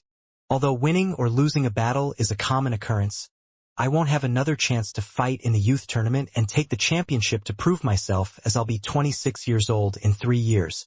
Beyond the age limit. Even if they eased the restrictions on me and allowed me to register, how great would Lu Cheng be by then? It's terrifying just thinking about it. I can never be the champion of the youth tournament. Once you miss it, you can never get it back. With no strength left in him and aches all over, Zhang Zhutong wished he could just lie here in peace forever, away from the brutal reality of the loss. Then he heard heavy gasps through the quiet. He tilted his head and looked up, seeing Lu Cheng and his weary eyes gazing without focus. Is he tired? His physical strength does have a limit. In a flash, intense sorrow and regret flooded into his head, crushing his spirit. If only I knew he would feel tired. If only I knew he was at his utmost limit. Why did I freak myself out and lose focus? Why was my mind disturbed and my moves slowed? Why did I reveal my own weakness? I would have won if I stuck to my previous style. Realizing Lu Cheng was also exhausted and struggling on his last legs, Zhang Zhutong grit his teeth. He felt certain that victory would have been his if he could only have hung on for 5 or 10 more minutes. However, the match was over and the clock couldn't be set back. A defeat is a defeat. All the glory goes to the victor and the loser is humiliated. He subsided into helpless laughter and slowly rose to his feet, knocking the dust out of his suit before walking to the lounge, isolated and despondent. His heart was full of regret. This was martial arts. And this was life. As soon as he started to take steps, some of the audience suddenly recovered from the shock and began to shout, Lu Cheng! Lu Cheng! A sharp yet young female voice pierced through the air. Superstar! Superstar! Lu Cheng! Superstar! Wei Renjie turned to look at Sun Yixing and Chu Weikai with a complicated smile upon Wu Ting screaming and jumping. Without a word, Chu Weikai and Sun Yixing both gave a thumb. Yes, Lu Cheng is now the champion of our province's young fighters. Yes, he is now the #1 fighter of our province. Victory! Victory! Lu Jisheng could barely believe his son had just snatched victory. He jumped up despite his usual reserved manner and cheered like the other young people in the stands. Victory! Victory! Qi Fong pulled his arm, her worried eyes staring at the ring. She asked nervously, Is Cheng okay? When he was in middle school, a classmate of his died suddenly while running on the track. Fine, fine. Look. He's recovered, waving at the audience now. Lu Jisheng's eyes were fixed on the ring and the big screen. He saw Lu Cheng circling around the ring and clapping at the audience as the light slowly came back into his eyes. That's good. That's good. Qi Fong felt relieved and joined in the human wave in spite of her age. Martial arts competitions are so exciting, thought Qi Fong. But she probably wouldn't attempt to talk her son out of this for his safety. Son, we are so proud of you. Watching her cousin circling in the ring as the victor and thinking about his tired face and blank eyes, Qi Yunfei suddenly realized how hard he had trained and how much pain he must have endured given his quiet, reserved and low-profile nature. His exhausted eyes were manlier than those men who could only brag, recalling every punch and kick that was branded in her heart. The thundering shouts, the powerful muscles in his rival who shook the floor with a single stamp, Chi Yunfei flushed scarlet and murmured to herself with a tender smile. I'm becoming obsessed by my brother. She looked around, very shy and afraid that others would see through her thoughts. Fortunately, Chun Xiaoxiao, Ma Shi, Qiu Hailin, and Chao Lele each had their own thoughts and were too distracted to spare her any attention. In the living room of Lu family, Lu Yanwei's clenched fists loosened as joy filled his heart. Almost at the same time, more emotions hit him. He stared at the TV blankly with all kinds of feelings churning in his mind as he watched the exhausted Lu Cheng running a lap of honor. He could hardly remember how Lu Cheng was like over the past 10 years. He has completely changed. So much so that even a close relative felt that he was unfamiliar. I can't believe it is Lu Cheng. I wish I could be like him. No, even just half of this or 1/10 of it. Lu Debong held an unlit hand-rolled cigarette in his mouth and muttered blankly. He won. He defeated the number 1 seed? About half a minute later, he suddenly came back to himself and reached his hand out. The thing he wanted was not there, which enraged him a bit. He yelled powerfully, Jiqiang, bring my phone over. I'm calling them back one by one. Lu Jiqiang shivered at the yell and glanced at his ferocious wife before responding defiantly in a low voice. He won. So what? The QQ group of Lu Cheng's high school classmates was quiet for a few minutes. Wang Jie, another classmate with whom Lu Cheng used to share a desk with, wrote, I'll announce Lu Cheng as my idol. Chao Lele replied, He's already my idol. Tao Xiaofei sent a sticker of Yao Ming's signature smile. Brother Lu has long been my idol. You are too late. Only a few wrote in the group chat while the others were just being there. Excited about the victory but unsure what to say to this former classmate's great glory and success. His success was shocking. In Xing Province TV station, the host remained silent for a moment before forcing a wry smile. Master Yu Hong, what do you think of the match? Yu Hong commented with emotions. Lu Cheng is a man who can accomplish miracles. If they fought 10 more times within 1 or 2 months, and Lu Cheng would probably only win 1 of 2 out of the 10. However, he has just won the most important one. One victory that is greater than 10. From now on, no one could call him weaker than Zhang Zhutong. The aged guest host's comment and Lu Cheng's gradually recovering mobility gave Yan Shaoling a feeling of relief. The emotions she had suppressed for 2 days finally broke out, and she started a chat thread by creating several posts in a row. Come on, you slanderers. Who thought Lu Cheng's advance into the top 4 was due to dirty tricks? Who predicted Lu Cheng's defeat to Zhang Zhutong or Han Zhifei? Come on, admit it. Our Lu Cheng is in the top 4. He'll keep advancing to the final and crush the number 1 seed. It was not his dirty tricks. Someone else practiced dirty tricks to avoid confronting him. Come on. Damn your dirty tricks. Damn you hypocrites. Damn you slanderers. Yan Shaoling couldn't help breathing heavily after the posts. Exhausted but satisfied. The whole forum was quiet to these new posts.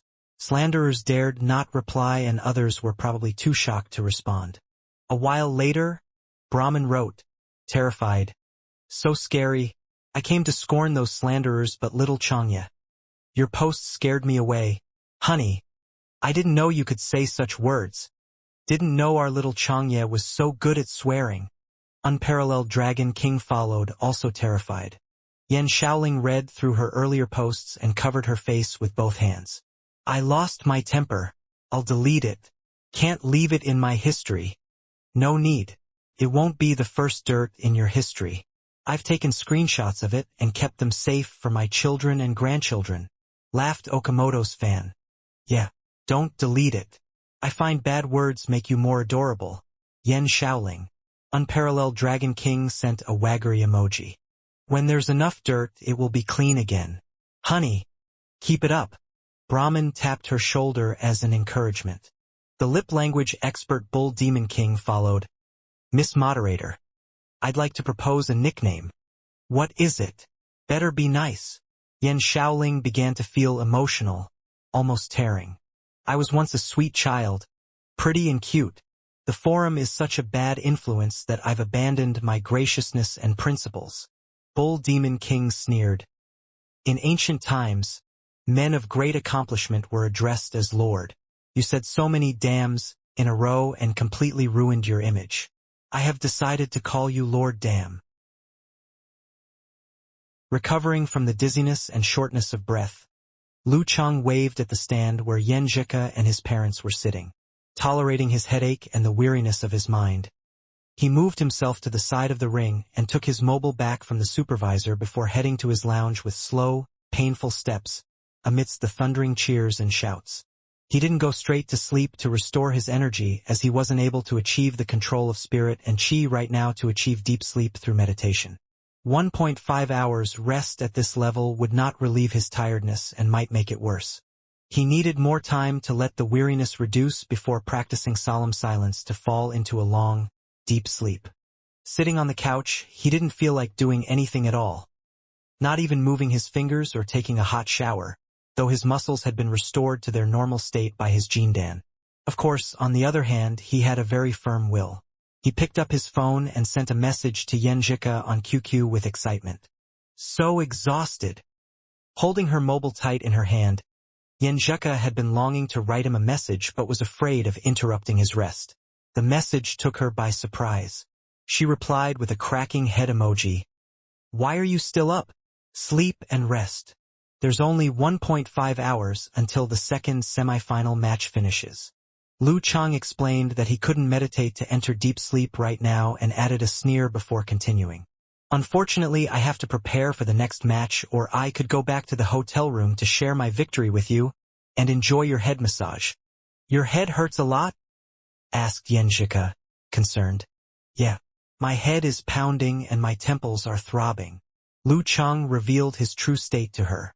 Men are supposed to be strong and stoic. However, showing your vulnerable side to your loved one from time to time would arouse her maternal instinct. It would let her feel needed and prove that there's no barrier between them and that she is the most special one. Yen Zhika looked about, seeing cameras focusing on the ring again and Han Jifei and Lu Xuanjin walking into the ring. She replied without any emoji. Should I come and massage your temples? It might help you recover and sleep through meditation. She knew the VIP lounges each had a physical therapist on standby, but she couldn't resist the impulse. Great. I'll wait for you at the door. Lu Chang didn't think about physical therapists at all. He shook off his exhaustion and pulled himself up from the couch. Okay.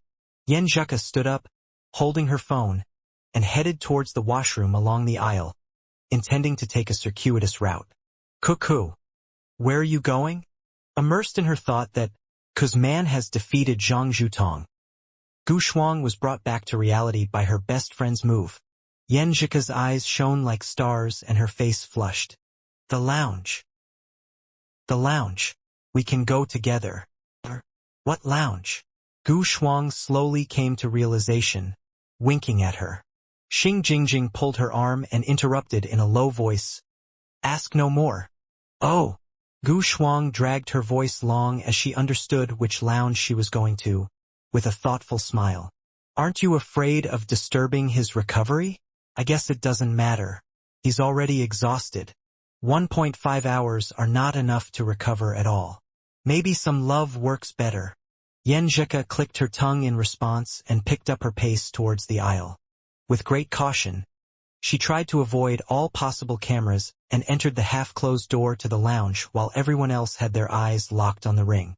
She saw Lu Chang waiting there with his heartbreaking weariness. I don't know why, but my tiredness is suddenly gone seeing you, said Lu Chang with a bright smile, his heart filled with strength from joy and happiness. Bluffing. Yen Zhika sent one glare at him. Go back and rest. Lu Chang grabbed her hand, ignoring Fang Siki's gaze, and walked back to his lounge. As soon as the door closed behind them, he hugged the girl tight and began to kiss her, savoring her sweet scent. The pair kissed gently but passionately. A few minutes later, Yen Zhika pushed Lu Chang away and looked seductively at him. Still thinking about doing bad stuff though you were so tired? Didn't even take a shower.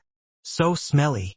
After expressing her fake annoyance, she asked with concern, feeling better? Much better with your love. I think I can control my spirit and chi now. Lu Cheng snickered. Let me take a shower first. No need. Just lie down. You will sweat a lot in the next fight anyway.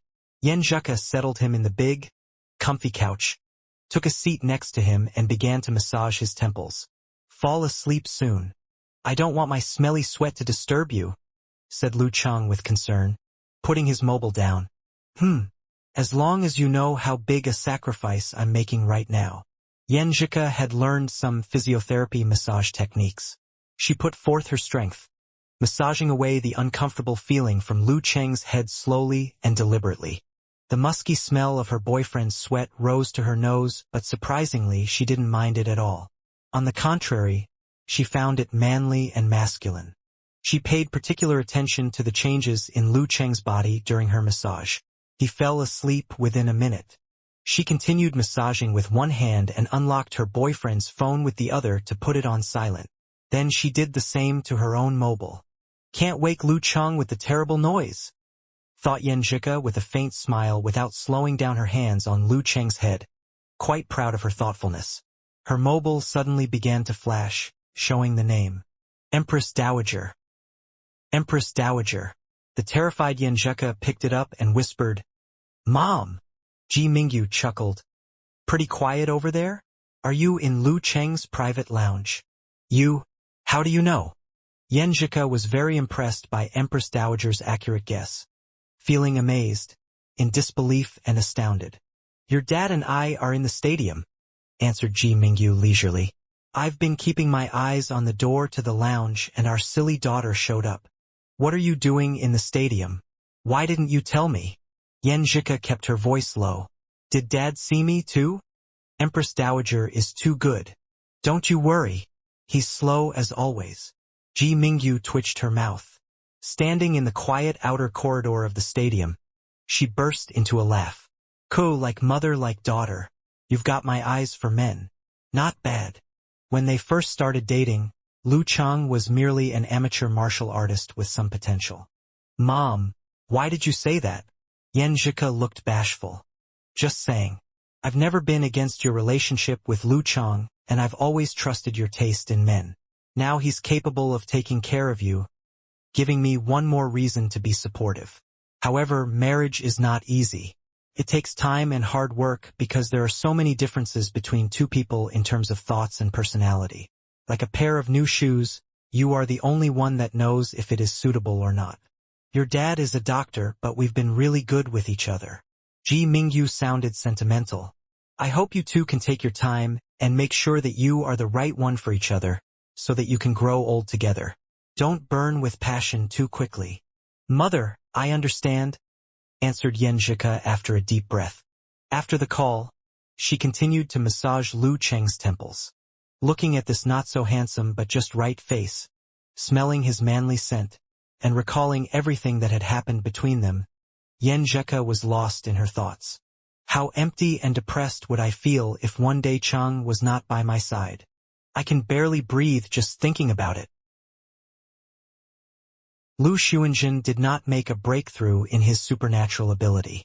Although he managed to trouble Han Zhifei, after a few minutes, he lost because he could not overcome the gap between different ranks.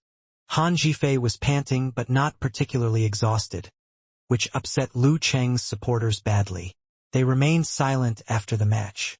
In the next 1.5 hours, the two fighters in the final match were introduced with a montage of the many highlights of the tournament together with a song and dance performance.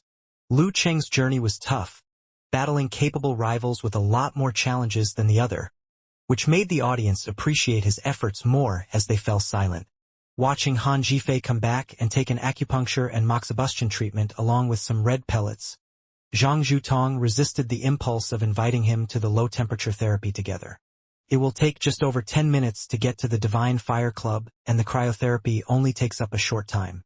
There's more than enough time. However, will it look like Han Zhifei and I have teamed up against Lu Cheng? Zhang Zhutong's pride didn't allow him to issue the invitation. 1 hour and 20 minutes later, Yen Zhuge woke Lu Cheng up gently like his personal alarm. How do you feel? Yen Zhuge blinked, very concerned. Lu Chang shook his head and smiled. Almost half recovered mentally. My physical strength has no problem, but my tendons, vessels, and muscles are still suffering from the smelter force, aching and uncomfortable. Very different from the chill force, the smelter force could cause more physical damage and would accumulate over time. Although dispersed a bit, it still damaged Lu Cheng's body. Go and get changed. Yan Zhika kept it short.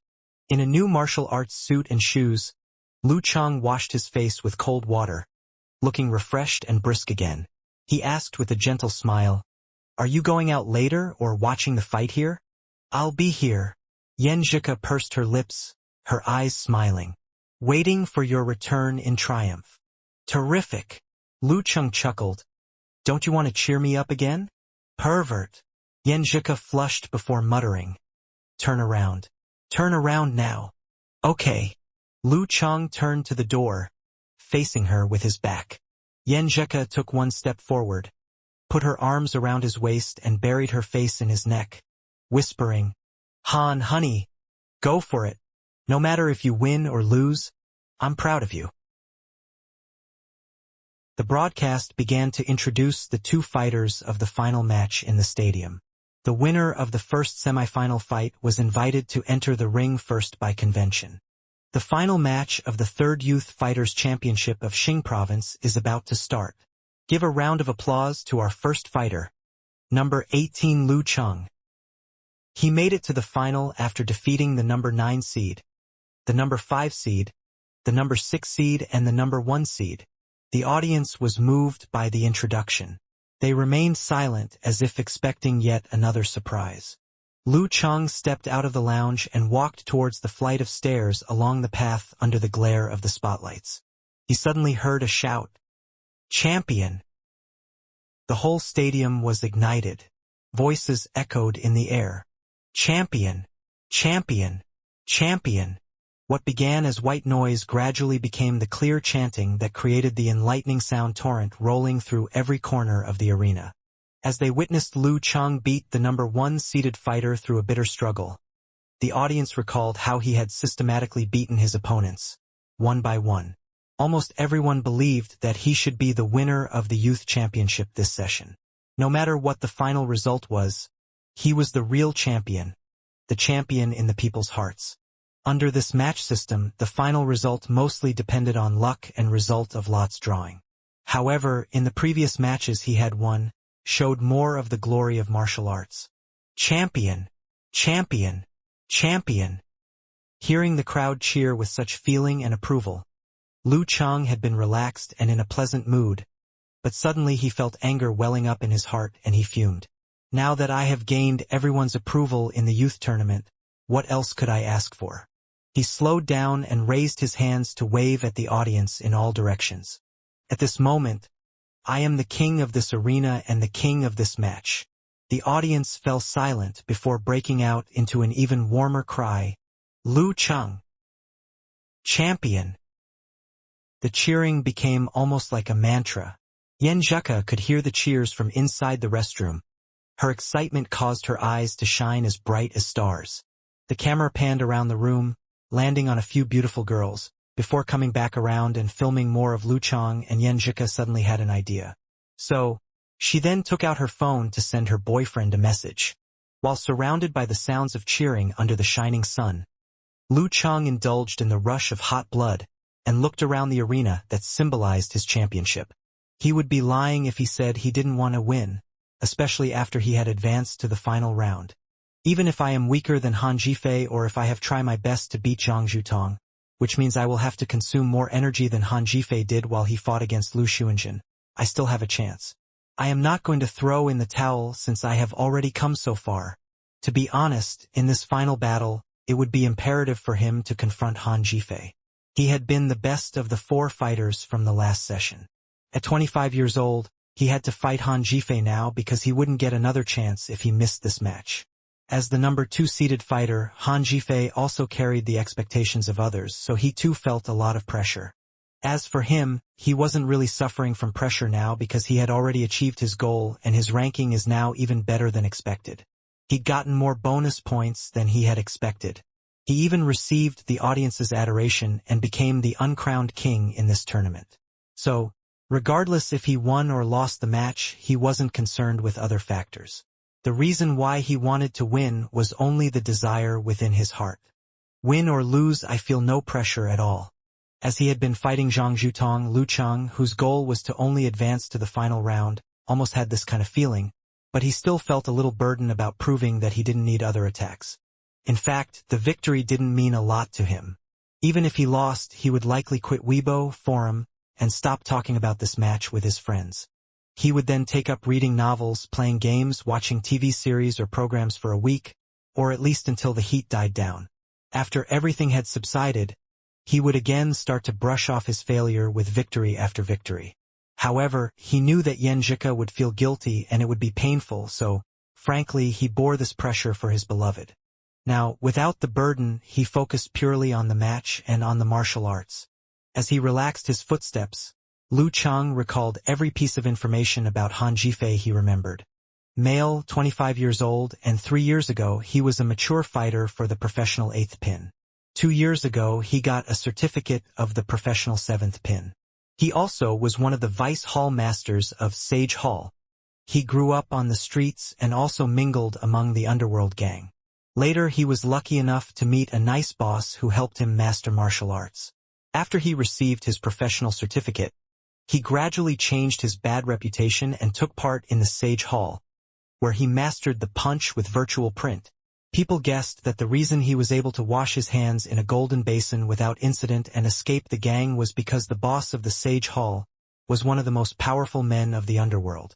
He was very mysterious and people only knew that his nickname was Master Ba. Once the void imprint fist was mastered and was hit out, all the power in his body would go up and leave no hint regardless the force concentration. That was its feature. Also, this punch had the quite extraordinary force which was known as rigid and soft. It didn't target on the enemy just like a person used this punch to attack mountains across cattle. Right, to attack mountains across cattle was like mountain collapsed while the cattle were not shocked. Han Jifei was still far away from the highest level of the void imprint fist, but he had mastered some essence of it. He was good at the rigid or the soft changes of force. He also was good at attacking the tendons, vessels, and bones of his opponent invisibly, which could be regarded as the bane of directly practicing martial arts. Although his strength had also broken through the limits of the human, he could only complete 6 explosions of power, not as many as Zhang Zhutong had exploded. After he had thought about it over and over again, he realized dealing with this Han Jifei would be much more difficult. He won't be weaker than Zhang Zhutong by much. I am afraid that the difference between them is like the difference between 190. As for me, if I encounter him in my normal condition, I will probably lose the match, not to mention that I just fought with the number 1 seeded fighter just now. My spirit hasn't recuperated and my tendons, blood vessels, and muscles are in pain, which affects my attack force. However, Han Jifei's enemy, Lu Xuanjin, was relatively weak. But I still have a chance. Yesterday, last night to be precise, Han Jifei's opponent was the number 3 seeded fighter, Choshan. He competed hard and won the match with such force that he might have been injured by his opponent. Even so, the Sage Hall wouldn't be able to completely restore his physical strength within the hour and a half, even if it had some good ways to eliminate fatigue after that high-intensity battle. He wasn't likely to recover even 80% of his physical strength. Unfortunately, while I was trying to rest and recover, I missed the battle between Han Jifei and Lu Xuanjin. So I didn't see if he's wounded. While he thought about this, Lu Cheng walked to the edge of the arena. Taking out his phone, he was about to hand it over to the match supervisor. This is when he checked his phone and saw the message from his girlfriend. Han Jifei has a small wound on his left rib. When he swings with his left fist, he is going to be slow. Just now, I, as your sister in martial arts, didn't forget to watch the game and I never forgot to turn off the sound. Quickly, praise me now. Lu Cheng suddenly thought about the fight where Han Jifei had used his skills that mixed force concentration with the punch with virtual print to stop the strong piercing finger force of Qiu Shan last night. He, at that time, looked like nothing was wrong, but he had still been hurt by the finger force. The corners of his mouth turned up as he replied to Yen Zhika under the staring eyes of the audience. Praise Coach Yen. You are witty, cautious, and beautiful. Hey yeah, look at the spoiled smile of our dear Lu Cheng. He really has a girlfriend, Eternal Nightfall, Yen Shaoling, found out this fact with her sharp observation skills. Brahmin appeared and ridiculed her sharply. Unfortunately, your chest is too small to hammer. Do not say that. An A-cup is also called a chest, Okamoto's fan replied. Yen Shaoling said, in a mock rage, that's nonsense. Compared to my height, my figure is kind of sexy because of my chest. Oh right, Lingling is as tall and small as a primary school student. Only 4'9" in height. Unparalleled Dragon King also began to make fun of her. Wow God. I am so mad. I'm obviously 5 feet high. How can you erase the 2 centimeters? Do you have any idea that how important it is? Yen Shaoling joked along with the rest. For them, watching Lu Cheng advance to the final round had achieved their dreams and hopes, so they felt very relaxed and they cared nothing about the victory. However, Yen Zhika, who had stayed in the restroom, typed on her phone's keyboard and replied Lu Cheng with a turning around proudly emoji, flamboyant. She then saw Lu Cheng hand the phone over to the match supervisor. He then walked along the stone stage, step by step, towards the ring before he finally stood under the spotlight. As the light shone on him, the radio announcer began the other fighter's introduction for the final round. Let's welcome the second fighter. Number 2 seeded fighter, Han Jifei. He's already defeated so many strong enemies in this tournament, including the number 3 and number 9 seeded fighters. Now, he's going to fight the biggest black horse in this tournament. As soon as the announcer spoke the words, the stands burst out into cheers. They were shouting, Han Jifei. As a local fighter in Gaofan and a member of the Sage Hall, Han Jifei had become well known, because he participated in the preliminaries as a member of Sage Hall, and a fighter who was challenging the higher level. He certainly received a lot of support in his half of the home arena. He walked along the road and ascended the stone stage. At last he stood in front of Lu Cheng. They did not speak. They saw the referee as he raised his right hand, as they heard the radio shout, the third session of the Youth Tournament Championship match, the final round, starts now. The host cried out the last word, which ignited the enthusiasm of the audience. The cheering vuvuzela grew in volume. The referee waved everyone to attention before he announced, the talk time starts now. Han Jifei had a shallow scar on his face and his glare was not very ferocious. He smiled with a serious face. I was one of the first people who noticed your potential and power in this tournament. Did you start paying attention to me before or after my match with Xiongyu? Lu Cheng asked questions of every opponent, so he naturally knew that both Han Jifei and Xiongyu were members of Sage Hall. Yes, I read your information and then checked the match agenda. Then I cursed in my heart. Whoever had arranged the agenda to where it was set for you and me to battle in the semifinal on the same night. Doesn't this give a guy like you who has great stamina all the advantages? Han Jifei laughed and shook his head. But who knows, in the end, it seems that I have the advantage this time. Nothing can be predicted. Before Lu Cheng replied, he added, I'm a little embarrassed. The championship seems to belong to you. As he talked about this, he became serious. I am not about to let you win easily, and I am not going to feel stressed out about this thing. Not just because I want to be the champion and be victorious, but also because I want to give you my most significant respect that I can give you, and that is to give it my all. What a coincidence. I think so too. I will not easily throw in the towel. I also will not retreat from the challenge. To make every effort to defeat you is the greatest respect I can show you. Lu Cheng answered just as solemnly. After they finished exchanging words, they smiled at each other. They had a tacit understanding during this competition. During the rest of the downtime, they adjusted their state. Lu Cheng quickly came up with a fighting strategy, and it was to bank on his opponent not guessing that his stamina hadn't been completely consumed and that half of his spirit had already been recovered. Of course, a spirit can't be measured by data. He could only say that his head had been cleared now and his reaction time hadn't slowed down. In addition, because the fighters of Dan's stage regarded martial arts as their foundation, as the source that emphasized the spirit and mind, the confrontation of the momentum had become very important. As he was thinking, the time flew by. The referee glanced at the clock. Once again he waved his right hand for attention. "Begin now." With that, the final round began. "Begin." Han Jifei's martial arts suit swelled up as he stepped forward. His entire body seemed like it was a high-speed Mack truck. While the platform shook gently, he rushed forward and was in front of Lu Cheng. Twisting his waist and arm to form a forward punch, he violently slammed forward. This attack looked no different than an ordinary forward punch, but there was absolutely no sound while he carried it out. This kind of attack and manner brought a frightening kind of silence, to the point where even the sound of the wind couldn't be heard. With two warriors facing each other, this was quite surreal. By understanding the concept of receiving, Lu Cheng could attack silently by tightening his muscles to offset the inherent explosive sound of the hits. However, he couldn't do it as well as Han Jifei. This corresponded with the special strength he had in rotating as well as his ability to undulate and get free.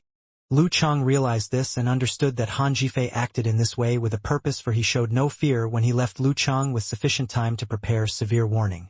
And he must have corresponding countermeasures just like Zhang Zhutong before. As for how to counterattack and how to adapt, Lu Cheng could think of a few possibilities. However, he couldn't make a precise plan of attack. All he could do was proceed cautiously. Visualizing a thunder cloud, he braced all of his arm muscles, stepped forward, swung his shoulder, and with his veins and arteries bulging, threw a blast punch. At that moment, amongst the crack and their two fists about to exchange blows, Han Jifei's martial arts suit suddenly bulged, revealing sharp and clearly defined muscles like those of an ancient hero. As it disappeared amongst the movement and rest, it caused a stir of sound amongst the people, as it was an interesting turn of events. Boom! The air stirred like a strong gale was taking over, and Han Jifei's fist mysteriously changed. There was a strange feeling of nothingness or emptiness as the surrounding airflow began to reverse and coalesce. It was obvious to even the naked eye as a cushion of air was momentarily created. With the protection of this cushion, this could be considered a simplified version of physical invulnerability. "I need to break away," and with his empty fists condensing air for future use, it wasn't just limited to this. Whoosh! The two collided and the air cushion cracked. Han Jifei pulled back, and without the slightest warning flicked his wrist, rising above Lu Cheng's own fist. Han Jifei's 5 fingers opened, exposing blackish-blue veins as he grasped for his opponent's wrist. Lu Cheng remained calm as he stretched his muscles. The sound of thunder echoed through his mind. Bang! Han Jifei's muscles bulged and shook from the attack while his fingers and wrist trembled. Shaking his shoulders loose, Lu Cheng's right hand traced a splendid arc and headed for his opponent's opposing wrist. Big or small hand wrap? Han Jifei's expression twitched slightly. He abruptly sucked in air and his body became a vacuum, consisting only of his right arm. Lu Cheng pressed down with all of his fingers, but it was as if he was grasping air.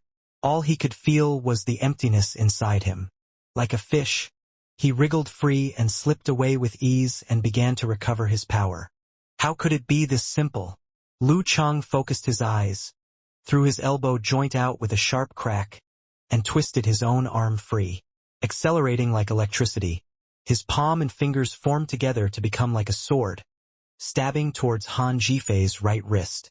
This wasn't any kind of special style, but rather, he was simply utilizing his elbow muscles to throw out 2 hits. It wasn't possible to maintain a vacuum state for long. Han Jifei didn't dare lower his guard while straightening his waist. He hurriedly threw his right shoulder backwards and quickly pulled his arm to hide from Lu Cheng's pointed sword. At the same time, he tensed up his muscles and threw out his left arm in an attempt to hit his opponent. Simultaneous retreat and offense. Lu Cheng followed his right hand closely. This was the moment he'd been waiting for to create a strong chain of attacks. As expected, when Han Jifei threw out his left fist, it was hindered by the injury to his ribs. The movement wasn't sufficiently smooth, and there was a split second of sluggishness. In that split second, Lu Chen's qi and blood came surging back. Using his spirit to hold onto his lower muscles, he stood in a human body Big Dan. Due to Han Zhifei's experience, he knew that Lu Cheng was seizing the moment to take advantage of his mistake. Han Zhifei abruptly stopped his movement and followed up with force concentration. Boom! When everything was condensed to such an extreme point, the backlash would also be extreme. Lu Cheng's body expanded a few centimeters. With his energy bursting, he stepped forward and swung his left arm with a forward punch so explosive that it seemed to tear through the air and leave a trace. Now that everyone knows from my last match that my body's consumption rate is too big, and after a half-hour's time I'll be unable to recover completely, I might as well go with it. I'll open up my chi for a frantic attack. Something that'll really wow them. In that case, I'll first arrange that small objective and achieve 3 consecutive explosions. Han Zhifei was too slow by a beat. In the face of his enemy's aggressive assault, there was only time for him to allow the Dan stage to reach his arms, crossing them in front of his body. Bang! At the impact point there was a wafting of air. Though Han Zhifei remained standing, solid as a rock, Lu Cheng wound back up, wriggled his muscles with an echo resounding inside his body. He once again consolidated his dantian so that he wouldn't in the least let up his full body strength. Lu Cheng took a small step forward and leaned his body downwards like before. After his right arm swelled up to an astonishing degree, he abruptly formed a fist and slammed down. While performing this stance, it was as if he'd somehow grown, and it seemed as if he'd slam his opponent's lower body directly into the arena. Brutal blizzard double explosions. Han Zhifei simply didn't have enough time to evade. He could only once again do force concentration and raised his arms up to block.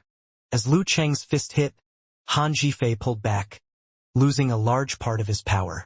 After flipping and pausing, he abruptly blocked. Bang! Lu Cheng's body shook again, but he quickly recomposed his balance. His spirit, qi, blood, and movements were all focused together. As Han Zhifei blocked, he bounced back, sliding back a step, quickly gaining some distance. Bang! Lu Cheng's internal strength surged forth. He put his waist forward and tensed his thighs. With almost no rest time, his right foot thrust out. As it went through the air, it seemed like a phantom filling the blank space that his opponent had created a moment ago, landing in front of his opponent like an avalanche. As Han Zhifei fell back, he lost his balance again and used force concentration, making his entire body an empty vacuum. Then, with his temples pulsating, his leg flew out, kicking Lu Cheng's foot. Bang! Cracks exploded on the sides of their shoes, and the pieces fell to the ground like butterflies. Han Zhifei had learned a lesson from Zhang Zhutong, making sure to break away from Lu Cheng's fast and violent 24 blizzard strikes in advance. He launched into his stance, coiling into a pillar and striking. Lu Cheng had tentatively arrived at his objective. He had applied pressure to Han Zhifei and now held the upper hand by cutting down on his dissipation. Actually, just then, at most he could have done 4 strikes. 5 strokes would have completely emptied him regardless of whether he relied on the Jindan, so his plan was always to aim for 3 strikes. This way, by taking it nice and easy, he could throw in a few tremor punches and still be able to throw 2 consecutive strikes. His current tactic was to make Han Zhifei believe Lu Cheng failed in his attack. When he was near the end of his rope, he would use an attack that didn't take a lot of energy like the tremor punch, and he could piece together his opponent's dissipation. This was similar to the fight with Zhang Zhutong, but that time he had done his utmost to avoid this aspect of it.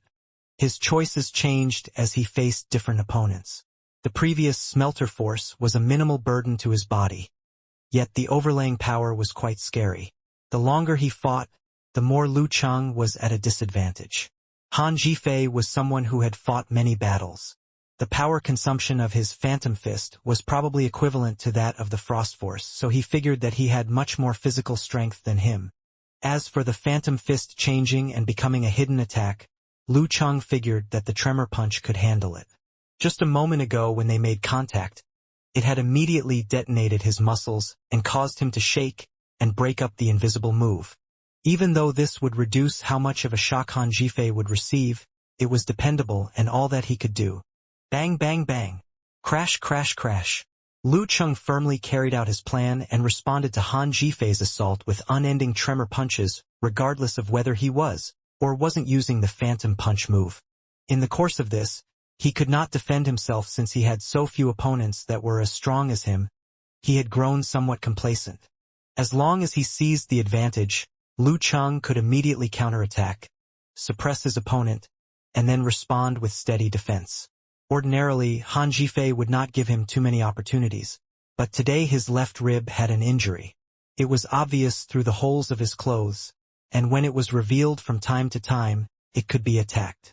With fists and feet flying, the two men hit with abnormal intensity. Staring from the packed spectators' lounge, Yenjika's heart was in her throat as she waited anxiously for the victory to become clear. Lu Cheng's body had an injury. There was still the influence of the smelter in his muscles and veins. The more he hit, the more painful and harder to bear it was. His punching strength was also influenced the more he fought.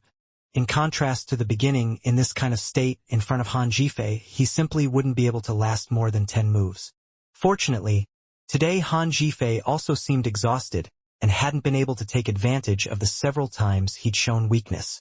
Another spell of fighting passed. Even though Han Jifei didn't perceive anything definite, through relying on his original street smarts and bloodthirst, as well as his rich fighting experience, he could sense that something wasn't right. Under this kind of attack, it looked as if his opponent, who was on the verge of collapse, was afraid that he also wouldn't collapse. At that time, his physical strength declined down to a thread, to a point where it was truly dangerous. He couldn't let him pull him down. Han Jifei narrowed his eyes and made a decision. At once, he revealed the hole in his clothing, showing the weak and injured left rib. Lu Cheng made his move and slid forward. His left hand lifted to protect his body and his right arm waved, his fist shooting forth, exploding towards his opponent's left rib. Han Zeif had a grave expression. Unexpectedly, he hadn't gone to take care of his opponent's violent attack. He abruptly drew in a breath of air, made his body an empty vacuum, and again did force concentration. Whoosh! As Lu Cheng punched, he felt as his Han Jifei's bones had contracted. His muscles had caved in, and he created a stiff, empty cavern in its place. It was dangerous to do this in order to avoid the explosive burst. No good. He straightened his body and spread his legs apart, but he discovered that the empty cavern had reduced his spirit, chi, and blood, and it was exerting some kind of mysterious force on his physical body, making it so that he was leaning forward against his own will. Not good. A similar thought once again flashed through his mind, and Lu Cheng didn't hesitate.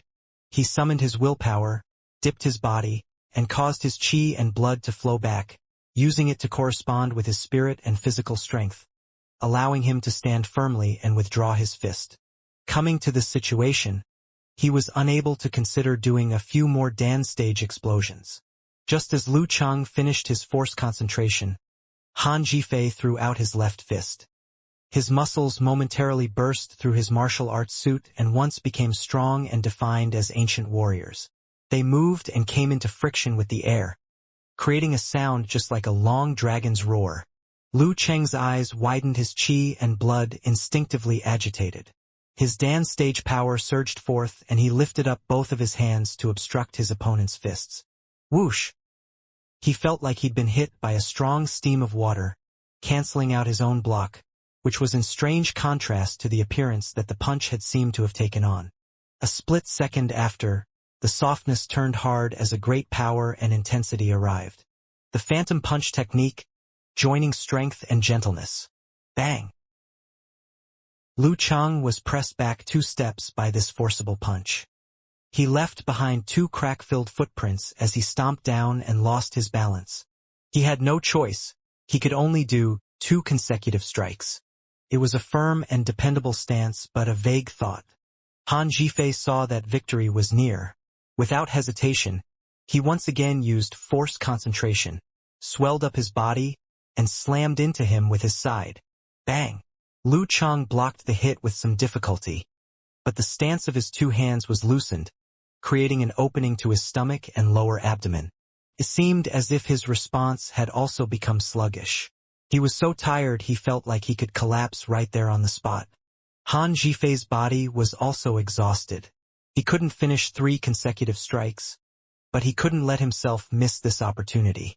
Gritting his teeth, he wriggled his muscles, stomped forward, threw out his left arm with an explosion and phantom fist.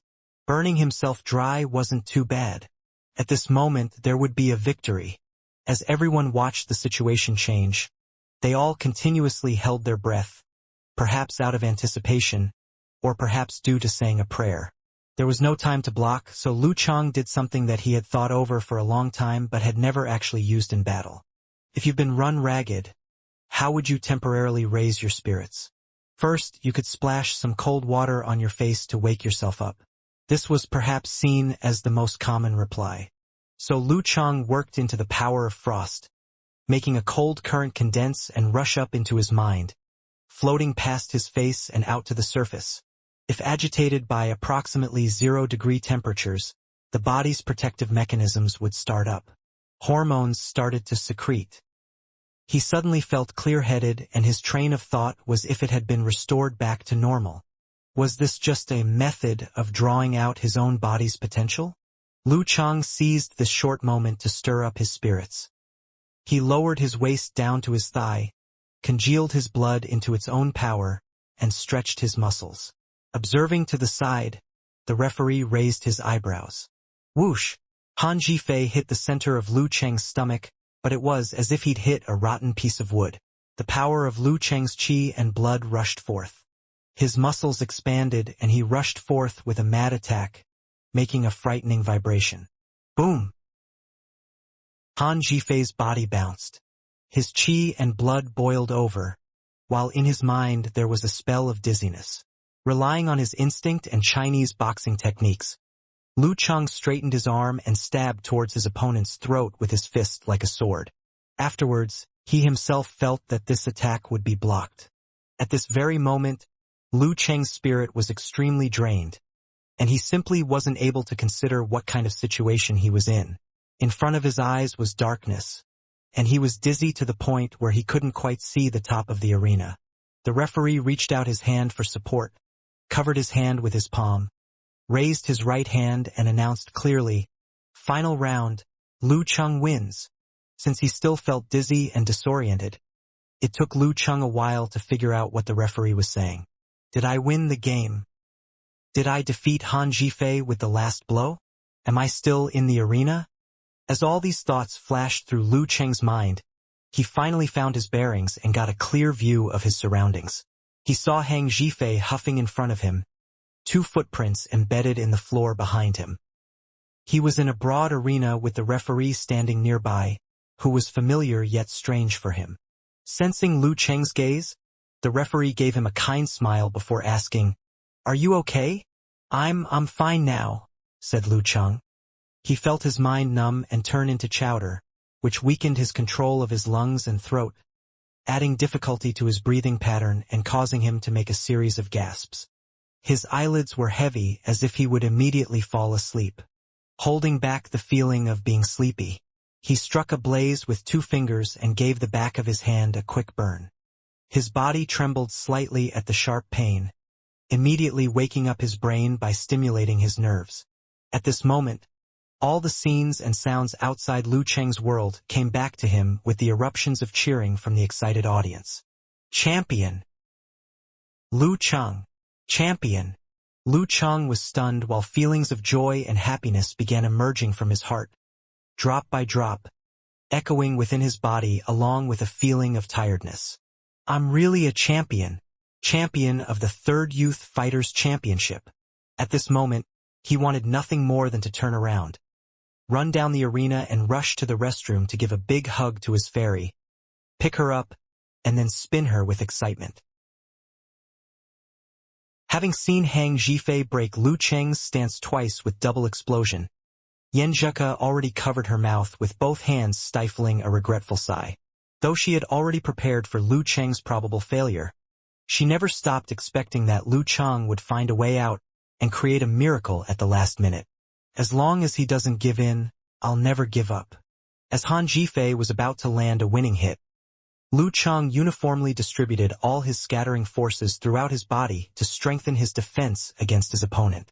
Seizing the opportunity to launch a counterattack without hesitation, Lu Cheng turned defeat into victory in an instant, stunning the audience, including Yen Zheka, who immediately jumped up from the sofa to wave her fists and yell excitedly regardless of her politeness and elegance. Victory! Victory! Victory! At this moment, a quick glance at Lu Cheng immediately calmed her knotted stomach as she noticed the boy's dim eyes, trembling body, and halting steps. He might have fallen if the referee hadn't steadied him. What's wrong with him? Is he okay? Did Cheng deplete his supernatural abilities again? Is he about to suffer another rebound? Frowning with a dismal and unhappy look, Yen Zheka felt an urge to rush to Lu Cheng's side. Fortunately, the lump of tension in her chest didn't stay long. Lu Cheng soon came around and burned himself with a flame of supernatural ability to heighten his awareness. "You great nitwit!" Yen Zheka murmured in both joy and anger. Obviously, Lu Cheng was trying to stay active using external stimuli. His brain couldn't keep up with the body movements. How could he choose such a stupid method? Why must he burn himself? Drastic emotional changes in a short time mentally exhausted Yen Zheka, forcing her to sit back and breathe a sigh of relief. She had been focusing on the screen and the figure of this idiot. There was a 1-minute silence in Lu Cheng's fan forum where no posts were made. Unparalleled Dragon King was the first to regain his composure. "He wins. Eternal Nightfall. Brahmin. Come out and see God." In their previous discussion, even the two girls, who were Lu Cheng's biggest fans, had believed there was little chance for Lu Cheng to defeat Han Jifei, the second seed, in his current state. "My idol wins. My idol is the champion. I can't believe it. Wait, why should I say I can't believe it?" Brahmin confessed with a crying emoji. "I didn't have enough faith. I was wrong. Please forgive me." Eternal Nightfall, Yen Shaoling replied with a blank look. "I was just scared silly. I was so frightened my wig almost fell off."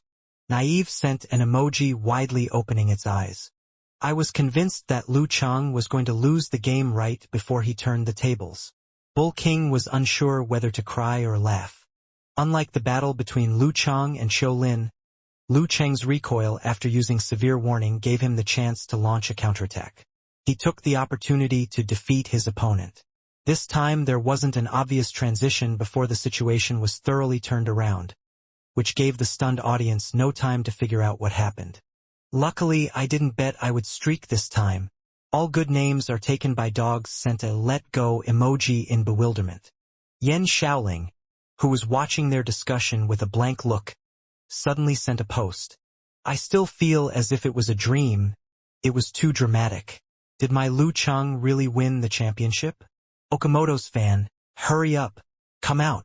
Send me some porn to let me know I'm still living in the real world. Gosh, Lingling, you're getting dirtier and dirtier." Okamoto's fan joked. Rubbing her face, Yen Shaoling went on watching the forum and game broadcast at the same time. She was hoping to get an affirmative answer from the old special guest. In the studio of Xing Province Satellite Television, after a long silence, the host sighed with discontent. "I'm afraid he'll be the most unexpected champion in the past 3 sessions of competition. Who would have expected that Lu Cheng could win the championship before the competition or even several days after the competition started?" At that time, Lu Cheng was a stranger to most of the audience. Yu Hong shook his head and took a deep breath, calming himself down, then smiled and said, "But he's the most powerful among all the 3 champions we've ever had." On his way to victory, Lu Cheng had defeated the 1st, 2nd, 5th, 6th, and 9th seeded players, one after another, which showed his incomparable strength, and that hadn't ever been seen in former champions. It was likely that no one would be as prominent as him in several sessions to come. "Professor Yu Hong, what do you think about that match just now?" It was obvious that Lu Cheng had almost lost the game, so how could he turn the tables in an instant? The host asked while still confused. Yu Hong gave him a smile. "Throughout the whole match, We could tell that Lu Cheng had chosen the proper strategy, since he was able to restore stamina at an unexpected speed. Of course, he would drag Han Zhifei into a situation where they could only rely on the replenishment of stamina and energy. But Han Zhifei was not fooled, as he noticed Lu Cheng's attempt in advance. He risked worsening his injuries to launch a counterattack without considering consequences, which helped him in almost reaching victory. However, he finally lost the game. What a pity. On one hand, he didn't restrain the stamina consumption of his body enough to provide his injured body with sufficient energy to support his final outbreak of strength. On the other hand, Lu Cheng seems to have used some special means. Special means? The host asked in confusion. Let's rewind and look at Lu Cheng's facial expression. Yu Hong said and made a sign to the director. You see? Lu Cheng was obviously so tired his eyes were glassy. But he suddenly shivered and then immediately gained energy that lit up his eyes and refreshed him to an extent, helping him to execute the final movement of forced concentration. I wonder if he used some secret technique to stimulate his body or overdraw his potential. Either way, he reacted in time to counterattack and claim the victory. Yeah, I see. Professor Yu Hong, I wouldn't have noticed his change if you hadn't mentioned it. And I do believe there are many people in the audience that are still in the dark like I was, said the host, immediately realizing what just happened. When he announced the results, the live audience listened with a blank expression, unable to believe what they had witnessed. Why is Lu Cheng the winner? Though it's confirmed by the referee, it obviously looked like Han Zhifei was the winner. In a weird silence, Tao Xiaofei burst out laughing while pounding his legs. I win. 80,000 yuan. I gained 80,000 yuan. Haha. This is my first time earning a fortune on my own. He used to be called loser of every bet. Awakened by his laughter, Qiu Hailin sighed with relief, though she was still in bewilderment. It's just like a dream. In the dream, Lu Cheng, who had originally been predicted to reach the top 32, or at most the top 16, defeated a string of tough opponents, working his way to the semifinals as one of the top 8, and finally entered the finals to win the championship. It was just like a dream. In the dream, she was still a college student with no achievements. Zhang Fei turned to look at her, silently sighing. Yeah, it was just like a dream, with a ridiculous plot where Chang would have asked Yan Zheka to be his girlfriend. Standing by in silence, Chang Chili saw all their reactions and feelings welling up in their hearts. Besides the joy and excitement, he also realized how weak he was, and had an urge to bravely advance towards his own goals. I never realized before that a plain-looking boy could also be handsome, Chao Lele murmured while looking at the arena. Turning her gaze to Qi Yunfei and the other girls, she found all of them flushed with shining eyes. He won. Is Chang the champion? Qi Fong asked while tugging at her husband's sleeve excitedly for the final confirmation. Lu Jisheng took a deep breath and nodded. Champion. No matter how many fighters below the age of 26 were in the whole province, Chang had made himself the most powerful one among them. In the abundance of cheering and applause, Lu Cheng's parents were greatly moved with their eyes welling up. When will we check out of the hotel? Qi Fong asked, wiping away her tears. The cheering gradually settled down. Lu Jisheng smiled and said, Why are you so excited to leave? You don't want to stay a few more days? We'll check out of the hotel fatty. We'll book tomorrow at noon. Then we can find a cheaper one. Even though Chang would get the championship bonus, his parents wanted to maintain frugal spending habits. No, I want to go back. I want to go back home now. Qi Fong's eyes were extraordinarily bright. I'll share the news. I'll visit all our relatives. I'll invite my friends for dinner. It was time for her to show off in front of all the relatives and friends who used to pay no attention to her. This time Wu Ting didn't bounce and dance in excitement as she usually did at previous competitions. Instead, she had been yapping at her father, Wu Qinggui, and uncle Wei Renjia about Lu Cheng. My coach is the champion of the provincial youth tournament. My coach is the champion. Amused by the little girl, Wei Renjia took a glance at Sun Yixing and Chu Wei Kai, then sighed longingly and said, Any differing opinions on inviting Lu Chang to teach our team for preliminaries? Nope, how dare we object? Chu Weikai answered happily. Sun Yixing also shook his head and replied, No, it's my honor to have such a teacher. To be honest, the first time he met Lu Chang, who was younger than him, was when he gave them special training. At that time, he was slightly reluctant. Yet now it meant he was going to be taught by the provincial #1 fighter, which was a great honor. In the Lu family living room, he won. Lu Debong leaped to his feet asking Lu Yanwei. Yeah, he won, Lu Yanwei said and nodded happily. Champion, Lu Debong added. Champion, Lu Yanwei replied in excitement. Ha ha ha. Lu Debong burst out into rambunctious laughter and said, Ancestors bless us.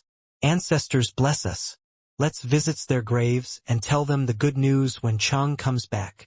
After speaking, he picked up the phone again. The champion of the provincial youth tournament. What a great honor, Wang Lily asserted while staring at Lu Jiqiang and gnashing her teeth. Lu Jiqiang continued to murmur. Why are you so excited? He's not our son.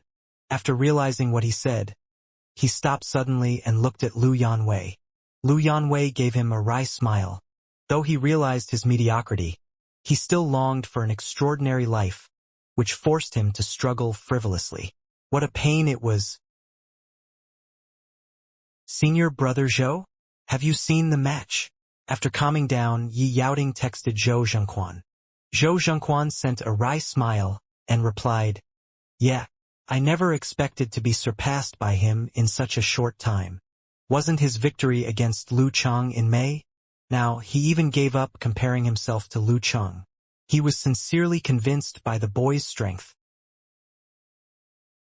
Well, you can rest for a minute. Don't forget the awards ceremony in half an hour or you'll miss the bonus. The referee, Yin Huaming, reminded him jokingly. Okay. Thanks for your hard work. Lu Chang replied politely, regardless of his aching head, then walked towards Han Jifei with his right hand stretched out. After he stopped gasping, Han Jifei looked at Lu Chang for a while, then gave him a high five. Click. The moment was captured in a flash of light. Though I still didn't know how I lost, the fact is, I should accept it without giving excuses. Congratulations, you deserve it. Han Jifei said sincerely. Lu Chang didn't want to conceal his condition from Han Jifei, so he replied with a smile. At the last second, I stimulated myself with my supernatural ability to squeeze my potential and overdraw energy. I'm going to be weak the next several days. At least several days. I see. Han Jifei was completely relieved. Han Jifei turned around to leave the arena, shaking his head self-deprecatingly. He was walking at a slow pace because of his body aches. Lu Chang left the arena in the opposite direction. Though he was able to support himself with his remaining stamina, he was stumbling and even swaying. Hello, Lu Chang. Congratulations for becoming the most powerful young fighter in this province. Wu Wei came out of nowhere, as she always did, and blocked the new champion who was actually a big devil. No matter how Lu Chang develops in the future, this championship was enough for him to go down in provincial martial arts history. Thank you, Lu Chang said and gave her a smile, though he could no longer bear the uncomfortable feeling. Now, I just want to see Ku and celebrate with her. Obviously you're very tired. Therefore I have just 3 questions for you. Wu Wei put on a professional smile and continued.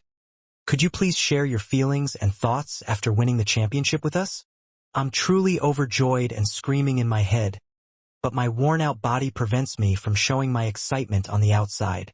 Lu Chang took a deep breath and replied jokingly. As for my feelings, I want to thank every opponent for giving me different tough experiences. Thanks to my parents for supporting my wayward behavior to stick with martial arts. And finally, thank you to my friends for encouraging me. My coach is the one I would like to thank the most. Without my coach, I wouldn't be here now. By coach, he was thanking both Coach Shi and Coach Yen.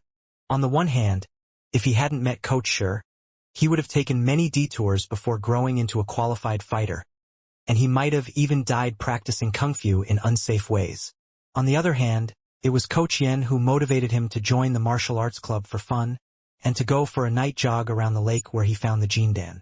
In the restroom, Yen Zhika burst out laughing and immediately turned her gaze away from Lu Chang. Cheeky, cheeky Chang. Yen Zhika gnashed her teeth and pursed her lips. But her eyes were glittering while her face was flush, which made her look more joyous and charming. He really said that in the interview. I have never seen such a disciple before. Geezer Sher complained grumpily in front of the screen. If I were the only one the brat wanted to thank sincerely, he would have directly said, Master. If it was ancient times, a disciple like him wouldn't survive 3 days. You're really a grateful boy, Wu Wei said, smiling politely. The second question is, how did you manage to finally turn the tables? Our special guest Professor Yu Hong said you used a secret technique to stimulate your body into overdrawing stamina. It was far from being a secret technique. When I was in middle school, I would wash my face with cold water to refresh myself when studying wore me out. Then I would be able to gather strength. Knowing his method would soon be exposed by checking frame by frame, Lu Chang decided to tell the truth. Indeed, I was exhausted before the last blow with no other way to save myself. In desperation, I stimulated my body with the power of frost, and it worked unexpectedly well at waking me up for a few seconds. But, if I used this method again, it wouldn't work as well. Stimulating himself with flame force also enabled him to make a few basic moves. However, it's impossible for him to use force concentration again. Well, when I was still at school, washing my face with cold water was a good way to wake up. Wu Wei echoed him, and she was suddenly enlightened. On the other side, Yu Hong added in the studio. Well, Lu Chang was somewhat good at dealing with emergencies with a quick wit. What he used was a secret principle based on a method to squeeze out potential, which could cause major damage if he used it beyond the capacity his body could tolerate. Wu Wei again asked with a big smile. The third question, since you are sure to be at the top of apotheosis of fighters, do you have any suggestions regarding your nickname? As long as it is neither unpleasant nor odd. Normally Lu Chang would make a nickname for himself in advance, but he didn't have the energy now and had to reply with a wry smile. Okay. Hurry up and get some rest. The awards ceremony is coming. Wu Wei got out of Lu Cheng's way. She watched the boy rush into the restroom, then turned to catch up with Han Zhifei waiting on the other side. Zhifei, I'm not going to mention anything unpleasant. Wu Wei had been to Jianxian clubs several times and was quite familiar with Han Zhifei. The first question, what do you think of Lu Chang getting the championship? He deserves it. Han Zhifei kept looking down. Since he defeated so many tough fighters and fought his way to the championship, it doesn't matter whether it was his good luck or our contempt for him. He proved to be a tough warrior with great strength, who was powerful enough to be the champion of the youth tournament. Most importantly, he is still young and growing at an amazing speed. Wu Wei added. The second question, could you please share your feelings with us? I'm actually disappointed. I feel regret and pain as well. But this isn't only youth tournament out there for me to conquer during my martial arts career. I can still move on to pursue my dream. I'll adjust myself as soon as possible to meet the third phase of the preliminaries. Han Zhifei exhaled and his facial expression changed slightly. We're expecting you to bring honor to yourself and this province. Wu Wei nodded. The third question, do you have any thoughts about your nickname? In the apotheosis of fighters from the previous session, my nickname was Ghost General. And I hope this time it won't be more unpleasant than that. Han Zhifei complained, which he seldom did. After getting his phone back, Lu Chang raised his hands to thank the audience for their applause, then rushed into the restroom, where he saw Yen Zheka with a flushed face and shining eyes. Yen Zheka pursed her lips and then said, What were you thinking when you stimulated your body with the power of frost? The human brain is fragile and sophisticated. Even those mighty of physical invulnerability don't dare to touch it. What if you accidentally injured your mind? You are already naturally silly. Saying this, she couldn't help laughing at first. Taking a glance at Lu Chang with her watery eyes, she said in timidness and joy, Welcome back, my champion Chang. Aren't you going to do something to congratulate me? Lu Chang said and grinned as if having forgotten his aching head. Am I risking my life to tease my little fairy? What shall I do? It's time for you to take a bath and relax. Smelly Chung. Yenjika approached Lu Chang and walked him to the bathroom. At this moment, Lu Chang finally realized he should explain what happened.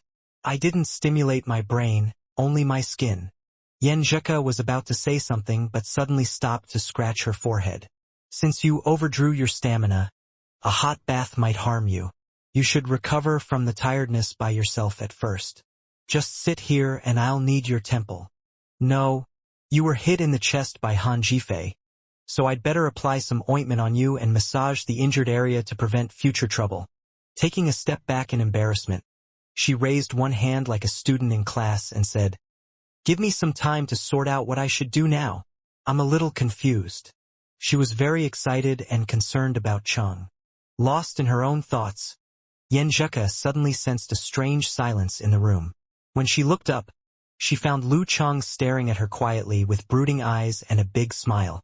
The moment their eyes met, Lu Chang stretched out one hand to grasp Yenjika's wrist, drawing her towards him. Though he couldn't gather much strength because of his aching head, she was as light and soft as a feather, and she approached him on her own initiative, raising her face to welcome a hot kiss, sticking out her tongue secretly to let the boy suck softly with restrained passion. Yenjika tasted the feeling called happiness. After a while, she carefully pushed Lu Chang away. Turning her gaze aside in shyness, she swiped her hair and ordered him, "Sit down and take off your clothing." "Okay." Lu Chang gave her a smile, and then took a step back to seat himself on the sofa. He then took off his shirt to show his sweaty chest as well as a dark red wound. Though he finally defused the force of Shuin fist with force concentration, his chest was still badly injured because the muscles there were not as tough as those in the legs and arms. Unconsciously taking a glance at Lu Cheng's chest, Yenjika's face flushed again. She hurried to take out the ointment, crouching down while scooping out a handful and then kneading with great force to spread it. Feeling both joy and pain while seeing the little fairy's facial expression, Lu Cheng grinned again. "Does it remind you of the half-nude photo I sent you? Well, is my figure nice?" "You rascal! You cheeky guy!" Yenjika scolded him out of embarrassment and worry, while still kneading Lu Cheng's injured muscles gently. Having received enough attention, Lu Cheng stopped teasing her so he could close his eyes and relax. There were only 20 minutes left before the awards ceremony. After a while, Yenjika finished her work and stood to seat herself on the sofa. She then said in a pretend heroic manner, "Come on and rest your head on Big Sister's leg. I'll need your temple to help relax your mind before your bath." "I'm too heavy." Lu Cheng didn't want to hurt her. "I'm a fighter that's going to join in the professional ninth pin competition. How can you hurt me? Come on." Yenjika patted her leg while looking away in shyness. "Okay." Lu Cheng laid down cheerfully and rested his head on her leg so she could massage his temple. Along with the comfortable feeling and familiar fragrance, Lu Cheng's beating heart gradually calmed down, while his nervous tension also relaxed. "Ko, sing a song for me, a quiet song," Lu Cheng murmured with his eyes closed. Looking at him with a smile, Yenjika thought for a while and began cooing. "When you are old and gray and full of sleep, when you are old and slow and dreaming of your youth beside the glowing bars, when you are old and bending down in dim light. When I'm old, I do hope this song is for you." Lu Cheng set his thoughts on the song echoing in his ears, leaving his mind full of peace and joy. At the meeting room of the TV station, the director bent down and braced his hands on the table, roaring at the employees. "The tournament is over, and you still haven't thought of any good nicknames? Do you still want to stay in this area?" His surging voice and splattering saliva made the young employee tremble and back away. He raised his hand in a very timid way and said, "Me, I have an idea. Why didn't you say so before?" the director asked, staring at him. "The meeting just began. I didn't get a chance to speak yet." The young employee silently complained about him, but he dared not say it out loud, and then he honestly gave his idea. "Considering that we already have the name Four Heavenly Sons, we can continue to name the rest in this way. We can name them after mythical creatures that fit them but also classifies them according to their strength. The director remained silent for a moment and then said, "Well, tell me your opinion then. What name should we give to Lu Chang?" The young employee expected this question, so he replied immediately, "The sky-shaking roar." The woman in glasses glanced at him secretively and bent her head, pretending to write something in the notebook. Some had different facial expressions, but most of them were trying not to laugh. "The sky-shaking roar?" The director frowned, expressing doubt in his voice. "The sky shaking because Lu Chang is good at tremor punch, and it also means he gave this youth tournament a shocking impression. I think it fits." The young employee was so confident before, but now he felt more and more nervous. The director nodded slightly.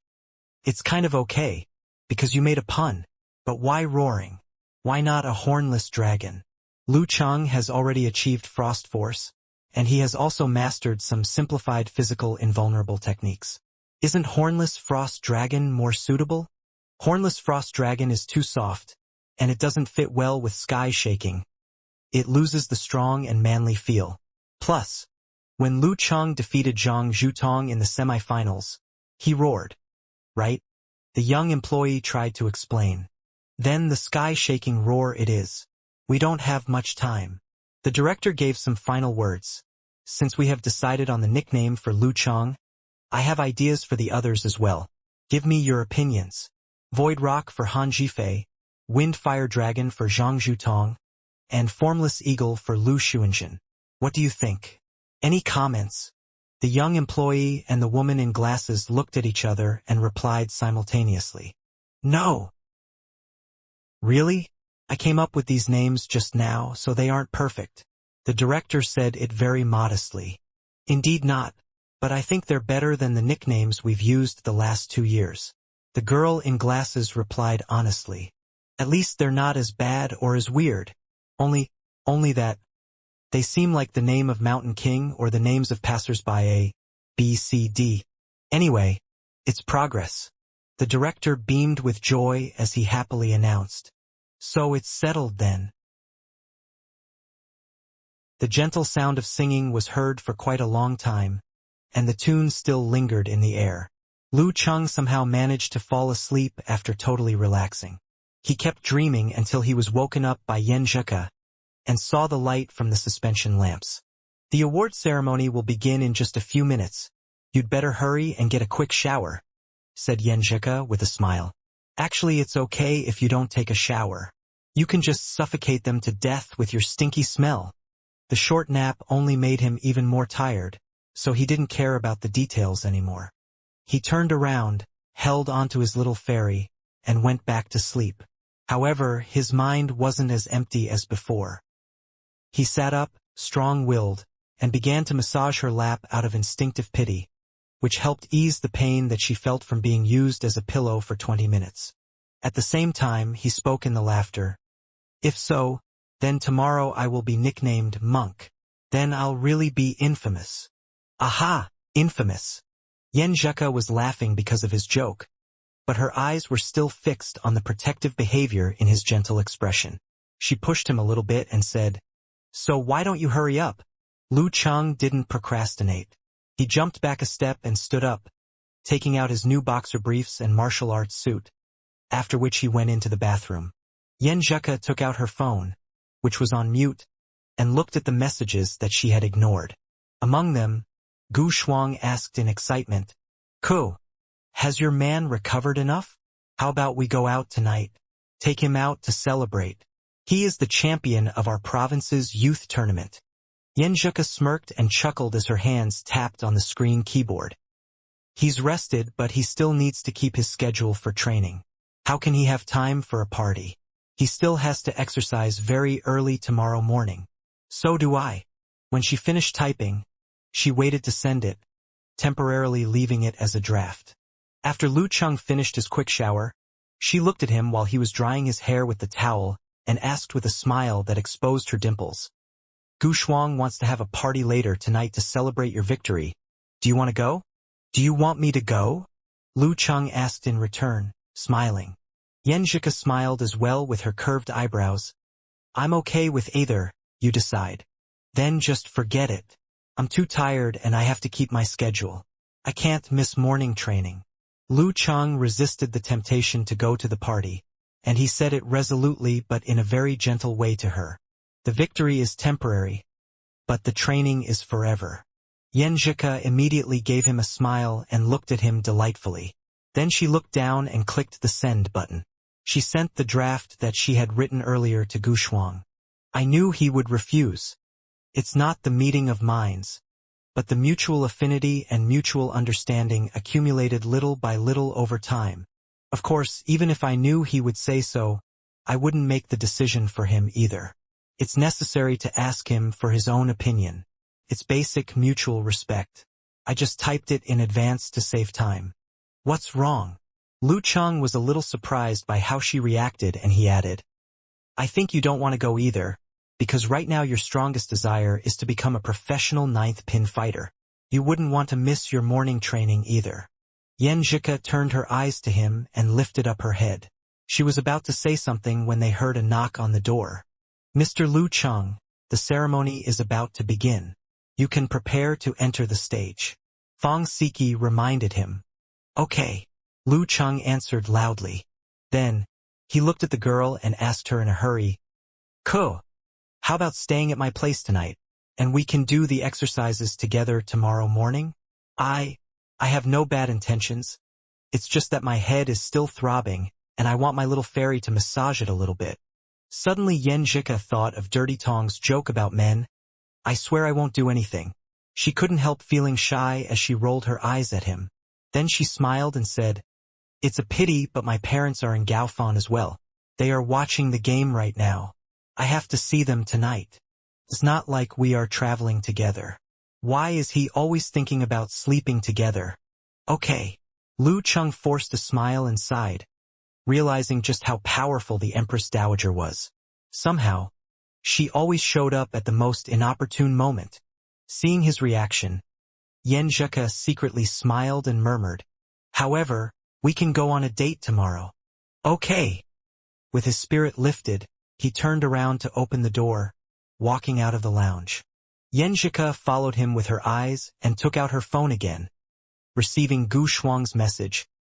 He had 2 fights tonight and he also won the championship, yet he doesn't even get to take a break? Still thinking about his morning training? Oh my goodness. Doesn't he know there has to be a balance between work and rest? What a crazy man. Yan Zhika smiled and hung up the phone. She left the lounge and quietly walked along the aisle. She went back to her seat while everybody's attention was on the arena. Just after Lu Cheng appeared on the stage, there was a wave of sound from many vuvuzela and the inflatable sticks. The atmosphere was very animated. He walked to the center of the stage slowly and waved to the audience. The enthusiasm of the audience created a festive atmosphere.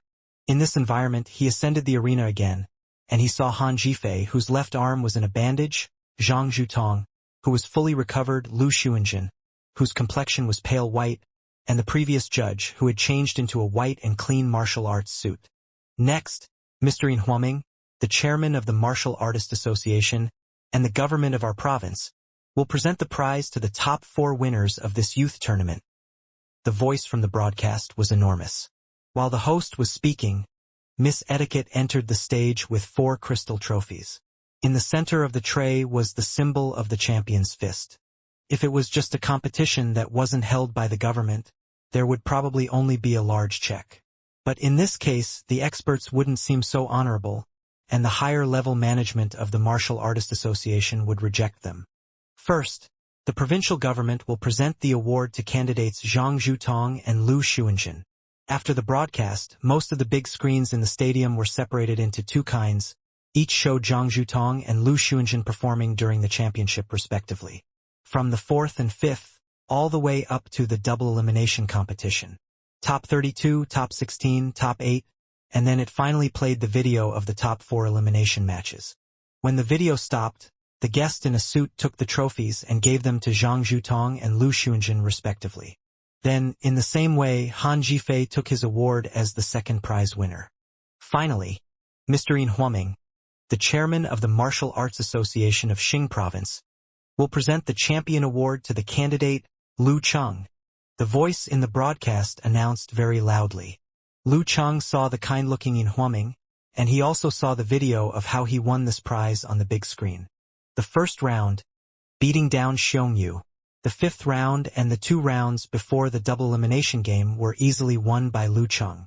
The last round before the double elimination match, he ran into the number 9 seed fighter, Lu Xuanjin, where he declared his presence by using Tremor Punch 6 times in a row. In top 32 elimination match with him beating Xing Jingjing, who was a very tough competitor with a resistance ability. The top 16 elimination match, where he repulsed Qiu Lin using severe warning. The top 8 elimination game when signs of danger appeared everywhere, but he still finally defeated Meng Jiefeng because of his superior capacity. Then in the semi-final he defeated Zhang Zhutong, the number 1 seed fighter, after going through a difficult fight. The images showed scene by scene, summarizing Lu Cheng's excellent fights in several minutes. Yin Huaming raised up the trophy, gave it to Lu Cheng with his 2 hands, smiled and said, "You deserve this prize." Lu Cheng was still thinking about the images that just played, so he took the trophy unconsciously. Suddenly, the screen fixed on the moment when he vanquished Han Jifei with his unexpected counterattack. The crowd broke into a chorus of the hottest and craziest cheers of the whole evening. Champion! Lu Cheng raised his trophy, and he felt like he could only sense the bright light in front of his eyes, surrounded by hundreds and thousands of people and their waves of cheering voices. At 10 o'clock in the evening, he returned to the hotel, subconsciously moving to the window, and once again overlooking the Gaofen City Martial Arts Arena that brought him so many beautiful memories. The arena's lights were not yet out, and there was a dreamy glow against the darkness all around. At this moment Lu Cheng's phone rang, so he picked it up and looked at it. Suddenly he couldn't hide his joy. Yan Zhika sent him a sentence with a smirking face. "I have good news. Empress Dowager's weight is back to normal, so she doesn't need me do the morning exercises with her anymore." At nightfall, inside the hotel room of Mingqi International Hotel, Lu Jisheng's heart was extremely excited, and it was difficult for him to sleep. Right then, he felt his wife Qi Fong turn over, and he heard her muttering something in her dream. "Cheng's the champion! Cheng's the champion!"